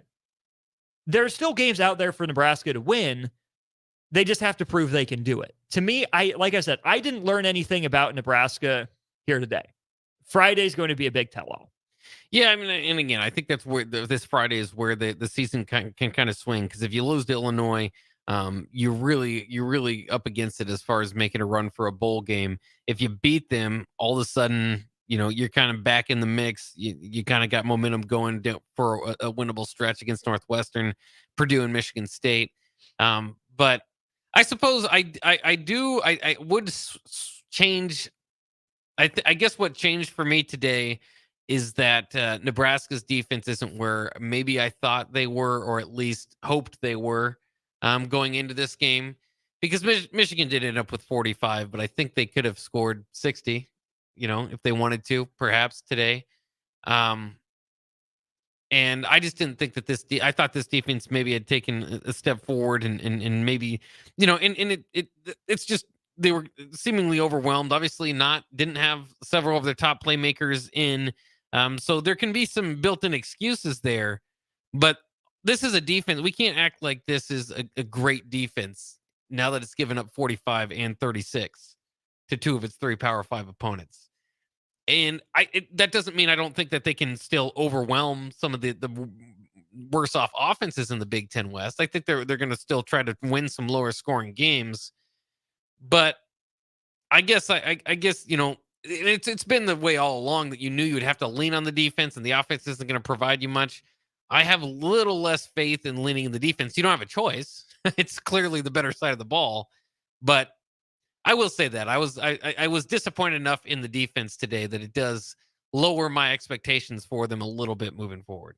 Michigan was closer to Minnesota than I think any team Nebraska will have played in terms of what we thought they were going to be in terms of running the ball. Nebraska held up well against a good running back in Sean Tyler and a solid offensive line in Minnesota. That, yes, it's fair to say I also expected more from the defense, but I was with you in that not once this year have I called this defense a great defense or an elite defense. This is, again, where I think Husker fans have to set their expectations. Just because one side of the ball is better than the other doesn't mean it's great. It can be better without being elite, without being perfect. We know this defense has some good players. I still think Tony White's a good schematic coach. Right, one bad game doesn't change that for me. Bad games happen. You would have liked to have seen them stand up more, but Michigan's the best offense Nebraska's faced so far. Again, no disrespect to Colorado. They do it different ways, but I love the running game. The receivers were, maybe not absolutely elite national championship level guys, but you see what Roman Wilson did. Yeah. Cornelius Johnson has a role, a couple tight ends. They bounce in and out. Michigan's got pieces. They've got dudes. They hadn't put it all together this year, but just as due as Nebraska was and still is for a big upset, Michigan was due to put it all together, right? So It wouldn't have shocked me that if Michigan played Nebraska, Maryland, if they play Rutgers, this week, Nebraska last week, that this game looks any different. It's disappointing because it's Nebraska, because we wanted to believe there was more in this team. But this is what this team is. This is an average football team at best. It's trying to be average, and this is what you get with an average football team. Accept the reality. Don't settle for it moving forward. Did it change any? Like, obviously, it didn't take a win off of your expectation as far as like thinking they'd beat Michigan. But does it? I don't want to say just this game in a vacuum, because I think part of it too is what Michigan State's doing at Iowa, what Purdue did to Illinois. Again, that kind of helps my feeling for Illinois, for maybe beating Illinois, but it makes me more feared of Purdue. Any more or less faith after another week of college football that they'll make a bowl run? I go back to what I said. The Big Ten West is the Big Ten West. Teams will look great one week, not great the next week. You've seen that from pretty much everyone. Illinois, I thought they were going to get beat by UTSA in Frank Harris. I was pulling for the Roadrunners. I really was. Again, a game they gave up a lot of points. I don't think they're as bad as they showed today against Purdue. I think Purdue put it all together offensively today. Still don't trust that defense in year one under Walters. Still not fully sold on Hudson Card, but I'm willing to tip my cap to him. He had a really good game today, or better than he has had. Northwestern going to Northwestern. The problem is that you blew a great opportunity against Minnesota. Yeah. Right? Being a game down in your division already, to me, is the biggest impediment to anything. Well, and I was kind of thought that at the time of the Minnesota game, and it's going to hold to be true. You just can't lose those opportunities because you don't have enough of them. Again, regardless of what your goal is. I've said this before, and I'll repeat it, and I think it's pretty obvious after today because I still heard a few people talking about it. There's no reason to talk. I mean, I understand the Big Ten West isn't good, but this is not a Big Ten West championship performance or team that we've seen so far in the field once this year. So I will continue to say for this team, their goal is, in my mind, is to get to a bowl game. It's not to win the division. Can they sneak a few games by in this division because it's a poor division? Yes. But I'll be surprised. I won't be surprised anymore because I see people do it, but I just don't think there's really any chatter outside of Lincoln about Nebraska in winning this division. Oh, no, nor should there be, right? Yeah. That to me should be, if not the furthest thing from the mind, like a step removed from the furthest thing. We'll wrap up with this. Eric on Twitter says it's been 2,534 days since Nebraska football last won 3 games in a row. Nebraska's played 79 games since then, which would have been October 22nd of 2016. In that stretch, they're 0-8 when they've had the chance to win a third straight game. So in the last 7 years, Nebraska's only went back-to-back 8 times. Only 8 times have you won even 2 games in a row. That's not good enough. But what I'm going to do, what my homework is going to be, is to reference this tweet and see in those 2-game win streaks who is the third opponent. Because I'm willing to bet Michigan was the toughest of those opponents, but it also wouldn't shock me if Nebraska had, a team that was better than it in that third game, where it would have been an upset by the numbers. So that's how we'll put a bow on tonight's post-game coverage of Nebraska versus Michigan. Wolverines 45, Huskers 7. That'll do it for today's coverage of the game, but still got plenty more to come tomorrow. All sorts of good stuff on Ticket Weekends. Jay Foreman back in studio. He'll start things off with Inside the Huddle tomorrow morning at 7. So that'll be a good look at the Huskers, with a little time to breathe. Also a great NFL slate. Jay might almost even have live football on at that point, at least a pregame show with the Falcons and the Jaguars in London. But yeah, full day of Ticket Weekends tomorrow from 7 to basically 11. Tomorrow night, we'll be on the air with you, taking you through your Sunday. Back with you on Monday, recapping the game a little bit more. Looking forward to a short week as the Huskers travel to Champaign to take on Illinois. For Bach and Ben, I'm Austin. Thanks a ton for all of you tuning in here on the Sartor Heyman text line. Keep it coming. Keep it coming tomorrow and throughout the rest of the football season. Really appreciate you guys. We'll be back at it tomorrow or Monday with you. Thanks a ton.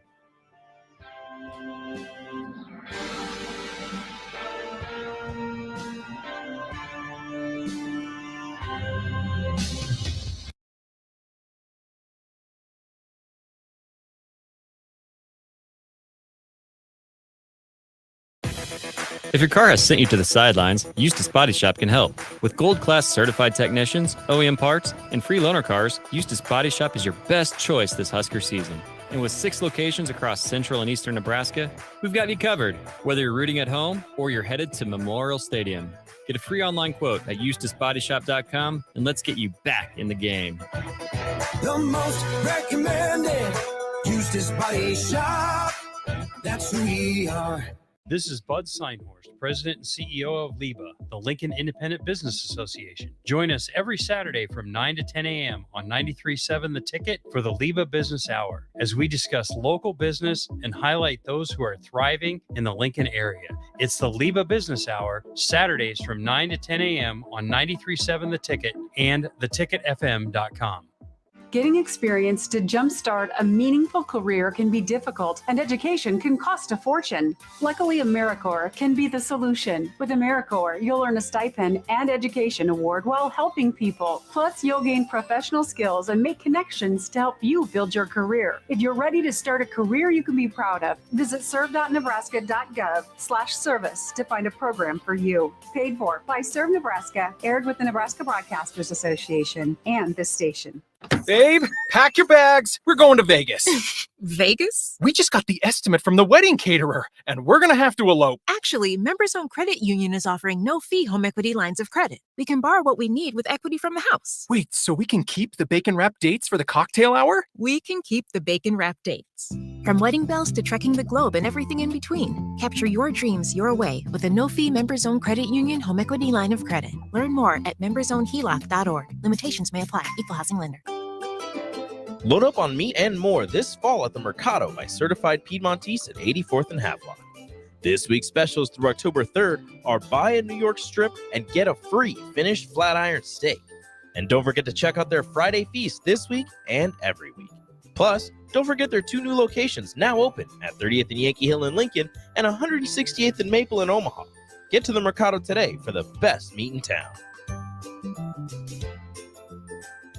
This is Brad with Midwest Bank, proudly serving our Nebraska communities for over 70 years. We're a community bank, making local decisions, supporting local organizations, and helping local businesses and farms succeed. We are dedicated to serving our clients and helping them meet their financial needs with sound, innovative banking solutions. From an array of checking and deposit accounts, cash management services, to small business, real estate, and ag lending. We're here for you. Your community, your bank, Midwest Bank. Find out more at midwestbank.com. Member FDIC. September is National Literacy Month, a time to encourage the young people in your life to go to the library, pick up a good book, and explore new worlds. I'm Jenny Benson, president of the Nebraska State Education Association. By getting books in the hands of kids, we can engage these young readers in their learning and help them see how school, community, and the world beyond are connected. Sponsored by the Nebraska State Education Association, aired by the Nebraska Broadcasters Association in this station. So, I just got the State Farm Personal Price Plan on my car insurance. So you told your agent you play the bagpipes for your dog? What? No, I didn't get that personal. My agent just helped me create an affordable price just for me. Okay, let me show you what I've been working on. Hey, Buster! Call your local State Farm agent, Vinny Krekak, at 402-474-1173. Prices vary by state. Options selected by customer. Availability and eligibility may vary. College football in Lincoln, America. The time has come. Start your game day off right with the A1 Automotive Ticket Tailgate pregame show. Join the ticket crew as they bring you all the coverage you need to get you ready for the action. It's the A1 Automotive Ticket Tailgate pregame show, powered by Sunbelt Rentals. Ben Bleicher with Professional Realty Group of BHHS Ambassador, Select Plumbing, Jimmy John's, Lincoln Wall to Wall Wine and Spirits, Fleet Feet, Bure's Cheese Spread on 93.7 The Ticket and theticketfm.com. It takes a great game plan to win a